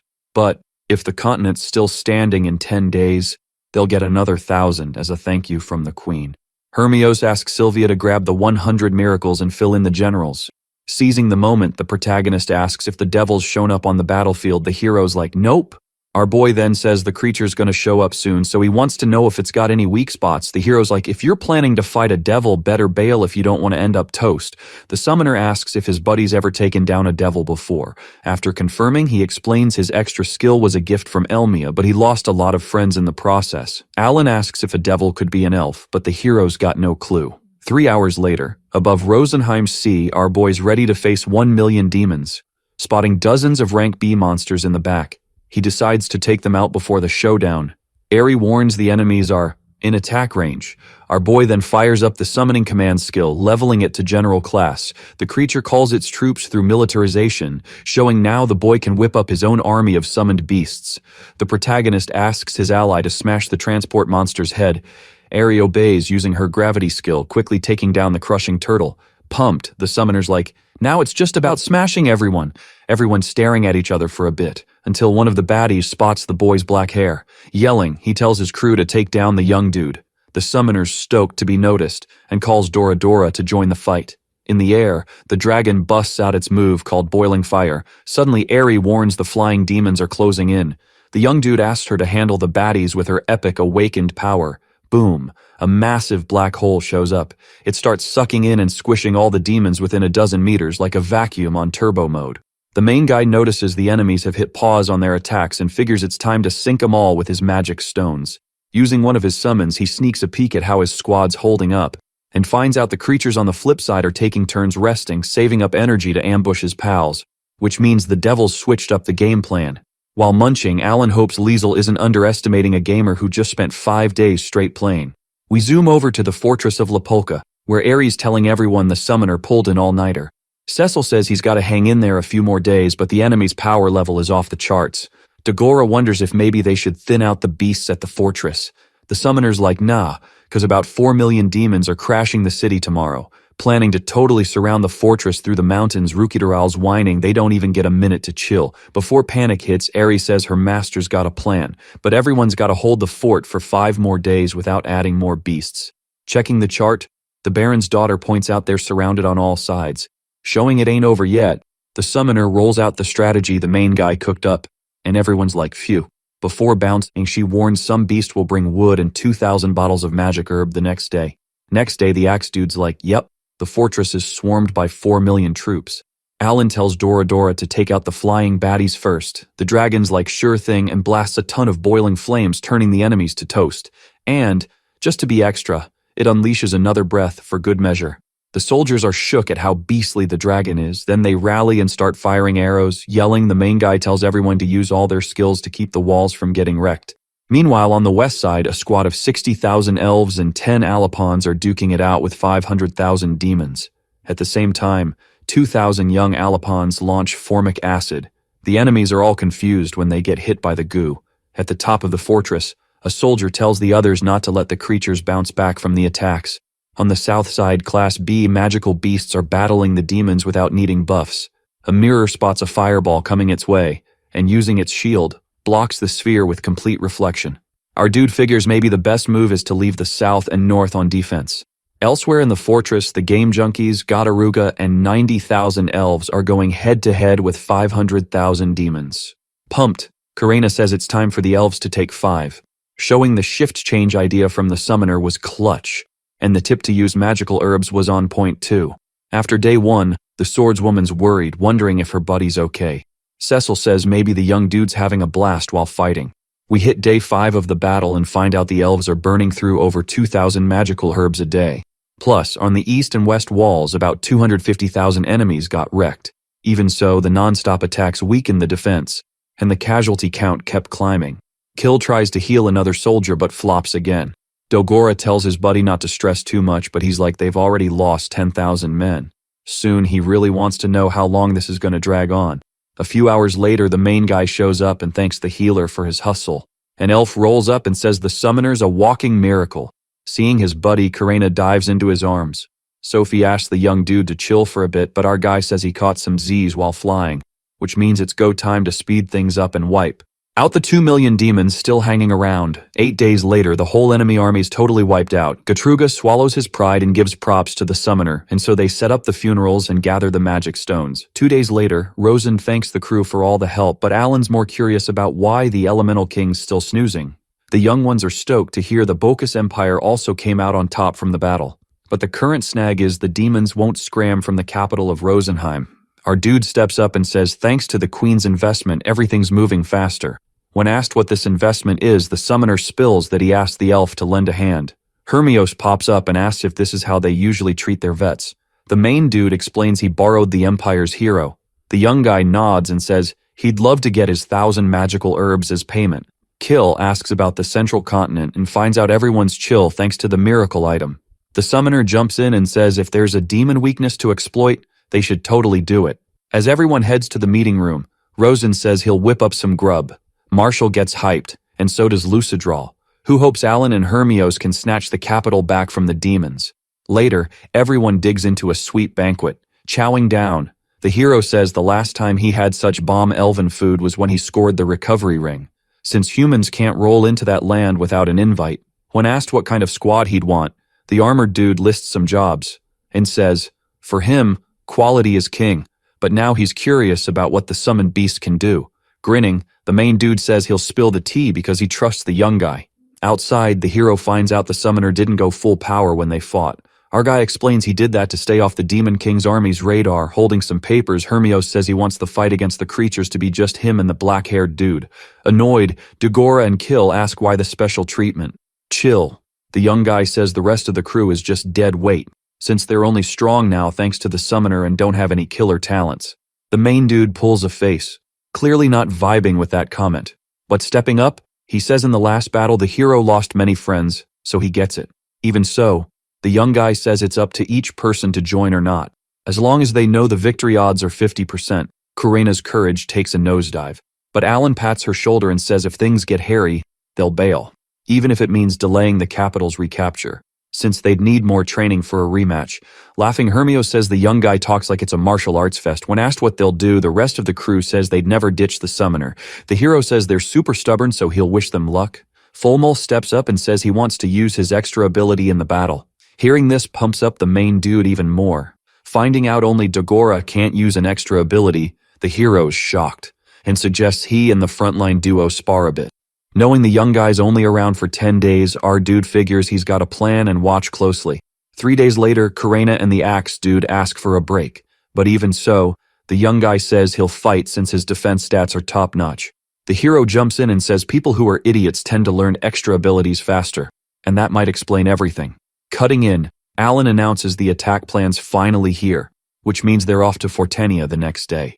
When dawn hits, Gartruga asks if our dude's sure he should stay. He nods and says someone's gotta be in the city in case things go south. Rosen says he's counting on his daughter and asks where the hero is, finding out the young guy went ahead. Knowing the capital could get wrecked if things go wrong, the queen prays for the elemental king to have their backs. The young ones thank her and promise to fight with all they've got. Later, the crew finally spots the world tree. Kill says the place is stunning, while the summoner tells Fulmo it's time to split.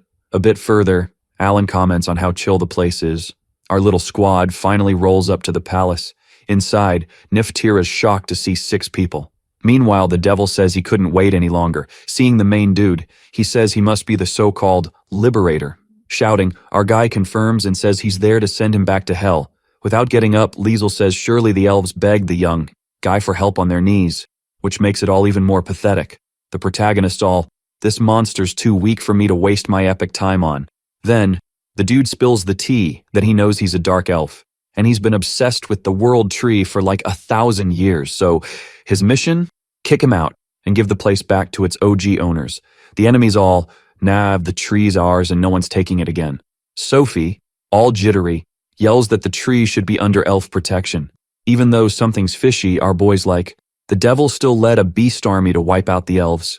The creature's like, just pest control, bro. Alan's like, that's why we're all here. No chill, he summons speedy beasts. Everyone's ready, even Ari and her squad. Neftir is not thrilled to see Dora, who, following orders, blasts scorching flames at them. The slick-haired demon tries to hold on, but gets yeeted through a wall and bites the dust. Griff jumps in to shield the younglings. Riesel pops out from under a rock, saying the summoner's not what he expected.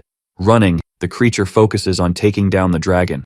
Our boy shook, seeing his creation wrecked with one hand, meaning the devil's attack power's off the charts. Still, the young dude sticks to the plan, sending his crew into battle. Dagora and Kurena charge but get launched far away. They crash hard into the rubble, and the axe dude tries to play it cool despite his broken bones. The demon general's a bit surprised, thinking he might need to step it up, but Ari and Dora swoop in with a combo attack. Liesel drops his guard, and the swordswoman's ready to strike again. No hesitation, she goes, limit break. Still, the enemy sends her flying, not knowing he's in Fulmul's sights. From afar, the elf fires a light arrow. The creature senses something's up but gets caught by the swordswoman and hit twice. He's like, that was weak, summoner. Kuina swings her sword, but it's all blocked. The protagonist figures it's time to use his skill. But surprise, his friend freezes and gets her head slammed. Dagora jumps in but takes another hit. Eyeing the archer, the enemy's like, I got magic too. Cecil hits with a fiery strike. Meanwhile, the axe dude and swordswoman get saved by Sophie's wind magic. Facing Alan, the demon's like, those who can't pass the gate are fools. Our boy's shocked to learn his opponent's a liberator, finally getting why he can't use extra skills. Since if someone's already in that mode, those skills are just normal. Same for him and the dark elf. The rest of the crew's trying to figure out why the creature's unharmed until the summoner's like, we gotta bounce now. The warriors just follow orders, no questions. thinking the demon general's like, did I stress for nothing? But decides it's better to regroup and win. Turning, he starts taunting the protagonist, calling him a noob, not knowing he's about to get ambushed. But our boy's shocked when his three-headed dog gets wrecked fast. The enemy's like, I know you're out of moves, but then Hermio shows up to save the day. Liesel's curious, asking what he's doing there. Grinning, the hero's like, I'm here to end you, boosting everyone's morale. With his sacred sword, the boy lands a killer blow. Even with the blade through him, the creature says something before vanishing. Seeing the massive crater, the protagonist's like, my ally's still scary as ever. Grabbing his sword, the hero's glad the sneak attack worked. Then he gives props to everyone for their effort. Alan's relieved he made the right call since they couldn't beat the general alone.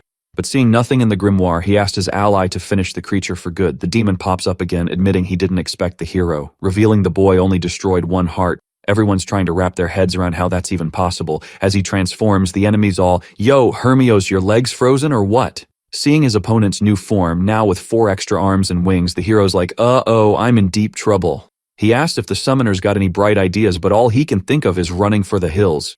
Charging into the attack, the general's all, a half-baked hero like you can't take me down. With the blow, the young dude's sent flying like a frisbee. Kills all, know where he's gotcha, and activates his healing powers. Meanwhile, Liesel's grinning, saying none of them are leaving this place alive. The protagonist's like, dragons, assemble. Even though he knows they'll only stall the enemy for a few seconds. The hero's up in the air, telling Kurena and Dagora to back off before he charges at the general with his phoenix power. Sophie gets tossed like a rag doll, but her guardian swoops in just in time, shouting our boys like, Princess, unleash the Great Spirit's power. Crying, she's all, I tried, but nada happened. Alan's like, keep at it, that's our ticket out of here. Since if the enemy starts using magic, the hero's toast, even without butter. Determined to stop the worst, the summoner charges, saying it's better for the fight to be just between 2 liberators. Worried, the young ones are like, what's the plan, dude? Realizing his friend plans to be bait, Thruen is like, stop, you crazy. Seeing the general prepping a spell, the protagonist's like, this is my shot to get everyone out. At the right moment, he summons the armored giants to reflect the attack. But surprise, Liesel's already onto him. And dodging the summons, delivers a smackdown to the dark-haired boy. Worried, the swordswoman's like, why's Griff just standing there? Aerie shows up, telling Hermios to lead the retreat. Smiling, the hero's all, not letting humanity's hope bite the dust today, as he charges into the attack. Karena's trying to wriggle free from Griff's grip to help her buddy. Meanwhile, Dagora's digging through rubble, yelling he only followed Alan to get stronger. Suddenly, the summoner's hand pops up. After climbing out of the hole, our boy's like, I is sorry, dude. With a serious look, the young man's like, are we still bailing? But the protagonist's more about saying goodbye to everyone. The enemy stops pounding the hero once he's out cold, and without a pause starts heading for the summoner. Determined to protect his buddy, the axe-wielding boy leaps up, ready to strike. And it's right then his extra ability, full body, full soul, kicks in. Part of Liesel's body splits like a banana peel. Watching from afar, Cecil and Kill are stoked for their friend's epic move. Showing the attack wasn't enough, the devil's all, stop messing around, kid. Everyone's jaw drops seeing the blonde boy take a serious hit. Aerie swoops in, stopping Dagora from hitting the ground. Our boy's healing his buddy, begging him to wake up. When that doesn't work, he asks the healer to use his extra ability. On his knees, the boy uses the divine drop, backing up the protagonists like, me and Karena got your backs. While healing the enemies all, the axe dude wrecked my second heart. Shouting, Hermios is like, this creature's weak, a swordswoman strike should do it.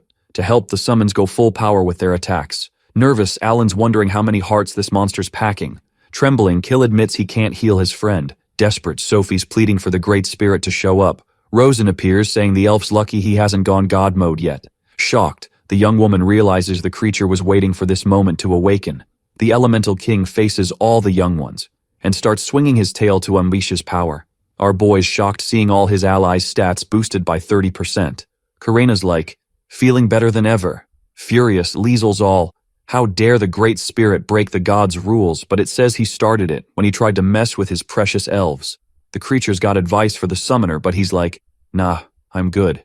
Even so, the Elemental King spills that his blessing can nix the young man's cooldown time, shouting, the protagonist's like, we can use our extra abilities again, which means Kill can try healing Dagora again, and Kurena can finish off the devil. The 2 young ones activate their powers, no hesitation.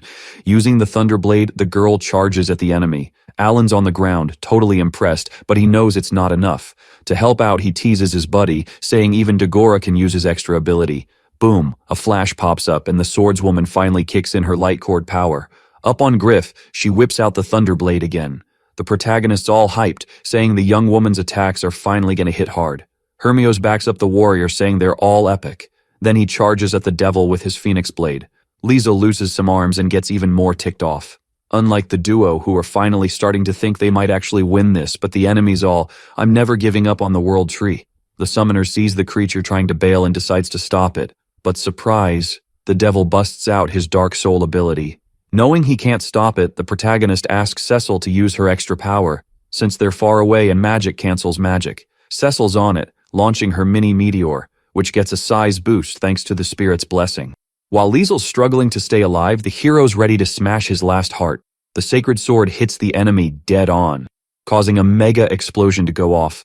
The warriors watch from afar, sure the battle's finally done. Kill tells Dagora they won and wonders why he's still snoozing. But since no XP's rolling in, our boy's like, the general's not toast yet, so they'll let the axe-wielding dude nap, if that's what he wants. The other warriors roll up and ask how the young dude's doing. The healer says he nailed his extra ability. With arms crossed, our boy's all, his success rate's 100%, which ticks off the Baron's daughter. Proving the summoner's right, the blonde dude opens his eyes and charges at the swordswoman, saying he heard everything up till now. The healer's mad, asking if that's why his buddy didn't want to wake up. The crew thanks the Elemental King before zeroing in on the real enemy. The Baron's daughter checks if Dagora's really okay. The young dude's like, "Yeah, but my stomach's killing me." Still, he can't wait to use his extra ability again. Everyone heads to the crater from the explosion. The protagonist's bummed, seeing a third of the city's gone, even though it's kinda his fault. A bit further, they land and spot Liesel on the ground. Hurt, the devil says he couldn't wait any longer. Then, he tells the young ones to step aside from the world tree. Seeing the creature's body fading, Alan's sure they've won. Without looking away from the tree, the enemy says dying in the promised land isn't so bad, even if his bros aren't there. But he warns that after his death, there'll be a second, a third, and so on. The devil apologizes to his people before vanishing completely, showing he had feelings, after all. The summoner checks the grimoire and sees he's leveled up, but the XP for the general's death hasn't hit yet. Suddenly the Great Spirit's like, something's off. Seeing the creature's new form, everyone's wondering if it's turned into a god. Looking ahead, the Elemental King's like, "Peeking's rude." A leg pops out of a rift and the stranger's like, "No need to stare at me like that." The warriors are shook when they see Kubel, cause he's a top general none of them can beat. Smiling, the enemy's like, "Hope Hermios is getting paid well." Then he reveals he won't fight anyone with a god around. Remembering all his friends who died by the monster's hand, the hero asks what he's doing there. Introducing himself as the demonic army's commander, the devil asks Alan to step up. Lying, the protagonist says the summoner sacrificed himself to beat Liesel. Shouting, the enemy tells the young dude to quit stalling and admit he's the one he's after. Then Kubel says it's our boy's fault, his life's on the line, but since his mission was just to ID the boy, it's time to bounce. The young ones try to figure out why he showed up, except for the protagonist, who thanks everyone for their effort and says it's time to head back to Tiamo to chill.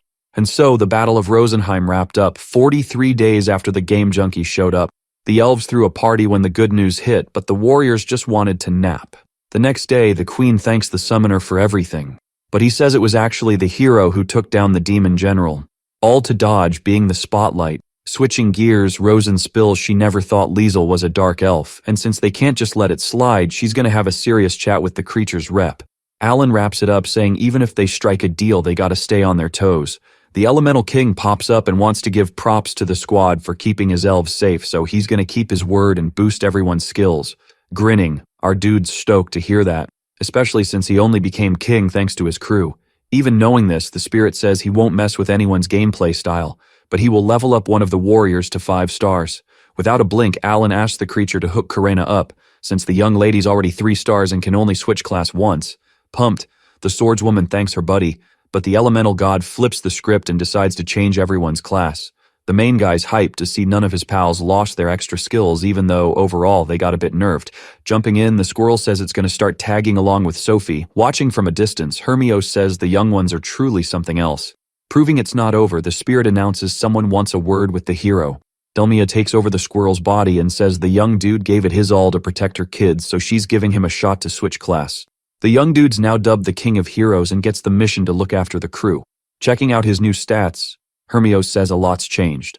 Then, he says Alan was spot on about finding a way to beat despair. Grinning, the main guy says that's why they gotta stay positive, before thanking the King of Heroes for all the help.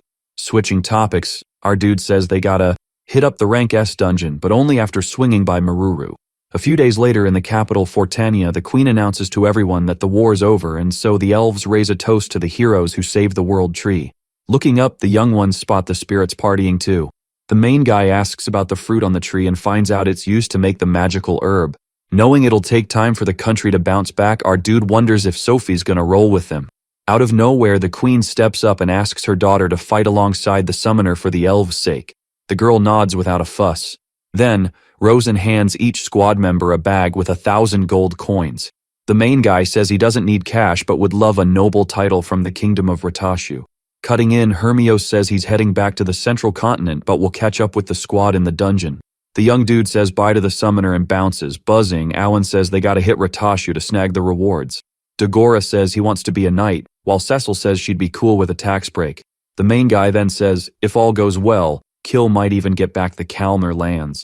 By the end of March, the central continent wraps up the war, and our crew graduates from the academy. So, 10 days post-graduation, the squad gears up for the audience with the king. Holding a bunch of scrolls, Kill asks if they can really pull it off. Confirming, his pals say no one's gonna notice a thing. In the castle, the king thanks Sophie for the magical herbs. Stepping up, the young lady says it's an honor to be in the big guy's presence. Taking charge, Rosen introduces himself and says Imbil made the right call saving the elves. Everyone's shocked to see the creature, while an elder says they wouldn't be there if it weren't for the game junkies. Grinning, the king says helping Rosenheim was his top priority. Seizing the moment, the elder spills that the queen decided to make Alan the advisor of her city. Rukidoral explains that the advisor is the marshal's right hand cooking up tactical plans. People aren't thrilled knowing such a high rank went to someone so young. Thinking it over, the main guy figures with that title, he won't have to go out fighting because of the kingdom's boring demands. Continuing, the elder reveals Rosen wants to set up an embassy between the two countries. With nothing else on the agenda, the king just nods. Proving it's not over, the elf says. On top of that, the princess wants to tackle the Class S dungeon in the Bacchus Empire. A noble's all. Swordmaster can't leave the kingdom, but Inbel's chill, saying the journey's cool if the elves are nice to his peeps. Before the dude wraps up, our boy's like, hey, remember the promise to fix up the counter, fam? He's asking as Rosenheim's advisor. The chancellor's fuming, but the summoner's like, here, check these scrolls. Reading about Kill's epic battlefield wins, the elder's jaw drops. Still, the king's like, what your dad did? Not cool. So, you get half the land and a barren title. A few days later, there's a lit party to celebrate the country's friendship. Stargazing, the healer's dreaming of going back to noble life and making a safe spot for his fam. 'Cause most folks lost jobs after the White Dragon showed up. Dagora's like, good luck, dude. Hope you become a Viscount, even if you gotta, replace the current one. After April, the summoner and axe boy hit up their hometown. They find out that in Mayor Roden's second year, planting kicked off and the town's booming. The protagonist heads home to see his fam, where his siblings are hyped for his visit. Fulmal's like, the summoner's still a kid around his fam. Alan's like, I didn't roll solo, and introduces his squad. His dad and Teresa are shook by all the changes. Then, everyone rolls into the protagonist's crib. Karina and Dagora reunite with their fams too. They chow down on a feast made with mad love. Our boy's like, how's Mashu's training? Mashu's like, been grinding hard. When asked if she wants a talent, Mira's like, heck yeah! They make a quick call, shocking the elemental king. Laughing, the squirrel's like, here's monk talent, thanks for everything, summoner. Alan's stoked, realizing his fam squad's got 3 members now. Later, the swordswoman and axe boy head home, while the rest crash at the protagonist's place. Next day, Dagora and our boy chat about the young knight. When asked what he got from the kingdom, the summoner's like, didn't need anything. The crew rolls up to the White Dragon's mountain in Kalnar territory. Even though the dragon's huge, the protagonist's like, priorities to slay it and end the beef. So Kill should see it as a gift. The dragon's curious, asking what the invaders are riding and who the young dude is. Our boy's like, healer and mage, do your intro since this beast's your fam's enemy. They step up, saying they're here to slay the beast. Laughing, the dragon's like, didn't expect Gambriels and Kalnars teaming up, but he's been waiting for this showdown for ages. The protagonist's like, stay strong, squad, we got this. Kuruna and Dagora get ready to rumble, and, without a second thought, they charge the massive dragon. The dragon's like, amateurs, and preps a fire attack. Cecil steps up, tossing an ice ball to block the flames. Alan's like, "Full maul. Use your extra skill. Shoot an arrow in its mouth." Meanwhile, the swordswoman and axe boy strike from above. Sophie, worried, asks if she should call on the divine spirit, and our boy's like, "Do it." With her staff, the princess summons the earth spirit, thinking the protagonist's like, "Lucky to have Rosen on our side." With its moves limited, the dragon's confused, but gets hit by different summons. The summoner orders Axeboy to use his extra skill to chop off its head. Dagora tries, but misses. Karena's like, "Time for limit break." And with one epic hit, the dragon's head's gone. Kills like, "Nice shot, ally." Even wounded, the dragon's like, "Knew you were plotting this, summoner?" Our boy's like, "Yep," thinking the dragon's got mind-reading skills. When the enemies toast, the swordswoman and axeboy level up. Happy, the healer's all like, "Whoa, didn't think we'd beat that beast so easily." After the epic win, the squad's off to the capital of Kalner feeling like total legends. Everyone's freaking out, wondering why dragons are rolling up. Hamilton's all, "Chill, fam," before stepping up to the crew. The hero's like, "No biggie, we took down the dragon with barely any mess." Once he's all decked out, the healer hops on his horse, strutting through the crowd, rolling with the count and the axe-swinging knight, looking like a squad goals pick. The crowd's buzzing, stoked the dragon's toast, because now they can get back to mining mithril. At the counter crib, the kiddos are shook by how massive the place is. Nina pops up, all smiles, seeing her bros in one piece. A royal messenger rolls in, giving props to the healer for saving the fam. He drops the news that the dude's gotta hand over the white dragon to the king. 'Cause nobles gotta share the loot. Alan's not having it, saying they should fix up the mine and hire some peeps first. But hey, if Imbel wants to snag the dragon's head, he's down to make a deal. Especially since there's some sweet cash for taking out the beast. Later, Lifo's cracking up 'cause the summoner outsmarted the royals again. Kill shows up, thanking the dude for looking out for his fam, and hands over a gift. Dagora's off the hook, 'cause he's got a bigger quest to tackle. Happy. The healer's all grateful to his pals, and they're all like, "Dude, we're so hyped for you." Next day, after sorting everything, the crew's off to the Bacchus Empire. On the ship, they're all, "Whoa, this place is crawling with dwarves." Alan drops a bomb, saying his summon found a baby white dragon in the mountains. When asked if he's gonna off it, the summoner's like, "Nah, gonna raise it, 'cause it might help them figure out the Demon King's mojo. Plus, they want to see if the little beastie goes wild after a while. Unless, of course, the Elemental King's got the deets." Munching, the squirrel's like, "Nope, not my gig." After a few hours, they finally roll up to the Bacchus Empire. Turns out this place used to be just another kingdom on the block. But about 50 years back, the Demon King's crew crashed the party. To fight back, the kingdom gobbled up its neighbors. Now it's got 200 million peeps and the beefiest army ever. In the capital, the girls are all wide-eyed at the palace's size. Dagora's buzzing, saying visiting new places is the best. The gang hits up an inn to crash for the night, planning to hunt down Maruru tomorrow. As soon as the sun's up, they're back in the lounge, ready to roll. Out of nowhere, Nukakai, the foreign minister, shows up, calling the princess and her squad for a chat. In the dining room, Karena's drooling over the feast. The old dude's grateful for the recovery potion, saying they kept the casualties low even with the biggest invasion in ages. Alan's side-eyeing, wondering if the dwarf snatched the potions from Maruru. The minister's all, "We'd love to hook you up with magical tools for Rosenheim's fix-up for a price, duh." Then he switches gears, chatting about how the rank S dungeon's no joke. Sophie nods, saying they plan to bring the short-haired girl along. The old guy's cool with it, but says the emperor wants something equally epic in return. When asked what, Nukakai spills the beans about knowing the celestial blessings. Grinning, the elf's like, "Sure, I'll hook you up." After breakfast, the squad's wondering when they'll see their buddy. Cecil's got a bad vibe, but the summoner's all, "Nah, it was a solid deal." Suddenly, Maruru bursts in, all emotional seeing her friends. She leaps into the hero's arms, saying she missed them tons. Then the crew fills the dwarf in on their wild adventures. She's all smiles, glad they're doing great. Then the tiny one spills that you can snag a golden plate in the rank S dungeon. On the way, our dude notices his buddy's way more confident since she graduated. Plus, she's rocking a 3-star talent. The game finally hits up the Tower of Trials. Happy Maruru is all, Digragni's totally here. Inside, they see it's packed to the brim, but Kurena and Dagora are most shook by the beastmen. After passing through the gate, Kill's mind's blown that the city inside's even bigger than the capital. When asked if the Temple of Digragni is the structure in the center, the dwarf nods and says that's where they'll dive into the rank S dungeon. People around spot Alan instantly because of his wild hair. He's totally blown away by how many people have already tackled rank A dungeons. At a stall, a lady's stoked to hear the squads aiming for the level S dungeon. The short one pipes up wanting to rent a magic disc. With the disc in hand, she explains the plate goes in to create a golem. Curious, the receptionist asks about Maruru's talent. When General of the Magical Earth is mentioned, jaws drop all around. Grinning, the lady says the young girl can move a mithril-level golem with copper or silver. The main dude asks if he can rent a magic disc too, but finds out it's going to cost 10,000 gold coins. Our boy figures, yeah, that checks out, before he slaps down bags full of coins on the counter. The dwarf thanks him, but the young man says it's an investment for all of them. After leaving the temple, the crew rents a nearby house to set up base. While munching, the swordswoman dreams of being the first to conquer an S-rank dungeon. Bringing the mood down, the summoner says fighting demon generals will be tough, especially with one being super high level. Maruru's all, bring it on, because Tam Tam, her golem, is going to be a beast.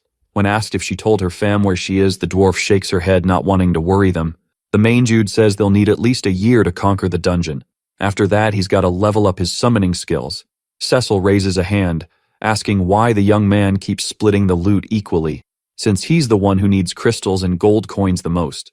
Seeing everyone nodding, our boy is glad to hear it. The next day, the squad heads out to face one of their biggest challenges yet. Looking around, the dwarf's shocked to see some groups have 20 people. The announcer welcomes the game junkies, asking if they want to hit the second floor. Kill jokes the dungeon's kinda lame with only 5 floors. Pumped, our boy's all about going to the second floor. After teleporting, the crew's amazed by the place's new look. Cecil notes there are like 500 people there. Suddenly, Maruru spots Garara with Peppaku. The admiral rolls up, asking why she's with humans. Without skipping a beat, the dwarf introduces her pals to the army's supreme leader and instructor. The blonde guy tells the old man she's the elven princess who hooked them up with potions. After a thank you, the man asks if the group's just 8 people. Alan confirms. The admiral suggests the dwarf switch teams. After all, her squad could use a talent like hers. Turning it down, the protagonist's friend insists she'll conquer the dungeon with Alan. To stop her buddy from being snatched, Dagora's ready to throw down. Fuming, Maruru vows never to forgive Garara if her friends get attacked. The old man backs off on the team switch but threatens to take down our boy if he bails with the girl. Taking charge, the instructor apologizes, saying the admiral's been off his game lately. Then the rest of the crew lifts the old man and heads to the 3rd floor. The dwarf apologizes to her friends while they try to figure out what just went down. After some thought, the protagonist decides the little one can be a tank, since she can pilot a golem, giving them more attack chances. Still, the whole crew promises never to ditch Maruru. Smiling, she vows to protect her friends with Tam Tam. Knowing they might snag a golem on the 2nd floor, the summoner says they should go. They get there fast, and other adventurers are stunned to see 2 elves and a bunch of summons. In the air, the dwarf's relieved her squad hasn't caused any major drama yet. The protagonist fires up his ability, spotting mostly rank B monsters, but after another look, he finds a massive creature. The catch is, the beastmen want to take down the monster too. Knowing it's best to steer clear, our boy asks Goncho to find another boss. Sometime later, he spots another monster, but everyone needs to hustle before other adventurers show up. Griff kicks in his super speed. A bit closer, Alan sees the beastman running away from the monster. Karena thinks that's kind of sus. Then everyone spots a massive creature with a shell as tough as rock. Seeing the enemy can fly too, the protagonist tells the swordswoman and Dagora to jump in.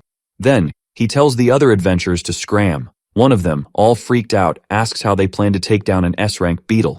Maruru's shook, but the summoner's like, chill, I got this. Running, the beastman warns that magic's useless on a BB. The axe dude comes back with his buddy and says their attacks did zilch. Grinning, our boy says it's a perfect chance to flex their powers, as long as Rosen's got their back. The squirrel wakes up and blesses the squad to boost their stats.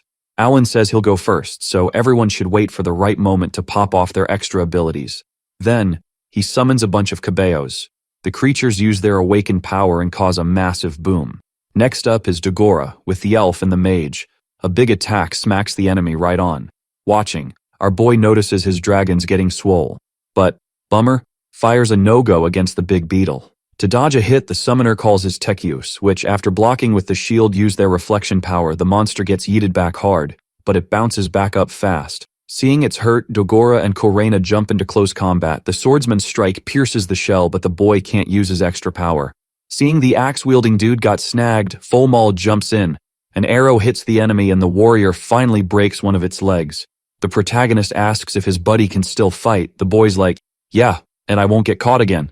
so the squad decides to keep the pressure on. Cecil notices the monsters plotting something and asks what it could be. Seeing one of his dragons getting grabbed, Alan realizes the beetle can suck up energy and figures it's way too strong for a second-floor monster. Because of this, he says it's time to bail. After ditching the creature, the crew spent 6 hours taking down other floor bosses until they snagged 3 silver coins. Next day, the protagonists hyped to leave the second floor. Meanwhile, Kill and the Baron's daughter are bummed about not finding any chests or golem plates. The summoner tells Maruru sorry and says they might score the item on the 3rd floor. After handing over the medals, the whole crew gets teleported again. But, surprise, the place is a desert with 0 plants. The girls notice the ground's kinda sus. Suddenly, the healer yells to show his friends the golem right ahead. The dwarf explains the pilot's inside the crystal in the big guy's chest. Out of nowhere, the creature morphs, showing it's using a magic disc.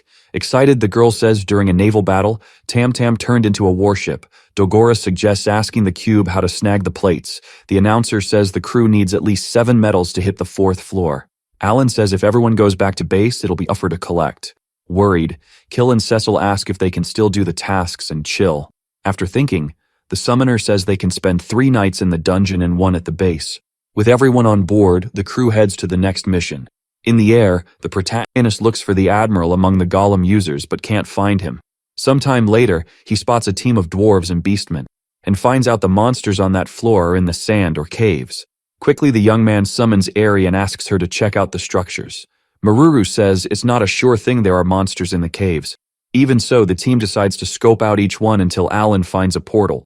Suddenly, a bunch of giant scorpions pop up, which gets Karena super hyped.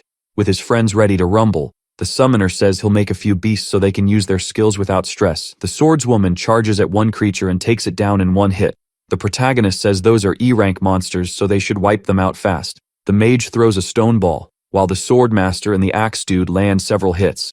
Shouting, our boy warns a big monster's gunning for Dogora. The young man gets cornered by 2 enemies and finds out they're both the same class. Looking ahead, the swordswoman gives a heads up that another big baddie just popped up. A wicked monster shows up to crash the party. The summoners all, this is totally the boss, save your epic moves for this first day. Except for the dude with the axe, knowing it'll be tough for the duo to handle the boss. The main guy's like, I'll keep it busy with my squad, you guys handle the small fries. The mage goes all Elsa with ice needles, and is stoked that the creatures are weak against frozen water. Our dude tells her she can now help Karena and Dogora. After a bit, the squad gets ready to face the floor boss, which is already a bit beat up thanks to Alan's summons. In no time, the monsters toast. The main guy's pumped to see it dropped a crystal and a medal worth about 200 gold coins. Kill jumps in, saying he's kinda tired, but the black-haired dude's like, training ain't over yet, so they start munching on magic fruits. After hours of exploring other caves, the crew took down 3 floor bosses, snagged 3 iron medals, 2 treasure chests, plus some sweet weapons and armor. Chillin' the summoner's like, we'll level up soon for sure, so better hunt for more monsters and plaques. Maruru pulls a funny face, but when asked, she says she's cool. Switching gears, our guy says collecting crystals is just a matter of time. The dwarf grins, saying she'll watch and learn all she can. Suddenly, they hear a noise and decide to peace out. Turns out in that dungeon, besides chests, there are sneaky cubes that swap medals and plaques and can even zap you to a bonus or death stage. In the death stage, adventurers get sent to a monster-infested nightmare, so it's best to steer clear of those sneaky tubes. Later on, Alan steps up and says he'll chat with the item. Meanwhile, his pals should stay sharp and not sell out for anything. The cube greets the squad and asks if the young ones want to trade their plaques and medals. Going against his pals who quickly say no, the summoner's like, sure thing. The voice explains the item's gotta be iron and you can only trade once with 3 medals and another with 1 plaque. Our dude's like, I want to trade my medals. He scores the golem's head part and hands it to Maruru, who thanks him. Dogora's all, getting the rest should be a breeze. Suddenly, the summoner spots a Genbu in the air that might be the floor boss, so they better check it out up close. In no time, the crew reaches Scarlet's spot, which is as red as BB. Nervous, the dwarf's like, is it really safe to fight something this huge? Alan's like, definitely not, but if we give it our all, we might win. Starting the formation, he tells Karena and Dogora to aim at the creature's body with their epic moves. The swordswoman's the first to power up and jump into the fight. The duo attacks from different angles, and surprise, the monster's body splits, but it starts to heal up fast. Shocked, Cecil's like, that level of healing is super rare. When asked for a plan, the main guy's like, we just gotta hit it harder. Summoning Eri, the dude says she can go all out. Black holes pop up while dragons unleash a firestorm. On the flip side, the Swordmaster lands a heavy hit, while Fulmal fires a light cord. The monster's body turns into Swiss cheese, and it's Cecil's turn to unleash her epic move. The small meteor snacks the creature right on, but our guy warns the fight's not done yet. Sophie follows orders and gets ready to cast the Spirit King's blessing. But, in a flash, the enemy's head is back. Alan's like, let's try again with the status boost. Until 30 minutes pass and the crew's convinced they don't have enough firepower to beat Scarlet. After a few days, they hit the 3rd floor and head back to base to sort their loot, besides snagging almost all the golem parts. 20 days later, Kill asks if he can chat with the sneaky cube, feeling lucky. The main guy lets him try, then remembers his odds are better, but it's too late, and in seconds, the warriors are hyped about scoring the right arm. Maru starts tearing up, saying she really admires them all.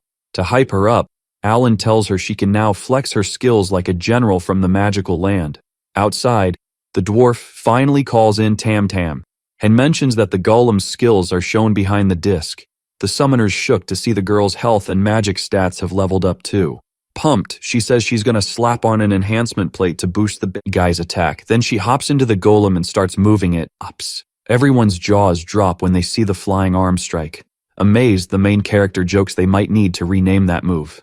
Kill announces it's already noon, meaning it's time to hit up the 1st floor. A bit later, Hermios shows up at the base and greets the squad. Our dude asks what's up with all the luggage. Rosetta steps up, apologizing, saying it's her ability's fault. A woman rolls up and says she's part of the sacred. The summoner's surprised to realize he's in the hero's hood. Cecil grumbles about the squad crashing her team's base. Our dude says everyone can chill as long as they pay rent. Sylvia slides over and thanks them for the magical herb stash. Hyped, the King of Heroes says it's snack time. We bounce to a tavern, where Garara's hanging out too. Curious, the old man asks why Hermios is chilling with these kids. Grinning, he says the young crew helped him beat the demon general. But today, he's just there to train on the 4th floor of the dungeon, not to conquer it.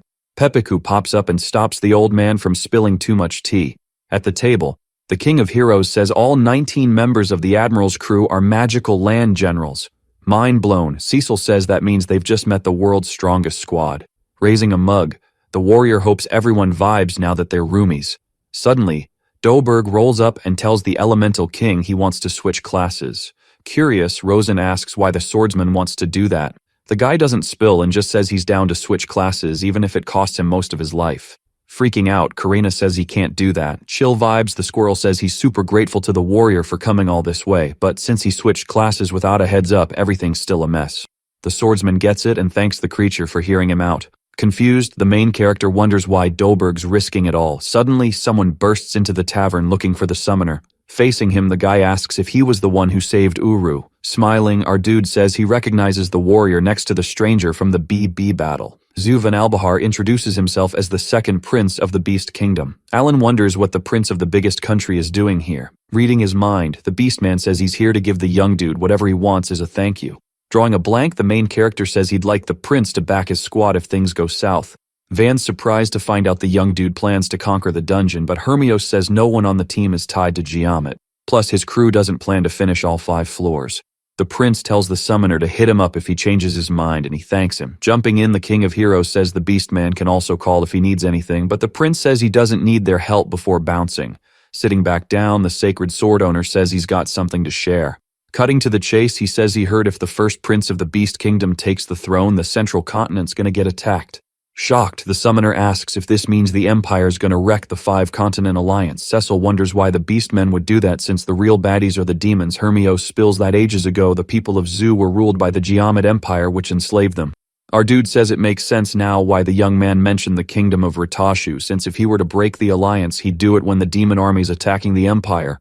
So, the place would be cornered and the southern half would have to fight the Beastmen like they're the Empire's defensive wall. The hero confirms and says that's why Giamat backs the 2nd prince, or the warrior princess. She's the King of Beasts' youngest daughter. When asked why Van's here, the young dude says nobody knows. The kids are all, do these creatures really hate us? What's their next move? Alan, keeping it real, says if they attack, the Beastmen and demons gotta go. Hermios, chuckling, says they should focus on keeping the alliance tight first. Outside, Cecil's all, oh, this is so frustrating. Karina asks the summoner if he's got a plan and he's like, nah, better if we all just chill. Sophie says the elves got the heroes back and Maruru's like, same with the dwarves. At the base, our dudes all, let's conquer that dungeon, squad goals? A month later, Alan's grumbling about Rosetta invading his bubble. The Baron's daughter pops in, asking if they can kick things off. The warrior, laughing, tells her not to stress, he's got the hero on lock. Rosen rolls up to check everyone's stats. And he's all, y'all are crushing it, even the gods are impressed. When asked about switching classes, the summoner's like, still can't, bummer. The Elemental King announces he's about to drop some magic. Everyone's hyped to see how much they've leveled up. Sylvia's all, what are you guys staring at? And the hero's like, we can see levels too, it's lit. Dilberg stays quiet, dreaming of class changes someday. Alan tells Sophie to start bonding with tiny spirits. Next day, squads off to Rosenheim. In the capital, the princess and crew are stoked about the rebuild progress. After a bit, with the Elemental King's help, the elf seals her first spirit contracts. Until there's just one left, chilling where the dark elves used to hang. The boy points to Corpacor, asking the princess to check it out. She goes over and asks the little dude if he's down for a contract. When asked if he's solo, the boy's like, yeah, my crew bounced after beefing with the elves. Sophie asks if she can help, and the spirit's like, can you vibe with my people? The princess promises she'll keep chatting with the dark elves. The little guy's grateful, and boom, last contract sealed. Watching from a distance, the heroes all, world peace ain't easy. Gotta think bigger than just beating baddies. Finally, it's time to hit the dungeon's 4th floor.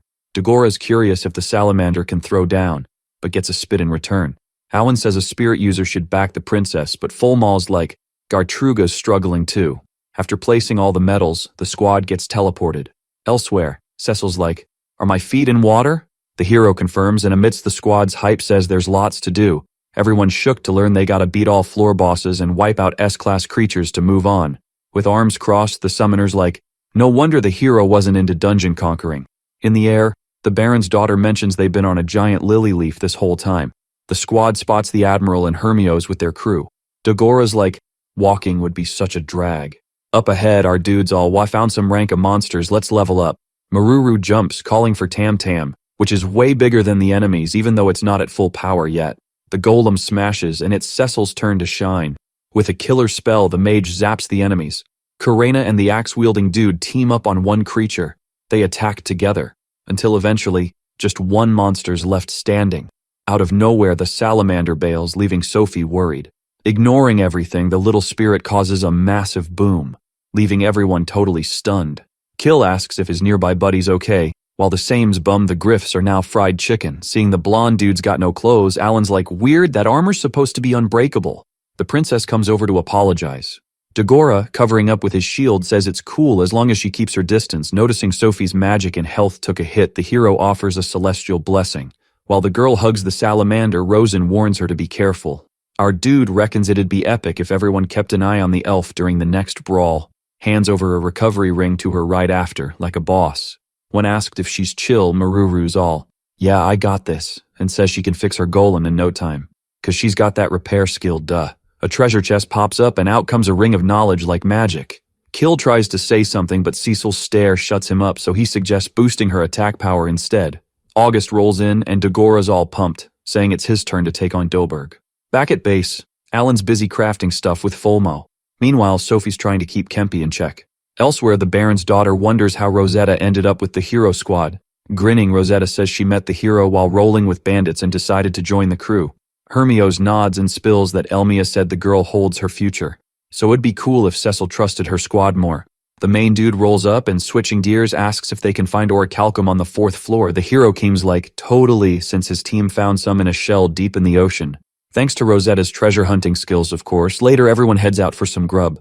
At the tavern, Aru spots the summoner and asks if he wants to join for dinner. A beast girl tries to hide her rage seeing a human. Then they start chatting about the dungeon. Alan's curious if he can snag some intel from the duo, and finds out the creatures are being forced into the dungeon for a year by the first prince. But they bumped into Zu on the way, who's all about conquering the place and becoming king. The summoner's like, this mission's tough, and the young dude agrees, and spills that Baku's not letting his bro have a solid team. When asked if he wants to conquer the dungeon too, the main dude's like, heck yeah, especially after hearing orichalcum's up for grabs there. Next day, the young dude uses Gembus to kick off the ocean search. One turtle quickly spots a massive shell, but hours later they realize they didn't find what they wanted. Our dude switches tactics and spots another even bigger shell, Before he can act, enemies show up. In the air, Alan warns his pals that one monster's an S-rank floor boss, known as Crimson Kaiser, the Sea Serpent. The summoner's shocked Ares team, who got called, failed the mission. Thanks to the 4th floor ruler's minions blocking their path, our dude didn't plan on facing an S-rank beast that day, but he wants that shell, so he'll take on the boss. So the others should save their skills and take out the smaller ones first.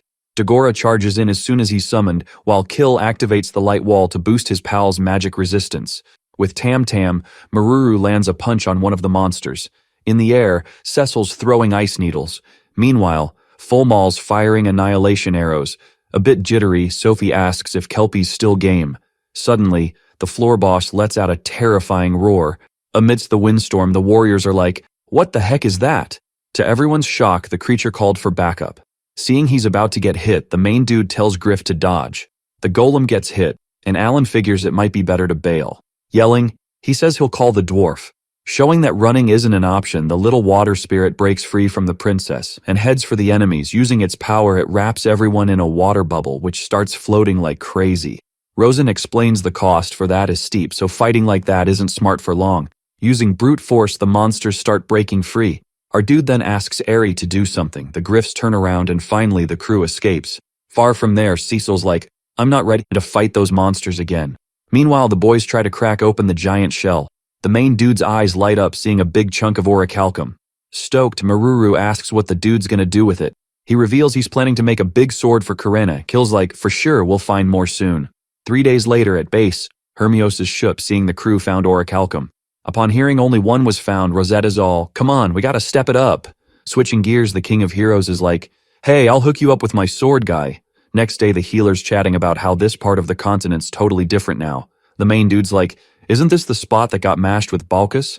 Fast forward 48 hours and boom, they're in Guvern City. It's like an artist's paradise. Hermios tracks down Habarak in his workshop. Alan's thinking, "This blacksmith isn't as intimidating as I thought." Then the young dude introduces himself and spills why they're there. Hearing Dungeon, the old guy's yelling, "Adventurers like you make it impossible to forge orichalcum." Our boy's all confused while the hero's trying to chill the blacksmith out. The old guy snaps back to reality and starts apologizing, tears and all. The swordswoman's like, "What's with all the drama?" Later, another dude shows up saying Habarak's calmed down. Elsewhere, the old man's always, "Sorry, can't help, lost Freya's blessings." Turns out since the continents merged, the Empire's been hyping DeGranny, which ticked off the fire goddess, making her mad at the dwarves. Rosen jumps in, "Nah, Freya wouldn't ditch her peeps." So, he's gonna ask her himself. The blacksmith's like, "Who's the squirrel?" And Sophie explains he's the Elemental King, protector of elves. Later, the creature's back, and says while they fought the demon army, S-class generals hit the god's realm. The main dude's like, "No wonder we didn't see any S-rank monsters." The Elemental King confirms, saying demons were more into the god's realm. But wrecking what the creator goddess made ain't easy. Still, Freya's temple got hit, and the sacred treasure's gone, which means the goddess will turn to stone in 3 years and no more mithril forging. Dagora's asking about the stuff they already got, but the hero's like, "Not enough for all the soldiers." After thinking, the summoner's like, "Did demons hit Freya's temple because of no prayers? Since that might have weakened the goddess." The dwarves are all puzzled while the boy's like, "If that's true, I know the enemy's real plan." When asked, he says the Demon King wants to wreck this world in the god's realm. So, humanity's gotta step up to stop it. Alan's wondering if a team-up's possible, even though the 5 regions basically hate each other. We're at the Tower of Trials. In the restaurant nearby, warriors are chatting about life without fire. The main dude's pondering the enemy's next move, but figures it's unpredictable. Hermios pops up saying he made a deal with Digregni so they can ask for anything. Grinning, our boy thanks him, while Dagora's mind is blown. When asked about the sacred treasures, the hero's like, the god was super vague, and since he didn't even know these treasures existed, he couldn't do much. The summoner's like, the sacred treasure's gotta be a faith-gathering vessel. So, whoever gets one can become a god. Kill's worried, asking if they should focus on getting Freya's treasure back instead of the dungeon. The main dude's like, "We're too weak for that right now." So besides conquering the dungeon, they gotta make weapons and armor without fire. Hermios agrees, saying he'll get the Jammet Empire to handle it. Zu shows up, asking why the summoner called him to chat in a place full of Empire folks. After a long chat, the Beastman gets how tricky things are. Even so, he says his people won't buy the story except for Shia, who went to another country to nab the evil god cult leader hiding in the Beast Kingdom. Our boy asks if the young woman's ready to rule, and the second prince is like, "My sister's amazing." So his plans to stay and conquer the dungeon, and help the group if the young ones need it. 2 months later, on October 1st, Stinger, the Empire's top squad, starts battling the 5th floor bosses, which means our little crew might not snag the prize. The hero pops up and asks if the summoner's birthday is today. Our boy nods but says no to the drinking invite. Then he checks if the Admiral's crew is all good since it's already past noon. Finally, the warriors bounce out of the dungeon. With one arm down, Garar says he needs to head back to help Pepeku and Bobogwa. Maruru rolls up with the main dude to heal the old guy. In a magical twist, another arm just pops up. The Admiral asks if the young dude's got more healing stuff, showing he's all in to dive back into the dungeon. Hearing that those who leave can't come back, the old guy tells his sidekick to zip it. The warrior doesn't listen and says no one in the country can replace him, so just roll with it. Hearing this makes the old guy's eyes go wide. Then Garara drops to his knees and lets all his feels out. After moving to another spot, the Admiral spills that 6 people didn't make it in the battle. Maruru starts crying over Pepeku's loss. When asked what's next, the Admiral says he's breaking up the group and will own up to everything, including the fight against the demon army. As for the other squads, they should ditch the idea of taking over the dungeon. The main dude disagrees and says it's gotta be done. A woman then says if that's the case, everyone will pray for their souls. A few days later, Garara didn't head back to his base and drank till he dropped. Rosen shows up and says he's switching out the Warriors class for the last time as promised. With the grimoire in hand, the main dude says his friends are epic, while a young girl from the Heroes crew says they've lost the title of the strongest team. Van rolls up and says the young ones are like the 10 great beasts of his land. Hermios agrees and says if the royal fam made a team, taking the dungeon would be like stealing candy from a baby. The Admiral wakes up and says no one can beat the boss on the last floor. Even so, Dagora says they'll only know if they give it a shot. Fuming, the old guy says the young ones will end up toast, so it's better to keep Maruru out of the fight. The next day, Alan tells Karena not to sleep on the info Garara gave. Since he was the only one who faced the enemy, they still don't know. The dwarf steps up and says she's in for the fight. The main dude thanks her and spills he found another hidden cube. The swordswoman and the short-haired girl get picked to mess with the item. Suddenly, everyone gets zapped to a place full of cyclopes. Our boy yells and warns they're in the danger zone. Seeing Tam Tam go for the attack, the axe-wielding boy realizes the creatures aren't rank A. Maruru lands a hit, showing her golems got the upper hand. When the creatures start dropping, everyone starts leveling up. And boom, a sweet XP farm ticks off. Focused, the summoner remembers he's got one more thing to do. 4 days later, the heroes' team warriors are shook to find out they hit the death phase. Pumped, our boy says 3 of his friends leveled up and 1,000 monsters got wrecked. Making a grim face, Rosetta says the hidden cube got way cooler from that point. After the rest of the squad shows up, the main dude asks if they can borrow Hermios' name for a bit. At the Adventurers Guild, he tells the receptionist he's got something from the hero himself. Reading one of the papers, the woman bounces and asks the young ones to hang tight. After a few minutes, the guild leader shows up and asks if it was really the Sacred Sword's owner who sent that. Alan confirms and reveals it also has the treasure chest and hidden cube spots on each floor. The old guy can't believe his eyes seeing the death phase map. Our boy then says the hero's giving out that info for free to cut down the dungeon's death rate, since he doesn't want more adventurers biting the dust. The leader thanks him and says he'll spread the maps around, and so the whole crew leaves the guild building. With arms crossed, the old guy spills that he knows it wasn't Hermios who did that, but the elf counselor. Still, the next day, the info was dropped in the hero's name. The young dude walks down the street trying to dodge the adventurer crowd. Entering the group's base, he says the one who should get the thanks is the summoner. Suddenly, the second beast prince pops up and says he heard the mission info to conquer the dungeon is still on track. Alright, buckle up, cause this story's about to get a glow up. As this helps bring his squad back home, he wants to shout out a big thanks. In November, the game junkies are hyped about the new gear and claim they're all set to crush those S-rank monsters. On the second floor, the main dude suggests starting with the BB, no extra skills needed. Maruru follows orders and calls in Tam Tam. When the beetle hits the ground, the summoner calls in the Aeropons. The creature busts out its special move, unleashing a ton of formic acid. Our guy warns he'll keep the heat on, but his summoning's gotta dodge getting snagged. Doradoras show up, spitting scorching flames. To help out, Fulmel fires off the flaming dragon arrow, and boom, Kurena and Dagora dive into close combat. Explosions everywhere, but the enemy's still kicking. The main dude then asks Sophie to handle the rest. She nods and calls in the salamander for backup. The spirit shows up and wraps the beetle in a fire tornado. When the creature's toast, Alan scores 120 million XP points, but when asked if he leveled up, he spills that nothing's changed since the demon general smackdown. The axe dude rolls up saying he found a copper medal in a crystal. Pumped, the summoner says it's time to take down Scarlet. On the third floor, the crew gears up for a non-stop attack. Cecil decides it's his turn to strike, but 3 hours later, the enemy's still kicking and healing up. A few days roll by and Sophie switches class for the last time after sealing more deals. Turns out the elf can now use Gale, Dryad, Pygmy, and Nymph. In December, the squad tries to take down Scarlet for the 4th time. Dagora, all fired up, says he maxed out his attack power just for this showdown.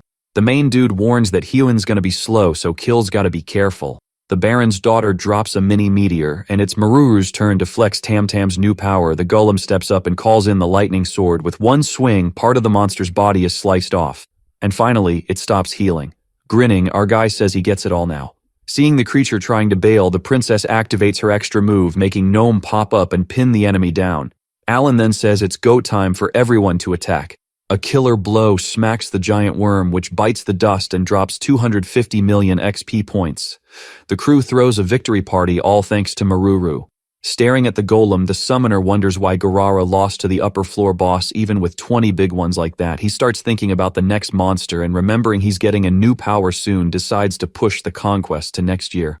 On January 1st, the squad rings in the new year inside the Tower of Trials. Turns out God gave the church an oracle to announce the class change systems dropping in April. When asked why the sacred treasure theft's on the down low, Rosen says it's to keep the world chill. Determined to unite humanity, our guy says he can't wait for the class change. A few days later at the base, he celebrates seeing his synthesis skill level up, since this means he can summon 80 peeps. The young dude checks out his equivalent exchange attribute and is stoked to see he doesn't have to stress about running out of a certain crystal type. Stepping out the door, he announces he's going to test his summons in the dungeon. The others ask to tag along. Our guy's cool with it, but tells them to just watch. On the second floor, the summoner calls in his rank A beasts.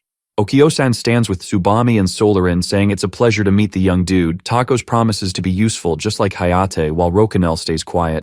Seeing Hatch's size, the warriors start wondering if the summoner might be a bit too OP. Checking out the grimoire, our guy says that besides the size, his creation stats hit 10,000 points, but to his annoyance, he still can't use the commander skill. Cecil comes over and asks if there's any creature the dude hasn't summoned. He nods and calls for Maris. An angel appears, leaving everyone totally shook. The summoning looks at itself and says finally Alan heard its prayers, which means now it can take down Kubel. While Rosen introduces himself, Kill realizes they're face to face with the first angel, the same one that serves Elmia. Turns out every god's got an angel serving them, and this one's the big deal. Confused, the main dude asks why the creature became a summoning. Maris spills the tea that when the Demon King's squad rolled up on the god's turf, he got clapped by the top general and was told to bounce back. Then the angels all, "Yo, squirrel, spill the beans on what went down after I'd bit the dust." The hero squad's like, "Wait, did this little dude do all that just to help us humans?" Angel's nodding, saying he's the mastermind behind the summoner class too. But the creation goddess was like, "Nah, no shortcuts, no OP powers." So, he had to grind hard till now. Alan gets it. The summoning wanted to dodge the grind at all costs. Maris, all hyped, is like, "Let's see what I got." A few hours later, everyone's watching the angel smack down an S-rank beast. After dropping the Thunder of Judgment, he finally takes down Kaiser. Our boy's bummed he can't whip up more creatures like that. Maruru's like, "One angel's plenty, trust me." But the new summoning's like, "I'm only running at half power, bro." When asked how he lost to Kubel, he says the general could one-shot all the young ones. The summoner's curious if the angel knows about the last floor's boss. Angel's clueless but promises to help with his skills. Sophie's pumped. Karena's wondering if they can win while Kill's eyeing the loot. Alan's like, "All medals collected, time to hit the 5th floor." 10 days later, squad's gearing up for battle. Garara's like, "Don't push your luck with the final boss, kiddos." Before they bounce, Hermios is like, "I think you can escape, but stay sharp." On the 4th floor, the summoner slots in the last medal, thinking he needs to stay sharp because who knows what baddies will pop up. They teleport in and it's pitch black. Suddenly paths start lighting up. Following the Admiral's tip, the hero suggests they start exploring. After some searching, Cecil's like, "We need a copper, iron, and mithril metal to face the boss." Our boy's smart, saying, "Let's hit the copper room first." The cube pops up for teleportation. Inside, they face a massive golem. Dagora's like, "This feels like a dungeon boss room." Knowing there are mid-bosses in an S-rank dungeon, the summoner checks his cards. Then he calls in the squad, including Maris. Maris gets the mission to find an opening. The angel charges at the giant, but it switches up and smacks the summoning. Alan figures the enemy's got some serious attack power. Hurt, the angel activates his aura to summon Orochi. A huge three-headed dragon shows up, shocking the warriors. Except the summoner, who knew it was coming. Orochi spits flames everywhere. The enemy's body gets roasted in hellfire.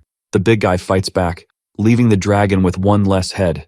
Still, the hero says Kill doesn't need to heal the summoning, cause it's got super regeneration. With the test done, our boy tells his crew to start attacking. Maruru charges with Tam Tam and the squad kicks off a massive team attack. Dagora's like, will this work? While Karena swings her sword. Sophie, worried, says the spirit attacks aren't landing. The swordswoman asks if she should use her extra skill, but the hero says to wait. After the signal, Maris uses his attribute Grant. Now all the warriors can zap lightning, the enemy's weak spot. Cecil's first to try her new power. Then her squad follows suit. Our boy's like, it worked, clear the way. With the path open, the angel drops his judgment thunder, but the golem's still standing. Alan tells his friends to use their extra skills. In seconds, the enemy crashes to the ground. The summoner eagerly opens the treasure chest, stoked to find an S-rank crystal, plus a copper golem medal and a mithril plate. Seeing the wooden chest, Kill figures the next ones will be silver and gold. Cecil, keeping her cool, says there's only a 10% shot at a silver chest. Sophie spots a cube at the corridor's end, wrapping up the squad's first win. 3 days later, back at base, the summoner explains there are 3 more bosses besides the floor boss, but he's worried cause the copper golem was just a bit weaker than Liesel. Chillin' on the couch, the admiral's all, this is the only baddie we'll ever beat. Next up, the golems are iron beasts, so maybe it's time to call it quits, even Hermios. Once the old dude bounces, the hero spills that his crew didn't snag the sacred treasure, so it's gotta be on the lost continent. The main guy calls up Maris, asking if the angels got any deets on the item. The creature's like, saw it once, but it keeps switching up its look. Dagora's all grumpy, saying if the gods pitched in, it'd be a breeze. The angel's like, nah, they just point the way, but sometimes they bend the rules. Everyone's shook hearing that the summoning won't work if another race thrived instead of humans. Maris explains that loads of species got wiped out recently, including the beastmen who still hold a grudge against humans after all this time. So in his view, humans and demons are from the same hood and deserve a fair trial. The angel spills that 50 years back the goddess of reconciliation was sent to judge the troublemakers, but nada got fixed. Still, her presence freaks everyone out, cause she can even judge other gods. The young crew's hyped, claiming that goddess must be Alan, while he's wondering if the gods are behind the angel being one of his summons. The chat goes on, and no one spots the admiral eavesdropping from his hideout. Next day on the 5th floor, the squad hits up the iron room, which looks a lot like the copper room, but it's got 2 massive golems. For the first showdown against 2 Class S monsters, Alan calls in the troops. Maris kicks things off, checking if the baddies can morph. Turns out they can. One golem whips up a spear, while the other gets a shield ready. Karena's like, which one do we smash first, and gets told to target the spear dude. Meanwhile, Dagora and Maruru are on shield golem duty with Orochi. The main guy yells for everyone to stick to the same plan as before. Seeing a summon closing in, the iron giant swings its spear. Our dude ups their dodge game by summoning tacos. The creature pops up and tosses a smoke bomb. Then, the angel uses his attribute Grant skill. Before dropping the Judgment Thunder attack, the spear golem gets whacked and hits the deck. The summoner racks up another billion XP but thought the enemy would be tougher. Surprise! The giants back up, using repair energy. The scene's got the girls spooked. Switching gears, the main guy says to focus on the shield enemy now. So everyone swaps spots. A few hits later, the monster's down, leaving just the spear golem. But out of nowhere, the other baddie's back and the summoner's wondering if the resurrection trick has limits. He shouts for his pals to head to the right passage. Karena's like, are we bailing? But the boy's like, nah, just luring them.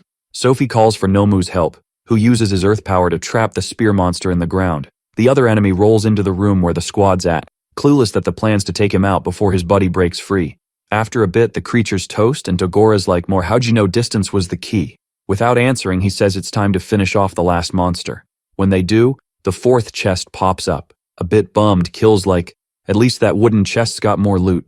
Alan's stoked, revealing those items give infinite EXP. 10 days later, in Ratashu Kingdom, Cecil's chatting about the sweet weather. The axe dude's like, can we hunt something other than golems? But the main guy's like, I'm here cause I wanna be. Suddenly, Karena spots Dora, who's mad, telling the White Dragon's kid to respect the summoner. Facing the creature, the main guy says no attacking people, period. Sophie steps up, offering meat to Haku. Our dude asks his summon to deliver something to Orochi before letting Subani loose, who's in charge of building a nest. Since it's a portal, Alan figures traveling's gonna be way easier now. Then the boy decides to try out another skill and surprise starts flying. In the air, he's all, flying solo's a whole new vibe. Maris shows up, saying mastering Haku's gonna be tough cause of the Demon King since the dragon might be under the creature's control. Alright, buckle up cause this story's about to get wild. So they decide to keep the creature on the down low and let Orochi play babysitter. After the chat, everyone heads over to Rodin where the summoners fam, Kurena and Dagora are hyped for the visit. Everyone's jaws drop seeing a ship in the sky. Then, boom, the main dude spills he snagged the ride for the Viscount. Granville rolls in with Marshall, all thanks for the invite. Inside the mayor's crib, Maruru's having a fam reunion. Seeing the summoner, everyone's like, the dwarf couldn't stop talking about you. With the squad assembled, the coming-of-age bash kicks off. The elf gives Alan props for the grass and says Rosenheim's never gonna forget what he did. Later, our dude chats with Mashu, who's pumped to tackle dungeons. Grinning, the summoner keeps the Demon King's army on the DL from his fam. He hands over some rings to help his bro with quests, but Mashu's like, nah, I want to level up solo. The protagonist insists, saying he couldn't save everyone in some fights and really wants the little dude to stick around just like his crew, so the young one should take the gear and keep his peeps safe. Mashu, all teary-eyed, thanks him. Watching the party from a distance, our guy decides it's his job to protect everyone there, revealing that his past life's memories are fading and that everything that matters is in this world. A few days later at the base, the summoners all, time to roll the dice with the mithril golem. Garara's yelling, we're toast before we even get close. Dagora, a bit miffed, says everyone should take that as a heads up. On the 5th floor, the squad faces the beast. The protagonist calls his beasts and says he'll beef up the defenses since step 1 is scoping things out. Out of nowhere, the enemy takes flight and starts blasting with its cannons. Maruru tells Orochi to hang back with Tam-Tam. Still, they both get smacked hard. The dwarf's like, both my arms are toast. Kurena and the axe dude charge the big guy, but it's too quick, dodging like a pro. The swordswoman's shouting she can't keep up with the golem. After backing off, the enemy fires again. Fulmal takes a shot with his great arrow. Meanwhile, Sophie asks Nymph to heal with Kill. Seeing magic's a no-go, Cecil's like, haven't we seen enough? Our boy nods and brings Rokanel into the mix. The summon shocks everyone by stopping the shots mid-air, but its body starts cracking, making Alan wonder if he's got enough juice. When things look grim, the big guy kicks in a special heal.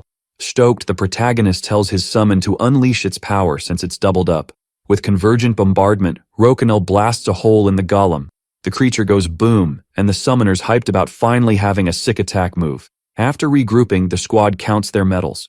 Seeing they've got enough, they hit the station to see where they're headed. The cube says to challenge the final boss, groups can team up if their medal count matches, but only 4 rewards are up for grabs, including a deal with the dungeon master. Dagora asks what the summoner's plan is. Sophie, when asked, says she'll do whatever the young man wants. A month later, we find out the crew hunted 100 golems to snag the gold chest. Plus, the princess's skill level maxed out. At the base, the protagonist says today's the day to chat about the last floor's boss. After breaking down the group numbers, he says he wants to join the Sacred. 'Cause solo wins are a no-go. Hermios checks if everyone's really down for this and they all give a thumbs up, including his crew. Grinning, the Hero King says he's in too, 'cause he's maxed out. Our boy's shocked seeing the young man's status board. When asked, he explains Elmia hooked him up with 2 extra skills. Curious, the summoner wonders how many extra perks someone can have. Cecil asks if they should get the Emperor's okay before diving in, but the hero's like, nah. Switching gears, Alan says he'd love Garara's crew to join the fight since the dude's been chilling at his team's base for 3 months. The old guy's down to join but says he'll fly solo cause he won't risk his crew. Suddenly, the rest of the Admiral's squad shows up and the squad's all like, how dare you underestimate us, dude? Cornered, the guy just shrugs and lets his crew head back to the dungeon. Maruru rolls up and hands over the golem parts made from some legendary metal. The dude takes it and says he'll spill some tea about the boss as a thank you. Zoo's all, boy, that's pretty dope, and gets an invite to join in. But the second prince is like, nah, I want to solo this dungeon, and our boy tries to change his mind. Then the beast guy's like, I don't even have a squad that can hit the last floor. Out of nowhere, Marshall's like, yo, the 10 great beasts are here. Outside, the creatures are shook. To see Van? Then it's all handshakes and hellos. One beast is like, what's with all the humans here? Meanwhile, the second prince is all, how's this even happening? And the summoner's grinning, saying they all came to squad up with him, before saying he'll break it down as Rosenheim's official advisor. The main dude spills that he got the 10 great beasts on board by offering 3,000 elven magical herbs. The second prince is like, how'd they go for that? and finds out Beku sealed the deal. But Beku's like, Rosenheim, chill if my kingdom bails on the alliance. But if Zu's king, no one's getting hurt by this promise. The second prince's jaw drops, saying he'll never make it home in one piece. The summoner's like, nah, you got the smarts to trick the king, plus you're well liked. The beast guy's like, I ain't leading this, but then flips and says, okay, maybe I will. When asked about Shia, Alan's like, she doesn't seem to want the crown, 'cause her skills screen general material. The beast crack up, calling the young dude a sneaky human. The prince is like, why go all out? And the young dude's like, I'm after that first conquest reward. So the beast guy's gotta chill and be cool with the throne. The crew's all, this is our shot to flex the beast's military might. Even though it's tricky teaming up with the Giamid Empire, Van's down for it. Hyped, our boys like, time to chat about the world crisis. After that, they cooked up strategies and shared skills. With the summoner, Garara's like, even if we lose, I'm sticking it out. The night before the big fight, they throw a party. Maru's shocked the admiral's not sipping anything, while the second prince is like, I owe the main dude big time. Our boy's like, if the beast guy has a kid, give it a name with more than 2 sounds. Temedono pops up saying that's a solid idea. Then, the young girl tries to use her skill to find the fire goddess's sacred treasure. When she can't, Alan's like, astrologer, check Dogora's extra ability. The beast girl uses her powers, saying if the young dude heads southeast, he might find what he's after, but he better watch out or he might not make it back. Next day, the whole crew's off to the dungeon. People around are buzzing about the different squads, and the axe guy's a bit salty his buddy won't take credit for stuff. Doberg rolls up, saying the young dude shouldn't stress, 'cause you can't hide what makes you a hero. Rosetta tells Cecil everyone's banking on the game junkies. Finally, inside, the announcer's like, time to shuffle the teams. Seeing all the bosses on the last floor, the warriors are like, this is gonna be tough. One dwarf steps up, saying it's time to avenge the fallen. Our boy kicks things off by activating the buffs. Kill fires up the holy wall, and Sophie calls for Dryad's help. The beast guys get ready and power up. Everyone hears music and starts feeling pumped. Leading the charge, Gordino's like, I'm the guardian of the Tower of Trials, show me what you got. Garara's fuming, saying all he wants is to smash the golems since the last fight. All the dwarves call in their backup. The enemy's stunned to see the Hihiro came golem and the dragons. Yelling, the summoner's like, time for a tactical retreat, squad. The enemies are charging in, totally set on keeping the warriors trapped, but bam, the golems step in and block them. Seeing the big guys taking a beating, the main dude asks the admiral to fire up his special move. Even though it feels a bit early, the old dude nods and calls in his crew. Time for the epic super fusion, combining their powers. With their powers combined, the golem and the old dude grab the enemy and slam him down, WWE style. The other monsters all, oh, getting cocky are we? Then he starts blasting away with his cannon. As the shots fly, Rokanel jumps in to fight back. The big mithril guy gets taken down, but the tower's guardian's like, you think that's enough to win? Nah. The iron golems rush to their buddy and start using repair energy. Worried, the main dude tells Garara they should regroup. Gordino's laughing, saying it'll be a blast to crush these puny mortals. A bit further on, the admiral's team catches up with the others. Our guy spots the enemies marching in lines. He checks if Maris is ready, who nods and activates his power-up ability. With Tsubami, the summoner's like, let's do this. One of the monsters falls right into their trap. Hermios pops up, saying the big guy better brace for a smackdown. Karena and Dagora are first to strike. The beastmen are hyped, can't wait to jump into the fray. The golem switches forms to shield itself. Still, Zu and his crew keep up. The attack. The enemy leader hides behind his minions, ordering them to keep the warriors away. The king of heroes doesn't care, unleashing his lightning destruction sword. Finally, one monster poofs out of existence. Gordino's tipped, firing at the admiral's team. Everyone's forced to fall back. More hits rain down on the warriors. They're hanging on for dear life, trying not to get knocked back. Kill jumps in, healing his buddies, showing he's got perfect timing. Relieved, the main dude realizes Sophie can now use the spirits. This could totally turn the battle around, especially since the resurrection golems are far off. The enemy leader's like, was that your plan, summoner? And starts yelling for the iron golem. Using his return instinct, the admiral pushes the big guy, giving the hero's crew the perfect chance to strike. Sylvia, Doberg, and Hermios activate their extra powers. They attack from all sides until the iron golems are toast. To finish off the flying beast, Sophie calls in the salamander. She teams up with Cecil and Temedono, causing a massive explosion. Then everyone circles around Gordino. The hero tells his crew to stay sharp. Showing he's not like the rest, the boss leader calls for his parts, and all the defeated golems come back for a mega fusion, making the monster way bigger than before. Alan's yawning through the villain's speech, but snaps back to strategy mode. The monster starts blasting everywhere. Our guy and Maris summon more Rocanels. The beasts zero in on the cannons, but they barely leave a scratch. The main dude figures if they don't crush the monster's legs, they're stuck here forever. The frontline warriors fire up their extra powers. Chubby's all, let's see who dares to challenge me. After a few hits, Hermios strikes with the sacred sword. Even after falling, the golem's legs start fixing themselves. With not much else to do, the summoner warns he's up next. But Zu tells him to hold up, saying as the challenge owner, he'll clear the path. The Beastman steps up to face the enemy. Meanwhile, the main dude's puzzled why he hasn't used his extra power yet. Sweating bullets, Van declares he'll be the king of beasts. He remembers his beloved at the same time. Fueled by rage, he asks the beast god for power to keep his promise. The prince's allies are shocked by the scene, so is our guy, not expecting to see his second ability. The beasts rally around the prince and start transforming too, showing why they beat Hermios before. Leading the charge, Zu tells his crew to follow him. Everyone dives into the attack using just their paws. The summoner thinks at this rate the enemy's toast. But then, surprise, Chubby's hand wraps around him. The warriors freak out seeing the young guy getting crushed. When asked if he'd lead them all, our guy shakes his head, saying he's just backup. Furious, the boss calls him a liar, then yeets him to the ground, saying he saw the boy flying and giving orders like a superhero. The second prince rushes in, saying they gotta save the summoner, but Alan's like, nah, I got this, and lifts the golem's foot, and with a sword in hand, tells his crew to attack. The boys all, defense is with the admiral's team, let's go. The summoner starts throwing punches like a pro boxer. Watching it all, Dagora's feeling super proud of his buddy. Chubby tries to attack but gets blocked by Orochi. Oof! The beasts jump in and the hero's squad joins the party too. A bit later, the big dude loses his legs and faceplants. Grinning, the main guy tells Cecil and Rat to finish it. The warrior's magic power doubles and a mini meteor shows up. Dagora's like, that rock's huge, while the enemy blocks with an arm. Boom! Big explosion, and everyone's like, is it over? Alan, with a celestial blessing, says the big dude's still kicking. The monster pops out from the rubble, and proving the summoner right, sheds the big armor. To show his true form, like a plot twist, he powers up, causing a blinding flash. Freaked out, our boy warns the buffs are gone, tells the crew to reactivate. The golems all feel honored to fall by my true form. The admiral's team tries to stop him but gets wrecked. The heroes start doubting if they can win this. Alan figures the monster's power has an area effect, tells Tsubami to make a nest. Then he says they should split into 3 squads so the big guy can't nerf them all at once. Rosetta, shaking, asks if it's time to bail. The golem attacks again, saying he won't fall for cheap tricks.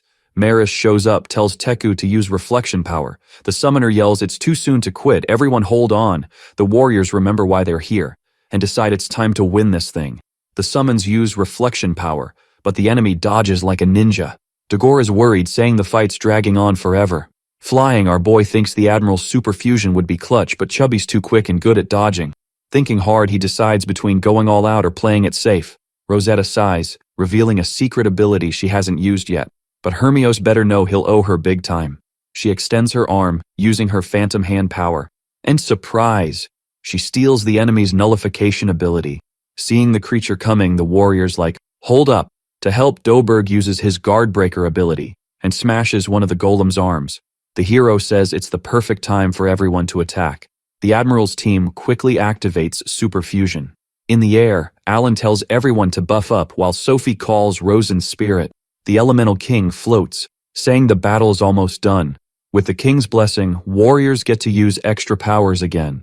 Gordino's like, not on my watch, forcing Garara and his crew to go all out.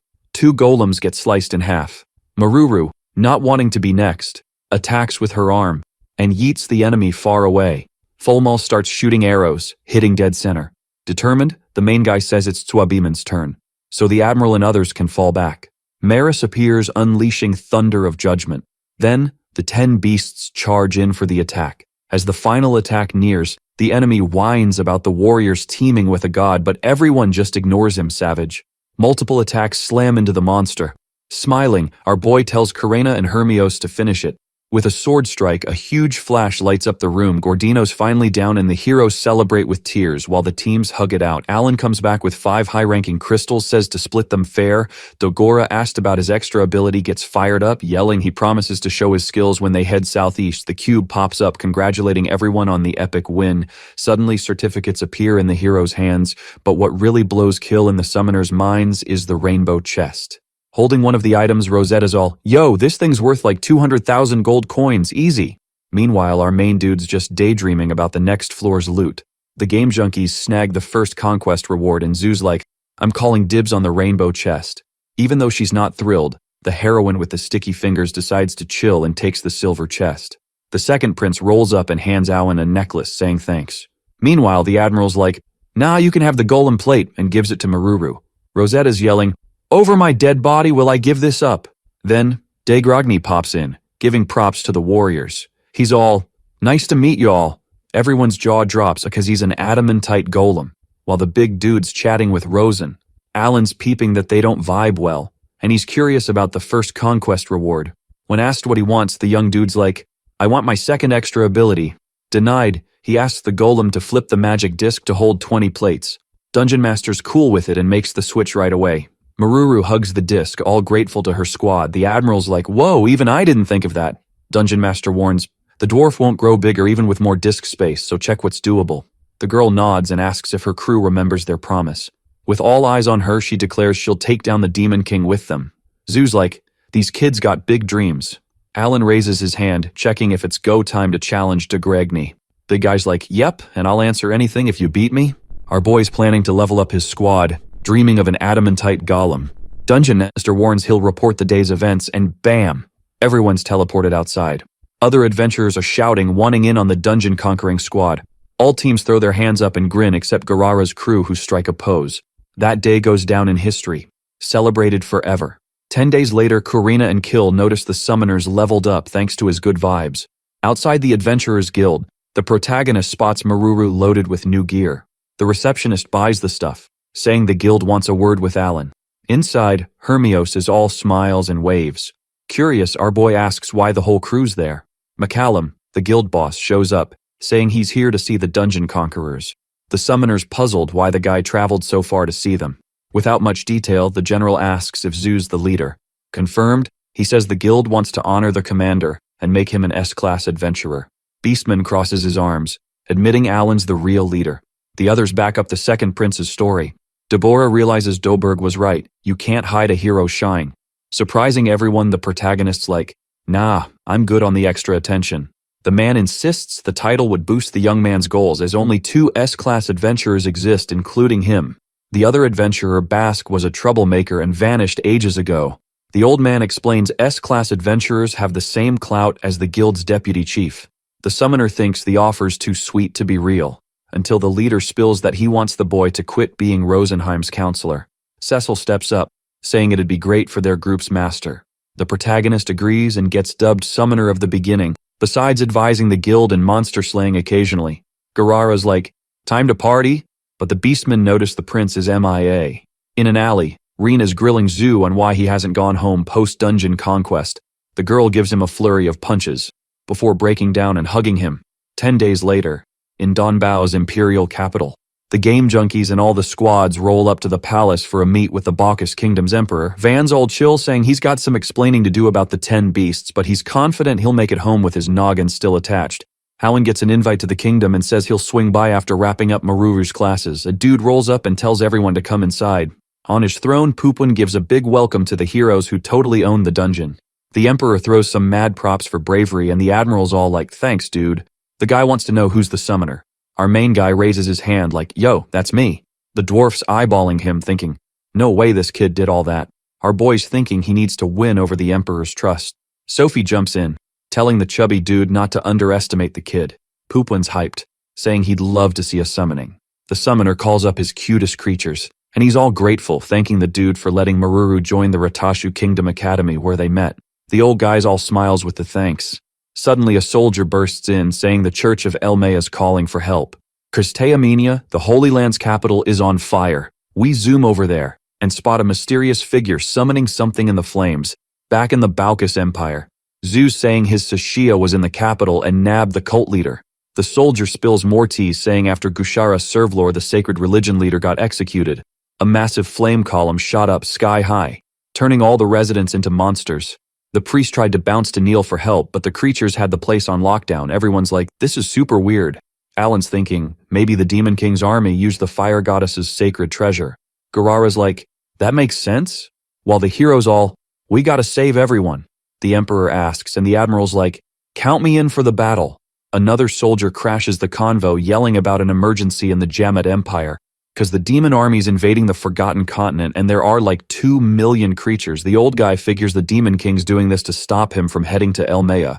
Our boy's wondering if his crew can save both continents at once. Asked why he left the Beast Kingdom, Lapi says he's clearing out demon leftovers in Rosenheim. The second prince is like, time to keep our promise.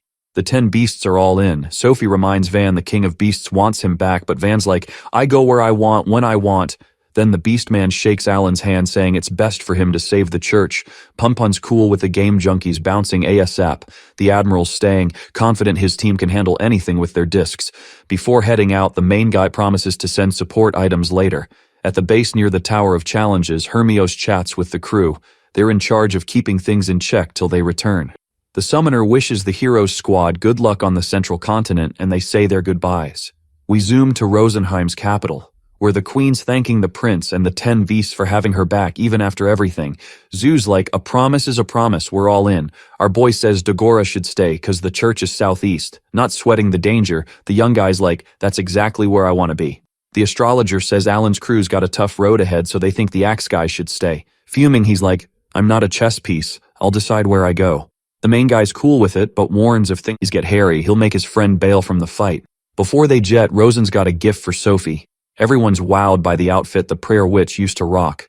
With everything set, the crew hops on Tam Tam, now in eagle mode. Alan checks if Maruru knows the way to the church and she's like, yep, got a map. Then she hops off the chair announcing the aircraft's got private rooms for anyone needing a nap, but she'll crash in the cabin in case of an emergency. Dagora watches his friends feeling all warm and fuzzy, and he's hyping himself up thinking he'll totally nail it when the moment comes. The summoner's all, hey, can I drop in the map of the church's country so we can zoom straight there? The dwarf gives the nod, and he starts plotting the Elmea religion HQ's location. Flashback to 1,000 years ago, the Giamad Emperor was a total buzzkill, booting dwarves and elves off the central continent. The Eastmen had it rough, though. The Adventurers Guild and Elmea Church had their backs. They're all about equality. No cat. This kicked off another war, and the priests yielded to Giariat, never to return. Even with the Demon King's debut, the place stayed chill. The squad finally rolls into the region. Alan's like, first stop meal, cause Theomenia's a lost cause. Kills all jittery, wanting to hit up the church city, but the main dude's like, nah, sending Maris there. The angel pops up, saying there's some glow in Theomenia. With Tam Tam's zoom, they all squint to see if it's a fire column. Switching gears, the summoner tells Maruru to floor it to the next city. They roll up and find a creature rave trying to crash the walls. A soldier's like, yo, rank B trolls busted the barrier. Boom, the gate drops, and it's go time. Then the healer shows up, dropping a sacred spell to zap the zombies. Our dude's scratching his head wondering why the magic's hitting other demon beasts. Kill's like, plot twist, they were all humans. The main guy's yelling, no hesitation, peeps. Seeing the griffs, soldiers are like, more baddies? Once it's all clear, the summoner's like, Karena, Dagora, do your thing. They smash, and the creatures poof like dungeon mobs. Alan's all, what in the world is this reincarnation biz? Cecil's beam power keeps the big bads at bay. Even if they can't unzombify the city folks, the main dude's going for divine blessing. Nada happens, so he's like, time to switch it up. He yells for Fulmal, Sophie, and Maruru to pivot. On the wall, soldiers are stoked for backup. Next to the mage, our guy's like, let's crank up the firepower.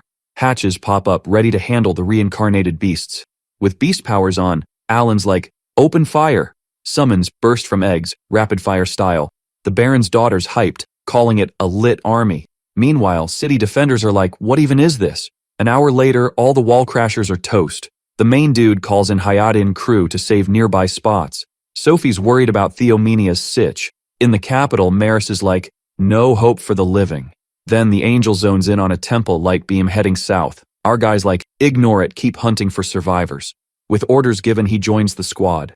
Grinning, the priest's like, Glad the city's safe, fam. He spills that he thought he'd be stuck for 5 more days. Asked if he knew they'd show, he nods, saying the church patriarch had a vision before he croaked. Still, the dude went ahead with Gashara's execution, but right before the enemy started floating with a fire jar, followers morphed and chaos went full send. In the madness, the Holy Master chose to stay and brawl. Even though some priests and soldiers bailed, most got roasted or beastified. On his knees, Krypton's begging Kill and crew to save his peeps. Alan's like, already sent help to Church City. Once the search wraps, everyone's off to shelters. Maruru's stressing about the infection spreading with just one chomp. Our guy's thinking, oh, good call on the church's SOS. Asked about Shia. The priest says she chilled in the city for 6 months, but after hearing about the dungeon win, she bounced back home. The dude spills more tea on Gashara's fire jar and learns about Freya's sacred treasure heist. Piecing it together, he figures the cult's got demon army ties. After thinking it over, Alan's all, yo, if there's a sneaky cult follower here, just spill the beans already. A lady with a baby pipes up saying Servlor promised to save everyone. Krypton jumps in, saying the dude used to spare some followers but totally offed those who stood up to him. The lady's not having it, shouting the cult leader was pure and squeaky clean. Alan's curious why not all cult members turned into monsters, especially since this follower isn't from the capital. He asks what it takes to join the cult, and the priest says everyone had to chug some holy water. Realizing the water's poison, the hero whips out an item to save the lady and her kid. Before spilling the beans that the cult leader gathered everyone to turn them into demons in one go. Kill tries to chill the crowd's anger towards the cult follower. After Sophie spills the tea on the veggie, Alan asks the priest to hand out the items to everyone and nab those who are outed as cult followers. Then, the young dude decides to scope out the capital and finds out Maris got wrecked by a demon general who looks like a beast man. When asked if he can beat the guy, he says he needs to cook up a plan first. Meanwhile, somewhere else in the county, one of the hero's summons uses its cool power to save some innocent folks. Our dude shows up and tells a family who's there to whisk them off to the city. Over 3 days, the young guy planted seeds and used aromatic veggies in towns and villages. Because of this, about 5,000 cult followers didn't turn into monsters and got quarantined. In Neil City, Maris explains the demon general used to be a god ages ago, but got booted out and lost his sacred swag. Plus, the gods knew about the cult but shrugged it off. Determined to get answers, Alan's all, we're off to Tamenia tomorrow. The angel drops the bomb that the Pope was found lifeless and all the sacred treasures got jacked. Cecil wonders if they should call the hero for backup, but the summoner's like, nah, he's swamped. Since the Demon King's army is on the move, causing chaos everywhere, Sophie believes they can take down a demon general.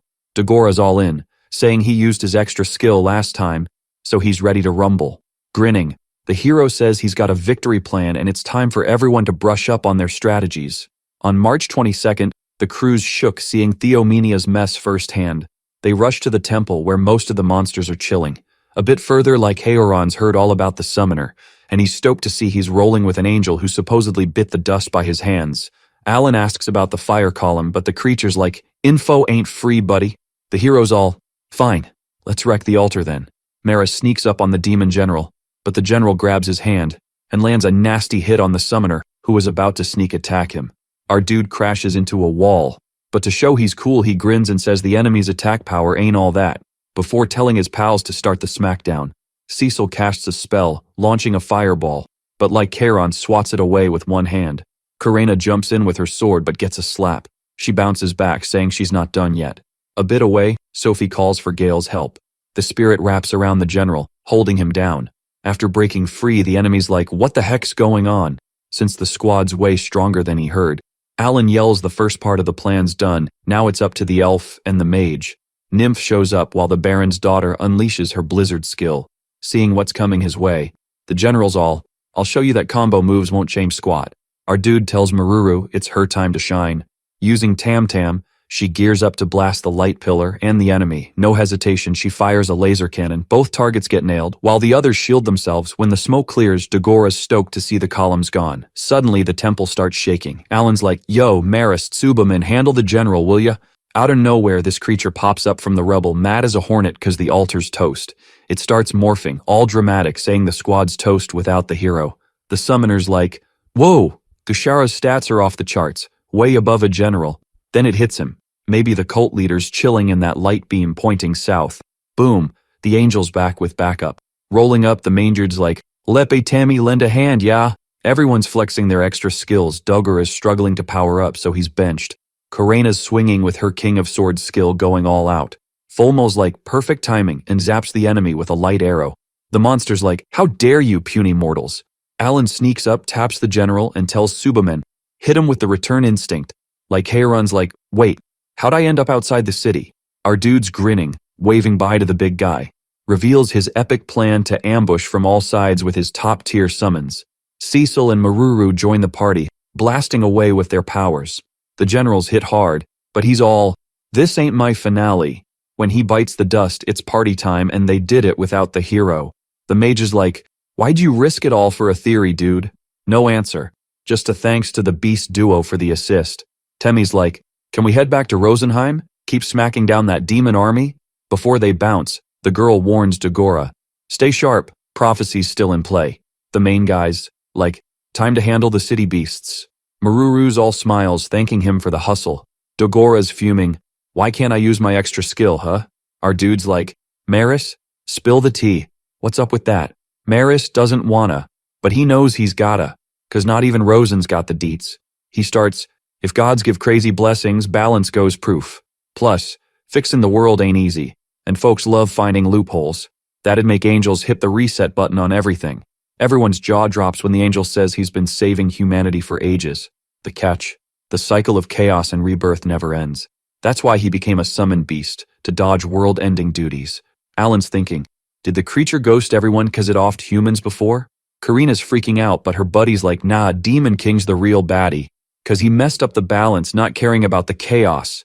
Maris spills about the 8 heroes playing Alan's part of it. Says a goof happened, creating a talent rarer than the Demon King. To fix it, gods gave a kid the same age as the summoner a talent. So when the young dude aimed to beat the big bad, it seemed on track. After some brain work, our guy's like, Divine Realms got the extra abilities on lock. Angel's like, yep, all but Dagora got general class skills. Hearing his talents king class, Dagora's mind's blown. But summoning's like, king level skills are tough to crack. So tough, some can't even use them once a year. Still, the young dude's hero material, just like Hermios. Summoner's stoked, thanks Maris for the intel. Angel's like, party's over. If demons find out the heroes got more juice than the Demon King, it's game over. Their only shot? Restoring world balance. Alan's like, man, this place is a hot mess. Next day, in Meal City, Krypton's like, these kids are God's messengers. Thanks the summoner for the beasts. Tells them to stay safe. After they roll out, the girls chat about Gushara's spot. Dagora's hyped. Wouldn't it be sick if the divine treasures south too? Half a day later, our dude's like, almost at the Central Continent squad. Cecil and Kill suddenly sense something's off. Everyone's eyes pop seeing the floating island. Getting closer, the warriors are like, how's this even real? Then they spot a pyramid chillin' in the island's center. Maris is all, yo, could this be a god hangout spot? Seeing those 3 beams of light, Alan's like, whoa, what went down in Theomenia might be spreading. And then he's all mad at himself for not thinking of this sooner. So, Maruru's on it, heading towards the temple. But, plot twist, our dude can't summon anything to sneak a peek inside. Tam Tam and Orochi are like, let's wreck this place. The angel's stressing, this ain't good, guys. The axe dude's like, let's split up and smash those altars. But the summoner's not feeling it. Kill steps up, come on, trust us a bit more, bro. The main guy's like, alright, let's roll with it. And he starts sorting out the gear and summons he'll need. Then he's all, I'm heading west with Cecil and Dagora. Sophie's like, can I roll east with Fulmal and Maruru? Finally, Maru, Kill, and Karena are off to the south. Knowing none of the paths need help from the same continent, the summoner's like, no clue what's gonna go down. With everything set, the squad splits up. The dwarfs piloting will hit the eastern pillar base tomorrow.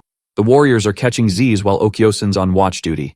Next day, the short-haired girl's jaw drops. Whoa, the landscape's totally different. The elf's like, I see the endgame. Looks just like Theomenia. From above, Maruru is wondering how many places are in this mess. Fulmal's like, shouldn't we stop at the village? And Sophie's down with it. When asked why she's so keen on going east, the princess spills. Dark elves have been chilling there since exile, and since diplomats always check on the creatures due to the ceasefire, she knows the spot. The dwarf's worried. Isn't that enemy turf for you? She's like, yeah, but I gotta keep my promise to Corpacor. Grinning, the short-haired girl's like, I got the princesses back with Tam Tam. Alan's hyped. Can't wait to see what my elf buddy can do. In the village, elves are doing everything to keep creatures at bay. A mage rolls up, casting spells to cut down the monster count. But surprise, a beast swarm shows up in the sky. The general's freaking out, but his buddy spots a dwarf's golem in the mix. Sophie, playing leader, tells everyone to be smart with healing and attacks. Then, they all charge in. It's chaos, attacks everywhere.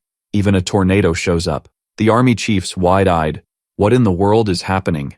An hour later, the warriors are trying not to melt. Maruru's like, think they noticed us? And the elf's like, yep, stay sharp. An elder pops up, thanking the princess for the help. The young woman's stoked to see Xiamir and asks if she can say hi to the king. The old dude's like, not without a heads up. But then he spots Rosen and changes his mind. All right, follow me. Inside, the dwarf's loving the view. The elder explains the central tree's about to become a world tree thanks to Faber. Alan's mind blown. Didn't know dark elves could chat with spirits. In the king's palace, he's like, wasn't expecting visitors. Before dropping his name, Olbers. Luke's pumped to see Maruru. Facing the princess, the elf's like, I forgive you for coming here, but that outfit's a bit much, since it's the priestesses who took out his people. Sophie's like, the elemental king gave it to me, so no hiding it. Rosen hops off the elf's shoulder to greet Faber. Then he's like, there's a kid who wants to see you. The spirit and Corpacor hug it out. Back to the king, the otter's like, hear the young ones out. The princess breaks down what went down in the religion capital, and says something similar's about to hit this continent. Olbers is shook learning about the Demon King's army plan, while the elf's trying to link dark elves to the baddies. Coming up empty, she tells everyone to steer clear of the city with the lake up north. Xiamnir's like, whoa, 20 years ago, Sacred Order the Shara followers gathered there, making the princess realize the Demon King's been plotting this forever. The king's worried. If this is true, the continent's in deep trouble, but he wants to know what the crew's really after. Sophie rolls up and says she's there to snag the map of the Muharino Desert and get the green light to a chill spot in the village, specifically outside the walls where the cool kids hang. Then she drops the bomb that she wants to chat about Liesel. The elf's all, been there, done that with the queen. But the princess isn't backing down, explaining that when her city got wrecked, 3 million elves bit the dust. Olbers nods. Yeah, heard about that. Cutting to the chase, she asks if the demon general, the dark elf, was the king's dad. Everyone's jaws hit the floor. Then the elf's crew starts yelling to ditch the ceasefire deal. The king's like, pipe down, everyone. He says his dad vanished 1,000 years ago, so Sophie's gotta watch her words. Sophie stands her ground saying Liesel was taken down by Hermios and his squad, but before he kicked the bucket, he said dying in the promised land wasn't too shabby. She still thinks the dark elves weren't in on the invasion and wants everyone to team up. Olbers says he'll hook her up with the map and shelter, but if the elders aren't cool with it, they can just boot him out. The warrior trio gives the elf a thumbs up. They grab the map and bounce from the palace. Faber's like, yeah, the story checks out. Liesel was all about elf destruction. The king gets a bit emo. He stands up, saying to prove he's not in cahoots with demons, he'll back the princess. Meanwhile, down south, Karina shows off the rabbit she just roasted. Maris rolls in, saying the mission to save Sophie is on track. While munching, Kill's like, we can't keep up with Tam Tam. The angel nods, saying they'll probably hit their destination tomorrow. Thinking hard, the healer wonders if the creature's really a buddy, or if it'll flip if the gods say so. The angel, reading minds like a pro, says even if it's a god, he's got their backs.